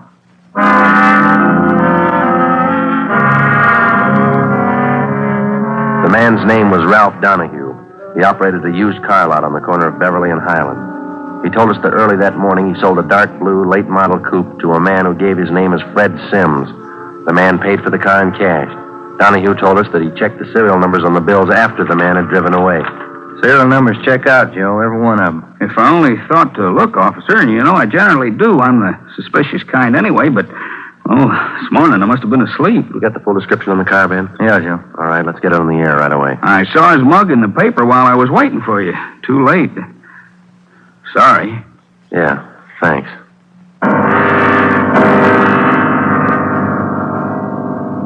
At 10 minutes past 3 that afternoon, another piece of the ransom money turned up at a busy downtown department store. The clerk was unable to remember who gave her the bill.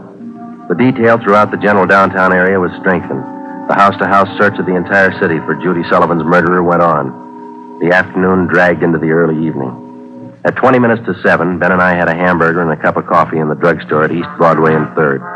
And then we got back in the car, checked with communications, and started cruising the neighborhood again. At 9 minutes to 8, a man answering the description of Donald Kiefer was seen crossing Sunset Boulevard just below Highland. 7 minutes later, the same man was reported near the intersection of Hollywood Boulevard and Las Palmas. Communications relayed the information.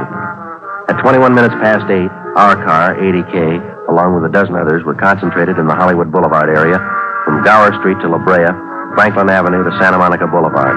At 24 minutes past 8, another piece of the ransom money was passed at a cigar store on the corner of Hollywood Boulevard and Hawthorne Street. The number of men and radio cars in the area was redoubled. Plainclothes officers were stationed at every intersection to keep an eye on pedestrian traffic. At 18 minutes to 9, the dark blue coupe which Kiefer had bought that morning was spotted parked in an alley just below Hollywood Boulevard and Coenga. We called Ed Backstrand. City Hall. 2503. 2503. Chief of Detectives Office, Hannah. This is Friday, Mike. Chief there? Yeah, wait a minute. Just going out the door. Ed, it's for you. Backstrand? Friday, Ed. Just spotted Kiefer's car, the one he bought this morning, parked in an alley off Coenga. Harris and I are on our way up there now. We'll take care of the car. You take care of this call. Just came in. What do you got? The theater on the corner of Hollywood Boulevard and Fairview. The girl in the box office just took in a $10 ransom bill. Yeah? She got a good look at the man who passed the bill. She says it's Kiefer.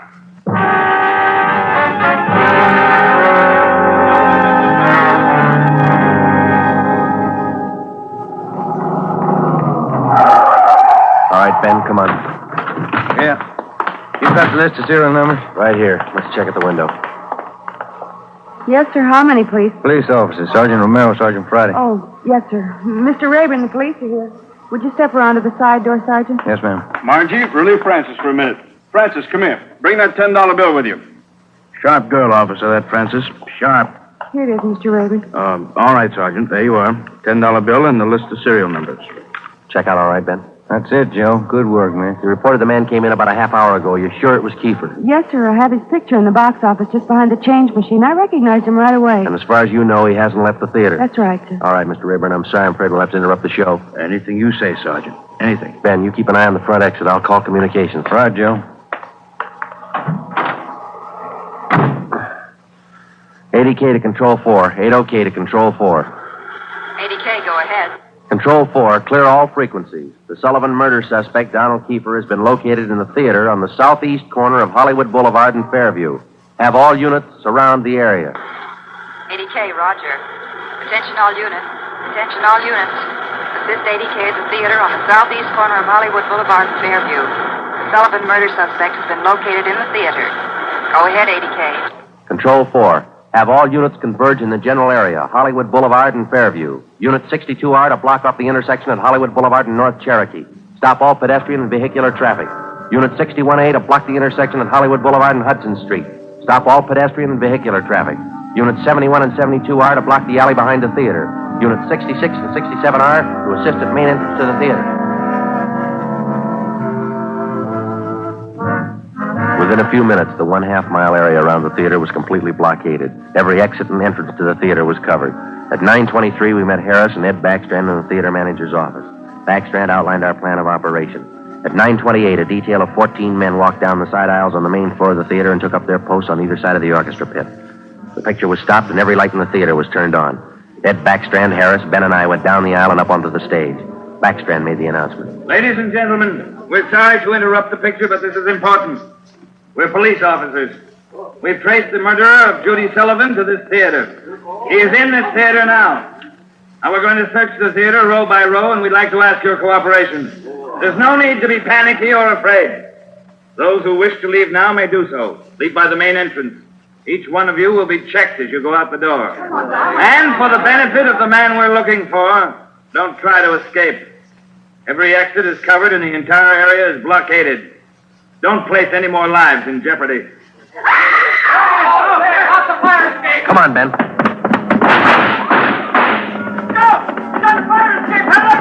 Backstage, Joe. We can make it from there. All right, let's go.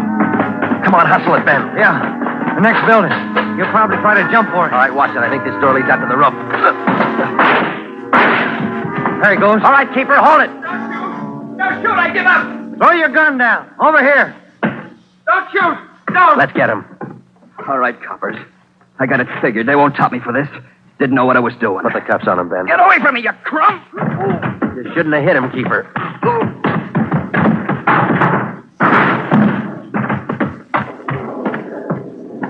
All right, Ben. Try the cuffs now. Yeah. Come on, let's get him in out of the rain. What's the hurry? Why spoil a good rain?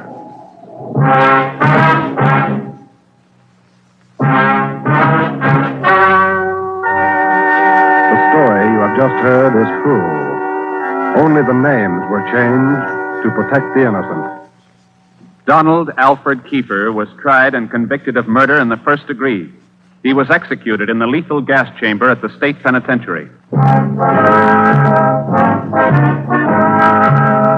You have just heard the 15th in a new series of authentic cases transcribed from official files. Technical advice for Dragnet comes from the Office of Acting Chief of Police, W.A. Wharton, Los Angeles Police Department. Tonight's program is dedicated to Deputy United States Marshal John B. Glenn of Boise, Idaho, who on the morning of July 31st, 1940, gave his life so that yours might be more secure.